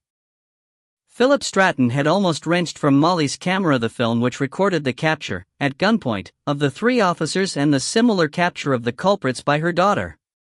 While he made intensive use of his radio telephone, the Calders were left to stand around on the gravel or to wait in their cars. Keith ran out of patience. At least he could have made a start to checking the inventory. He boosted Deborah through a high window opening and she opened the front door. The mild panic which ensued when the Calders were found to have vanished only abated when Deborah and Molly were discovered, drinking tea in the drawing room. Keith, who was pacing around the house with a mug in one hand, the inventory in the other and a parcel under his arm, was persuaded to join them. By common agreement between Detective Chief Inspector Ovenstone and Detective Inspector Fleet, a single constable to take notes was deemed sufficient. Even so, by the time that Philip Stratton had slipped unobtrusively into a corner, the available seating was filled. Ovenstone, still in surly mood after an unsuccessful attempt to persuade Philip Stratton not to market Molly's photographs, had taken one of the armchairs and Keith the other. Fleet, who was making a poor attempt to conceal his delight at Ovenstone's discomfiture, was squeezed onto the settee between Molly and Deborah and seemed to be enjoying the company. "Now, see here," Ovenstone began. "One moment," Fleet said. "You may have the rank, but we're on my patch and what we're going to discuss relates more to my case than to yours. I think I should have first crack." "Oh, very well." Ovenstone almost managed to flounce in his chair and looked out of one of the long windows. The garden, beautiful under the declining sun, seemed to give him little comfort. "In point of fact," Keith said, "the 2 cases are bound up closely together. I'll give you a written statement in due course, dotting the T's and crossing the I's. Suppose I just hit the high spots for the moment? Then you can both ask questions." "That'll do fine," Fleet said. Ovenstone grunted. "And you can probably fill in some gaps," Keith said. "This is mostly the story of a very foolish old woman, who had been pampered all her life into such arrogance that she couldn't believe that she could possibly be wrong about anything," Keith said. "You must know the type." "Know it?" Fleet said. "I think I married its daughter." "Sorry," he added, in response to a disapproving glare from Ovenstone. "Go on." "At one time or another, she dominated her son and her stepson, the sort of domination which can be achieved through the purse strings, backed by a battering with words. It becomes a habit in the end. She tried with partial success to dominate her second husband. I suspect that it was her foolish indulgence which turned her son into a raving homosexual, but when she found out his tendency, according to the former maid, she transferred her affection and her favors entirely to her stepson. Robin Winterton was concerned about this. He felt that Stephen Clune was being unfairly treated, and in the many family rows he sided with him. He might even have got around to mentioning him in his will, in the certain knowledge that he would get no benefit from his mother's inheritance, but there's no sign that he ever did anything about it. Robin Winterton was a sensible old chap. His only act of folly seems to have been his second marriage. Through his first wife he inherited some property, including some antique guns of very great value, and, realizing that these were very much an appreciating asset, he extended the collection during the rest of his working life, as his form of life savings. After I heard of his death, I took a look at the list I'd been keeping of his collection. I can't be sure, because he didn't buy everything through me, but I'd guess that he'd only spent around $40,000. Only? Molly said. Think of it as an average of 20 quid a week out of the earnings of a successful career and you may see it in perspective. Those guns alone will fetch nearly £500,000 now. But add to them the almost priceless guns which came through his first wife and he could have been a millionaire, at least once. Can't you be more specific? Fleet asked. A court will need to know. I have a rough figure in mind for what final disposal should realize, Keith said, but I'm quite prepared to be astonished. You never know what collectors and museums will go to at auction when something unrepeatable turns up. The tragedy is that his family could not appreciate the wealth which he was accumulating. I'm not sure that he fully understood it himself. His will may have been very much out of date, or perhaps he meant it that way, but the 100,000 each which he willed to his son and his daughter were a couple of drops in a biggish bucket. The balance, after capital transfer tax on the whole, was willed to his wife. As far as his family was concerned, he had been a salaried man with a pension which would die with him. He owned a fine house but lived modestly. He made no secret of the fact that his money was in a gun collection which his wife regarded as no more than an annoying hobby. She seems to have realized that it was valuable, but value is a relative term. The same applies to certain other antiques, mostly deriving from his first marriage. That's the background. Now we approach the facts. After Mr. Winterton was murdered, his widow confessed that she had sold his collection, for far less than its value, to a knocker who had called at the door and who, from her description, seemed to have been Duncan Lorry. Later, I was approached by Danny Bruce's daughter Mary. I knew the Bruces of old. I used to do business with them until I found that they were trying to unload stolen guns through me. Danny is an antique dealer in Glasgow. Unless he's changed, he's also the premier fence for most of Scotland and northern England. And his intelligence system was always superlative. News from the worlds of crime or of antiques was part of his stock in trade. You probably know that as well as I do. Mary's approach to me was guarded. She was after information. Danny evidently had wind of the value of Mr. Winterton's guns. But I couldn't make out whether Mary was sniffing after their whereabouts or their value to me as executor. Either Danny Bruce had staged the whole thing including the murder, or he had sent the knocker to buy them after he heard about Mr. Winterton's death, or else he had had nothing to do with either event but had got wind that the guns were missing and was trying to get his hands on them anyway. I tried to cover all those possibilities. Keith looked at Ovenstone. I told your sergeant about the guns. You didn't take it seriously because you learned that Lorry had been in Glasgow when he was supposed to have been visiting Mrs. Winterton. That didn't matter a lot, because in fact Duncan Lorry never saw or, as far as I know, even heard of the guns. Yet he got drawn into the events. Ovenstone had been sitting in silence, but his reserve broke. I thought you said. Wait, Keith said. Please wait. I asked a friend in the Strathclyde police to keep an eye on Danny Bruce's movement of goods. And I set my brother-in-law to following Mary Bruce, I suppose I should call her Mary Anguillas, who was traveling with a bodyguard of 2 toughs. Mary made a beeline for Stephen Clune. Her 2 goons tied him up and then they, with or without her assistance, beat hell out of him until he handed over this. Keith picked up the plastic bag containing the handbag from beside his chair. 4 pairs of eyes followed it. I pinched it out of her car yesterday. Its purpose seems to have been blackmail, and our best guess is that it's the handbag of the girl who was raped and murdered at Granton a few months ago, Jean Watson. I haven't opened the wrappings, he added. Chief Detective Inspector Ovenstone assumed the privilege of seniority and received the package. Without opening the polythene bag, he managed to unlatch the handbag and to take a clouded look at the contents. Blue-checked handkerchief and a green purse, he said. That's all I can make out. We'll keep the whole parcel intact for the lab. But it's enough. It fits. Our colleagues will be turning handsprings. Ovenstone himself was looking happier. The humiliating publicity of his capture by the Bruces and his rescue by a schoolgirl would be offset if he could bring in the solution to the Jean Watson case. Assume that Michael Winterton's fingerprints are on it, or that he thinks they are, Keith said. After all, they could hardly be the widow's. That would be the hold which Stephen Clune had over his stepbrother. And, Danny Bruce having the grip that he's got on the grapevines of crime, he knew that some such incriminating evidence existed. The fact that he wanted it at all suggested very strongly that Danny Boy was only trying to cut himself a piece of the cake, post hoc, as the lawyers would say. This is confirmed up to the hilt if the description which Mary Bruce brought me of Mr. Winterton's murderer was the truth, and, of course, if the murderer was still alive. Danny would never have pointed the finger at anyone who might have pointed it back. He looked at Fleet and awaited a comment. A yes on both counts, Fleet said. The description went to records and fitted one man like a glove.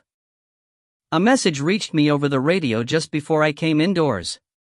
The police in Kirkcaldy picked him up. He still had the gold watch in his possession. The brass bookend was found in a dustbin 2 streets away. He's in process of coughing the lot at this moment. You could have told me before now, Keith said. It would have shortened the story.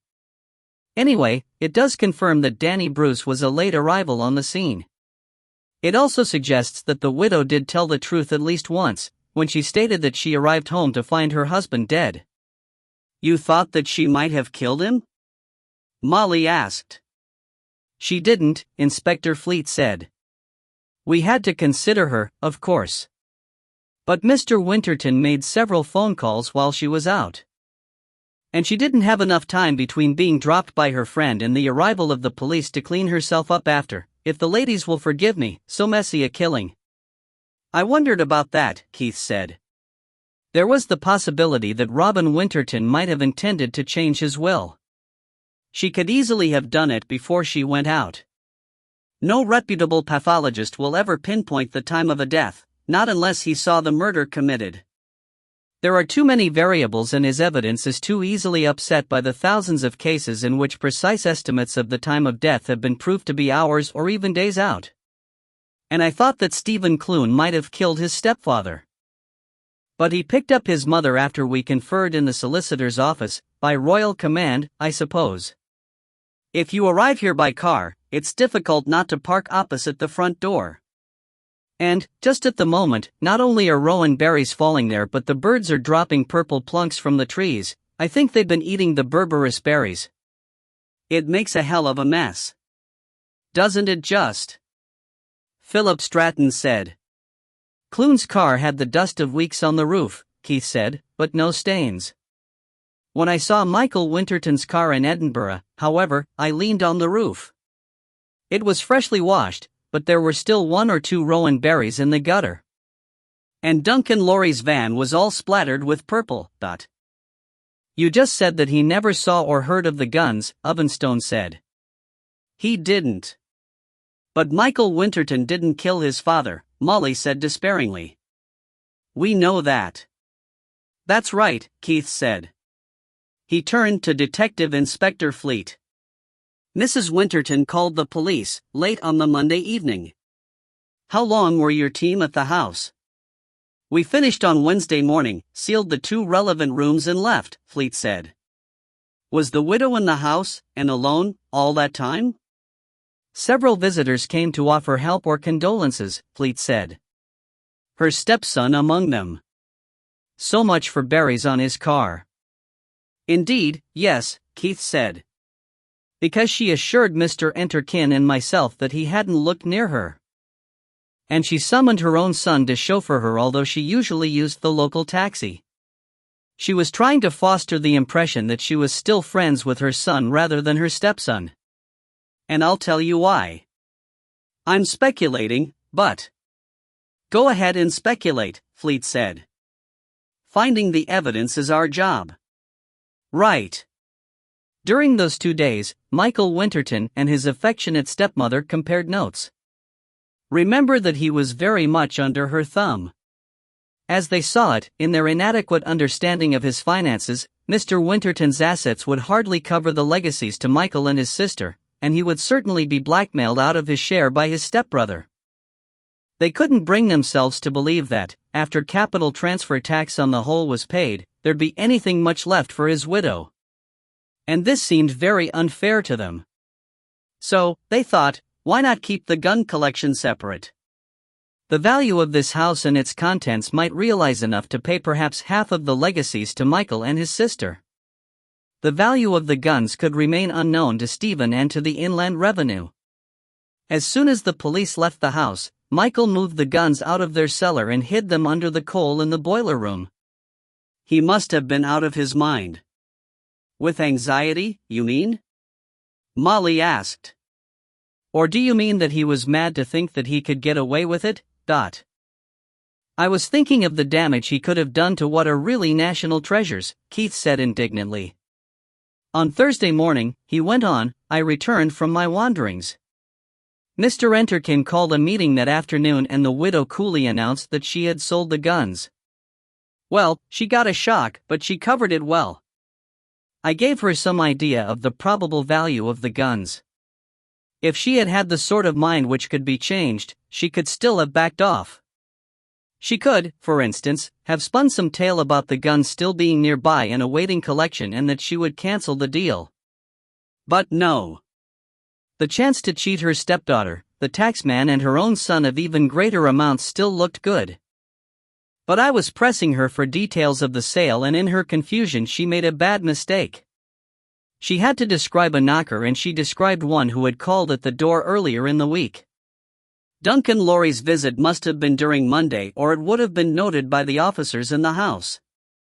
I pressed her for more details. I asked whether there had been any packing case in the van. She described the first case which came into her head, which happened to be an old and valuable dower chest. I've just been looking in the inventory. The dower chest is mentioned but I see no sign of it in the house. She had arranged for her son to transport her. This may have been because she and her stepson had decided to play down their closeness or because she wanted an opportunity to try and persuade Stephen Clune to give up the evidence he was holding over his stepbrother. Whatever the reason, she capitalized on it by stating that her stepson hadn't been near her since his father's death.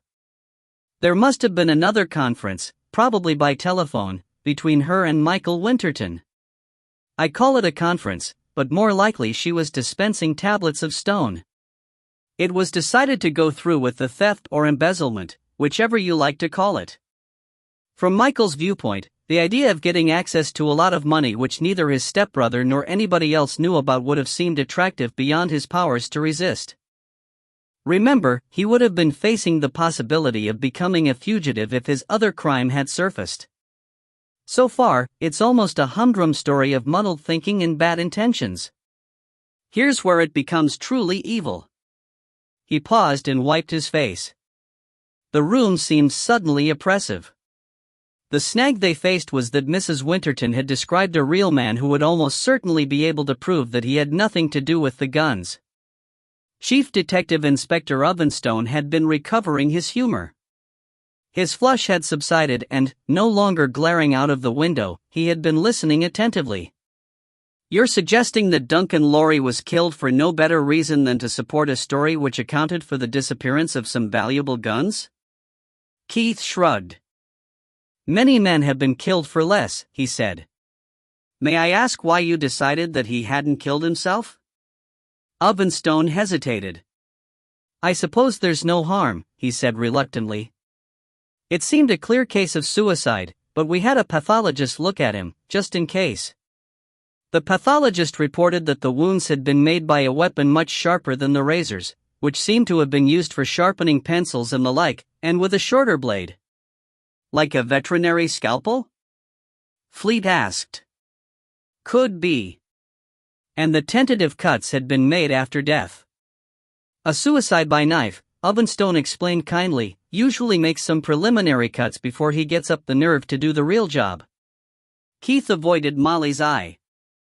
Do you really want your daughter listening to all this?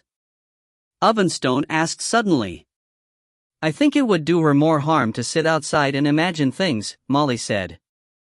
And I was the one who caught the Bruce gang for you, Deborah said indignantly. Ovenstone colored again. Keith hid a smile. The press will be all over her, he said, so she'd better know what not to say. You'll feature as a beautiful blonde, he added to Deborah, but don't let it go to your head. They called Smelly Nellie a beautiful blonde when she had to be rescued from a fire in that hovel of hers. Philip Stratton gave him a look of reproach. I wouldn't count on it, he told Deborah. Try this for size, Keith resumed. Michael Winterton hurried over to Hallidane as soon as he could. Remember, he already had one murder to his credit, the next would come easier.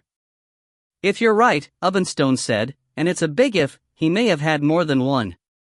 He glared at Philip. This isn't for publication until we release it. There have been 3 other rape murders in the Lothians during the last 5 years which seem to show similar features. All the easier, then, Keith said. And I suppose that, in his line of work, he'd come to think less and less about the sanctity of life. In that big estate car of his he collected the dower chest and an old set of razors. He returned to Edinburgh and found Duncan Laurie's store. Probably he had on a boiler suit and gloves. He offered to sell Laurie the set of razors, and as Laurie sat at his table to look at them he took a scalpel out of his pocket and did the deed. Then he carried in the dower chest. It fits very well, Ovenstone said slowly. All we need is evidence. Are the razors mentioned in the inventory? Keith had the inventory turned to the page. Very tersely, he said. It just mentions razors, set 1, without any description. It could refer to the Rolls razor which Robin Winterton habitually used. But the dower chest is described, so they needed a replacement before the widow dared cough up the inventory, of which she thought she had the only copy. She tried the antique dealers without success. But I found out, quite by chance, that Dougal and Symington, the cabinet makers in Craiglockhart, are knocking up a dower chest as an urgent job for a cash customer who left a deposit instead of his name. That could tie it up, Ovenstone said. If he hasn't used an intermediary. When you start questioning the locals, Keith said, you'll be looking for anyone who saw Michael Winterton or his car near Duncan Laurie's store on the Thursday night. Ask about Friday morning as well. Why Friday morning? After I found Laurie's body, Keith said, I noticed the smell of his hair oil on the fingers of my right hand. I had been careful not to touch the body at all. But I had shaken hands with Michael Winterton a few minutes earlier. I think that he'd realized that the lack of tentative cuts would make suicide less likely. So he went back in the morning, the murderer, true to form, revisiting the scene of the crime, and, seeing that the body hadn't been found, he went in and added them. Detective Inspector Fleet was still ruminating on his own half of the case. When you came to see me with the table lighter, you implied that you thought that Mary Bruce's story was cock and bull. Because that's what it was, Keith said. Oh, come on, Fleet said. He was sounding more human and less policeman-like by the minute. She seems to have been telling the absolute truth. Her description led us to the man Dunlap. Keep that name under your hat too, he added to Philip. So I can't help wondering whether Dunlap's visit to Danny's shop isn't what set him off on the trail of the guns. It might have done if, what did you call him? If Dunlap had ever been near Danny's shop, Keith said. Danny knew who had killed Robin Winterton, simply because whispers go round in the criminal fraternity and they all get back to him in the end. Usually, such information would be as safe as in the confessional. Danny's reputation for care and confidentiality was his biggest asset, after Mary. This time, it suited Mary to divulge the real description, in the hope of sending me herring off again. But the table lighter had nothing to do with it. Dad, Deborah said suddenly. Just a minute, Fleet said. Your turn next. I don't understand. Mary Bruce wasn't just dragging a red herring. She was also trying to explain away her presence here. If Dunlap had sold them anything from here, she'd have brought it with her. But she picked up the first expensive-looking ornament to come to hand. I was sitting where your constable is now, and the tabletop was reflecting the light from the window. The maid had left a few days before, the Daily Woman had quit, and Mrs. Winterton wouldn't dream of doing her own dusting. There was a fine layer of dust on the table, but not where the lighter had been. I see, Fleet said. Well, there will be 1,000 more questions. But, he looked at Ovenstone, for the moment, we'd better be following up what we've already got. I agree. Dad, Deborah said loudly. Where's Mrs. Winterton? The 2 senior officers, who had been preparing to rise, subsided slowly. Mrs. Winterton? Keith said. What about Mrs. Winterton? Well, maybe I'm talking rubbish, Deborah said bashfully, and if so, stop me, but you're always telling us to see things through the other person's eyes, and I think you've forgotten about Mrs. Winterton, because I don't think you told her you'd pinched the evidence out of the boot of Mrs. Anguilla's car. No, Keith said. I didn't. Maybe I should have told her. I think you should, because Mrs. Winterton came out and sent the reporters on a wild goose chase, so she must have been told to buy Mr. Bruce, and why would she do what he told her if he didn't have anything to put pressure on her with? Deborah finished, all on one breath. You mean that Mary Bruce wouldn't have known that the evidence was gone until she got back to Glasgow? Keith said. And then she guessed that I'd taken it. She wouldn't tell Mrs. Winterton that straight away. Just on the chance that Mrs. Winterton mightn't know, she'd phone as if nothing had happened. Is that what you mean? I think so, Deborah said. I haven't thought it all out. I just wondered whether Mrs. Winterton would go off on an ordinary visit just then, when she must have known that you were getting suspicious.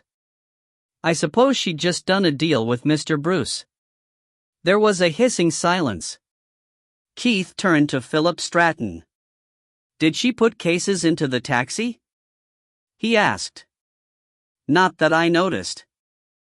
But the reporters were scrambling into their cars, and I was trying to persuade at least one or two of them and a photographer to stay behind. She could have done. Bunked, by God. Ovenstone said to Fleet. You phone the taxi firm, I'll use the radio in the car. And, to the constable, you come with me. Keith caught Molly's eye and jerked his head.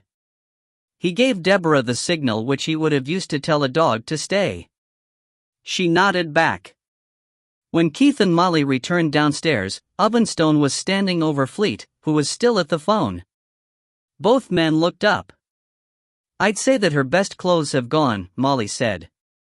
She's done a flit. Moyer's taxi dropped her at the end of the ring road, Fleet said, hanging up. She could have got another taxi. But there's been no sign of her at Tunhouse Airport. There wouldn't be, said Keith. Danny Bruce was always in the market for stolen passports. I believe he usually had 100 or more in stock. He could fit anybody, near enough, off the peg. I don't like this at all, Ovenstone said. Danny Bruce isn't the man to part with money before he'd got his hands on the goods. And yet he couldn't bilk her in case she squealed. But she wouldn't take off without the money. I've a nasty feeling we'll find her dead in a ditch. That wouldn't be Danny's style at all, Keith said. He prefers to be devious rather than violent.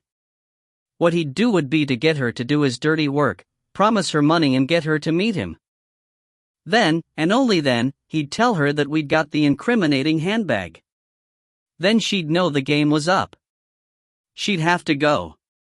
He'd give her air tickets, passports, and some money, with the promise of a cut sent out to Spain or Liechtenstein when he'd sold the guns.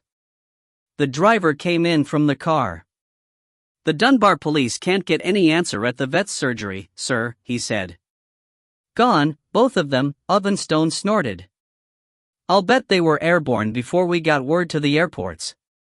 She's made a jolly bad bargain, Molly said. Think what she could have had and what she's left behind. She hasn't left behind as much as she should have, Keith said grimly. Star. It was after midnight before the Calders got to their beds. Keith was hardly asleep before Molly nudged him awake again. What did you do about Ronnie? She asked. Keith had quite forgotten about his brother-in-law, languishing in the cell behind some police station. He grunted something unintelligible. Well, is he all right? He's fine, Keith said. Just fine. He went back to sleep. Star. Molly was on the phone to Wallace. Mrs. Winterton and her stepson took the shuttle to Prestwick, she said, and then flew to Barcelona. After that, they vanished. Sounds like the right thing to do, Wallace said. Keith's sick as mud, because she took a lot of valuable stuff away with her, including a Minton vase, which he's getting very uptight about, and some jade. He says he'll follow them to the ends of the earth and bring them back to justice. Can you talk some sense into him, Dot? You can talk him out of it, Wallace said. Point out that he can meet the legacies to Stephen Clune and his sister from the price of the house and contents plus selling the less important parts of the collection. If he fetches Mrs. Winterton and Michael Ditto back to face trial, and they get off, which is always on the cards, juries being what they are, he'll have to sell the rest of the guns and hand over the money. As things stand at the moment, he can hang on to most of the collection, play with it and gloat over it, for years. Molly found her husband at his workbench on the upper floor of Breesland House. Here, 2 rooms had been devoted to his workshop and also housed the firm's stock of antique guns. The weather had broken again and the view to the town was obscured by rain. He preferred to look at the wall above his bench, where the 2 Scottish long guns were now mounted. A 16-bore sidelock lay dismantled on the bench. Keith took the advice philosophically. He had already seen the point for himself. He told Molly that Mrs. Winterton could stay where she was and rot for all he cared. That's all right, then, Molly said. Why do you want to hang on to them anyway? I thought you wanted your commission. I do. But that'll go up as values rise. We've got a good little museum in the town, Keith said dreamily. What I'd really like to do is to lay on a really good exhibition of gun history, showing a good example of each style and associating them with historical events. That'd fetch the gun buffs along. And then we could have a discreet poster advertising our stock. Molly lowered herself into the worn old armchair. I can always tell when something's bothering you, she said. You don't think it's all over. Do you? Keith swiveled round on his working stool. I don't think we know all the answers, he said. But we may never know them all. In that sense, it probably is all over as far as we're concerned. What answers don't we have? There's a connection missing somewhere. It's all very well saying Danny Bruce knew this and Danny Bruce knew that, but he knew a little too much too quickly. The value of the collection, the fact that I was the executor, that it had gone missing, that Stephen Clune was blackmailing his stepbrother. Nobody's grapevine's that good. And he didn't have time to find out all those things for himself. Somebody was feeding him with information. Well, don't look at me, Molly said. What did you hide in your drawer as I came in? Nothing, Keith said indignantly. Molly jerked open the drawer. Oh, Keith, she said. You haven't got time to build yourself a copy just now. Guns are arriving for overhaul. They're wanted for the start of the season. It's not long off. They should have been put in months ago, Keith said. He grinned at her suddenly. Can you imagine the stir there'll be when I produce a perfect facsimile of a Scottish snap-haunce to shoot clay pigeons with? I can imagine the stir there'll be if the 12th goes by and you haven't got on with those overhauls, Molly said. I'll do them, Keith said. He picked up a turns crew. Slave driver. But, Molly said, Stephen Clune phoned. He says that there are some of his personal effects still stored at Hallidane House and he'd like to collect them. I said you'd meet him there in an hour's time. Keith looked out of the window. I don't want to go out in that. Nonsense, Molly said. The drive will do you good. Take Deborah with you. Keith put his turns crew back in the rack. Chapter 9. There was no sign of Stephen Clune's car when Keith rolled the Jeep up to the front door of Hallidane House. The rain had stopped and a watery sun was trying to break through the heavy clouds, but the trees dripped and there were puddles on the gravel. The house seemed to know that it was no longer a home. I think you'd better go for a walk, Keith told Deborah. Try not to get your feet wet or your mother'll blame me. Oh, Dad. Look, our slightly peculiar friend wants to uplift some of his personal effects. God knows what that mayn't include. You're better out of it. Deborah sighed gustily. All right, she said. But sometimes you can be a real drag, you know that? So your mother always tells me. She put her tongue out at him and he retorted in kind. He unlocked the front door. When he looked round, she was out of sight. It might be no part of an executor's duties to safeguard the assets of the estate, but Keith was conscientious. The first frosts could be expected soon. The house might stand empty all winter before being sold, and once the shooting season was in full swing he might not think of it again. It took him some time to find the various stopcocks and drain down the systems, but he was flushing the last toilet before he heard Clune's voice calling him from the hall. Clune, who was understandably subdued, had brought 2 empty suitcases. His chattels had been stored in a wardrobe in what had once been his room. They were obviously personal, the innocuous souvenirs of his boyhood, and Keith made no objection when he began to pack them. The job was almost finished when Clune turned and sat down on the bed. He looked round at the muted decor. This room used to have such a bright paper, he said.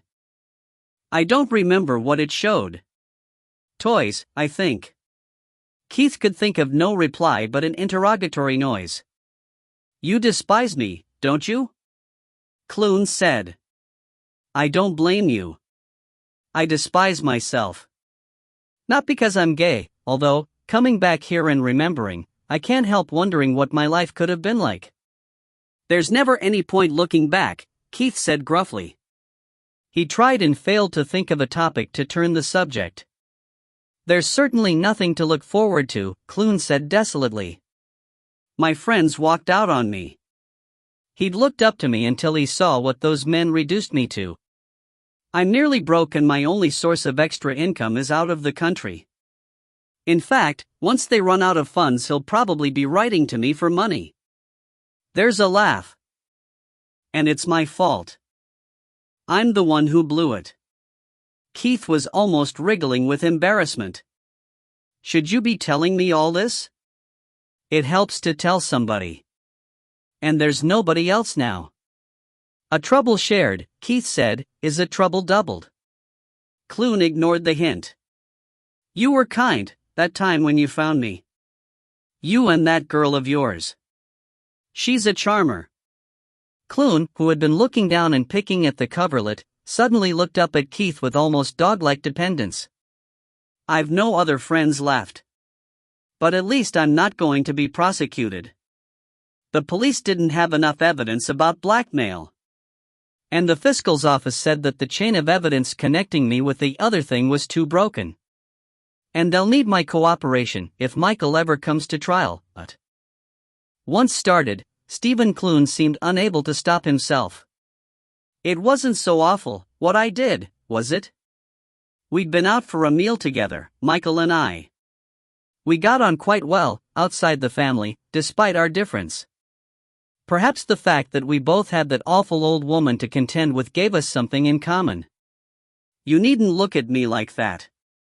It may not be how you expect a man to talk about his mother, but we can't all choose our parents. You can't imagine what she was like to her family. Sweetly cloying 1 minute, overbearing the next, very demanding and absolutely determined to get her own way. Michael had had a skinful that night, when it all started. I don't drink much, and anyway I was driving. The car was parked near the harbor.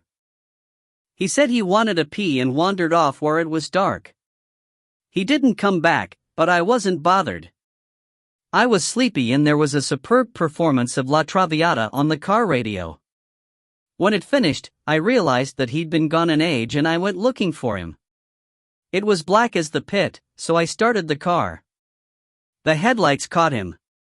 I was just in time to see him roll her body off the seawall. There was never any doubt in my mind that she was dead. Nor about what he'd done to her first. There's a streak of ruthlessness in Michael, especially in his dealings with women. I suppose some things take us all different ways. The place was absolutely deserted. I got out and took his arm and started to lead him back towards the car, wondering what the hell to do. I knew what the law said I should do, I just didn't know what I was going to do. To look at it one way, I had the power to change certain things but not the things which needed to be changed. Do you see what I mean? I think so, Keith said. You could change your stepbrother's life, but you couldn't bring the girl back. I knew you'd understand. Then I saw that he had the girl's bag in his hands. I said something about it and he turned and threw it back towards where she'd gone over, but it didn't reach the water. I left him standing and swaying and I walked back for it. I was wearing gloves. On an impulse, I tucked it under my arm. He never noticed, he was too pissed. I got him back to the car and dropped the bag on the floor at the back. He started talking, babbling compulsively, the way I'm doing now. He said that she was a tart, that she'd agreed to do it for 10 quid, but that he was taking his time and she got impatient and that all he meant to do was to hold her down while he finished. He said he didn't mean to kill her. That's what he said, and I believed him. I can't say I was shocked. There have been times I've wanted to do terrible things to women. I've sometimes thought that there were too many of them in the world. Not recently, but earlier, when they shocked me. So I delivered him to his home and wrapped the bag in polythene to preserve any fingerprints. And I used it later to get a few quid out of him. After all, he could always get money out of her, and she was my mother, not his.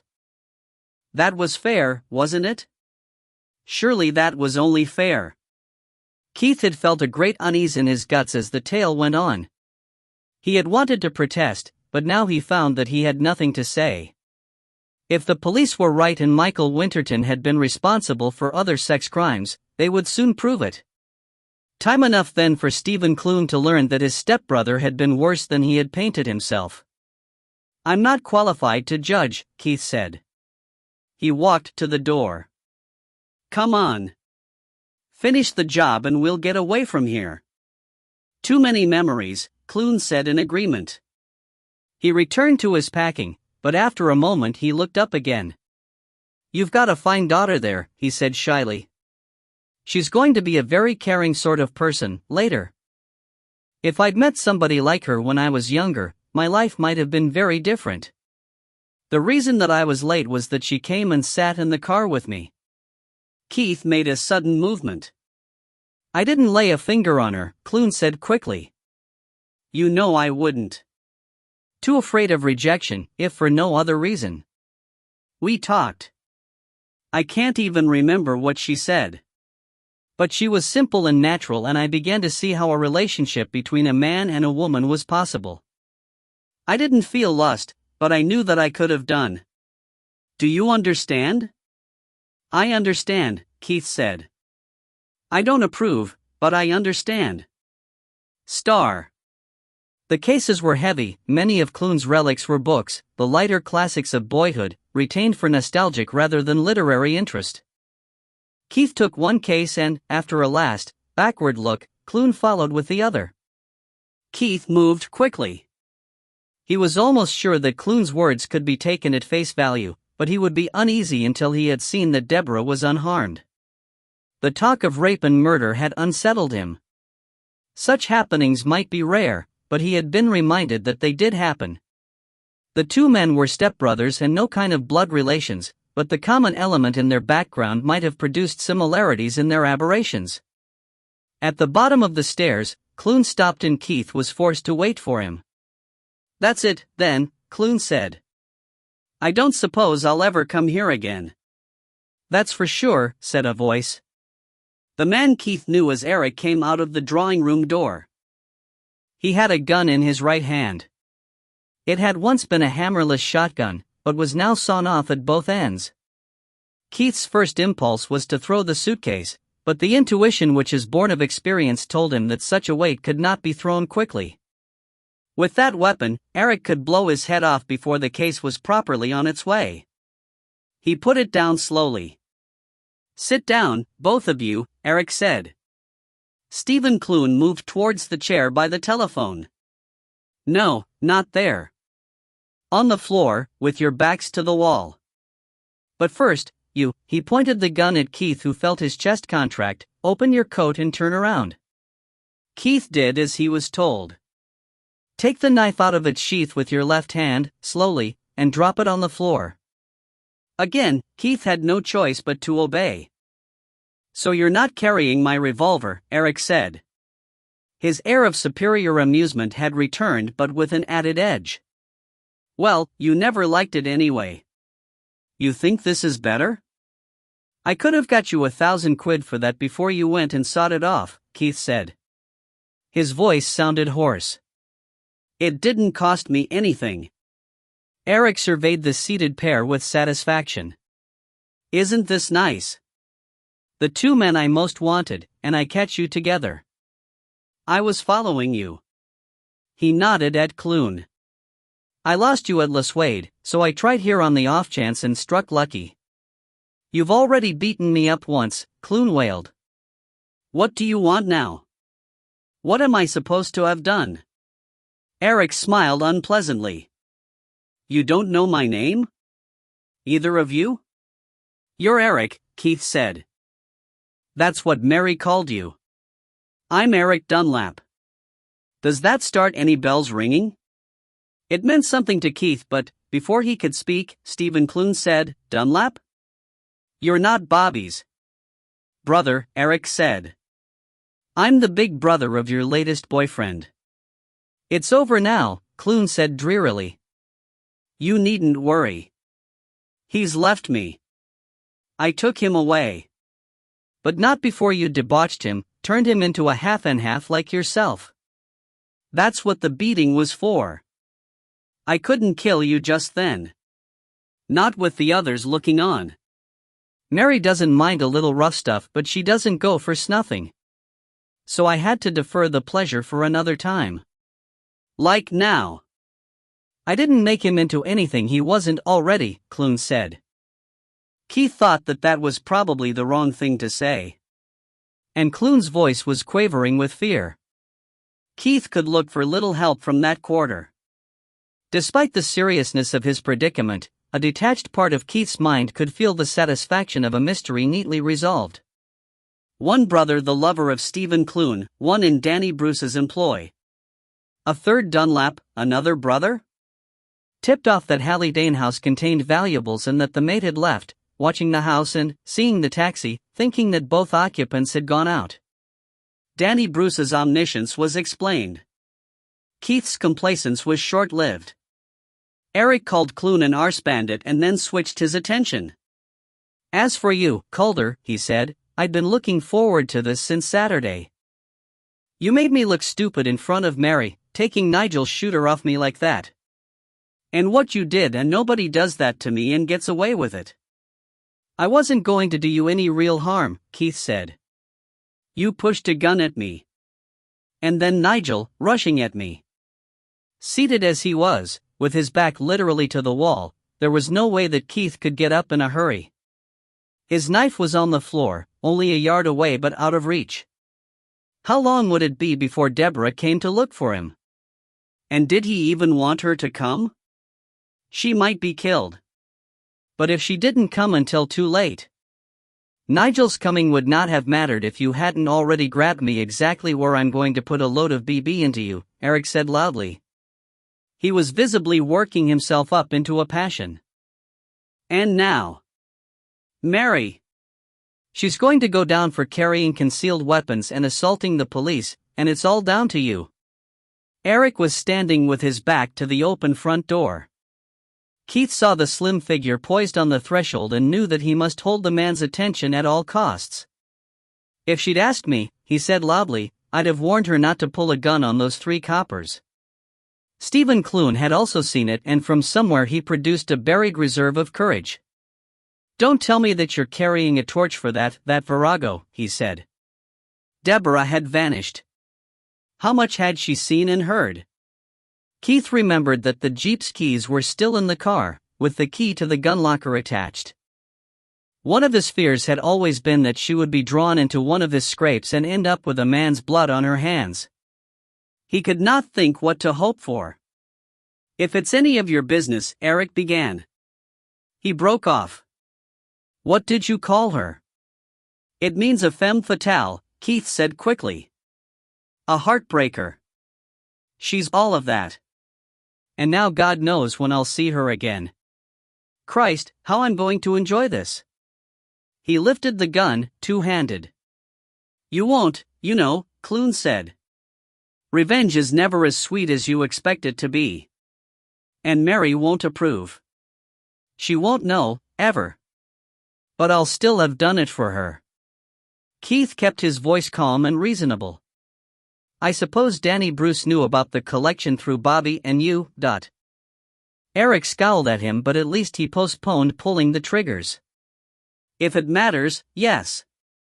And the Dunlap who's been lifted for Robin Winterton's murder?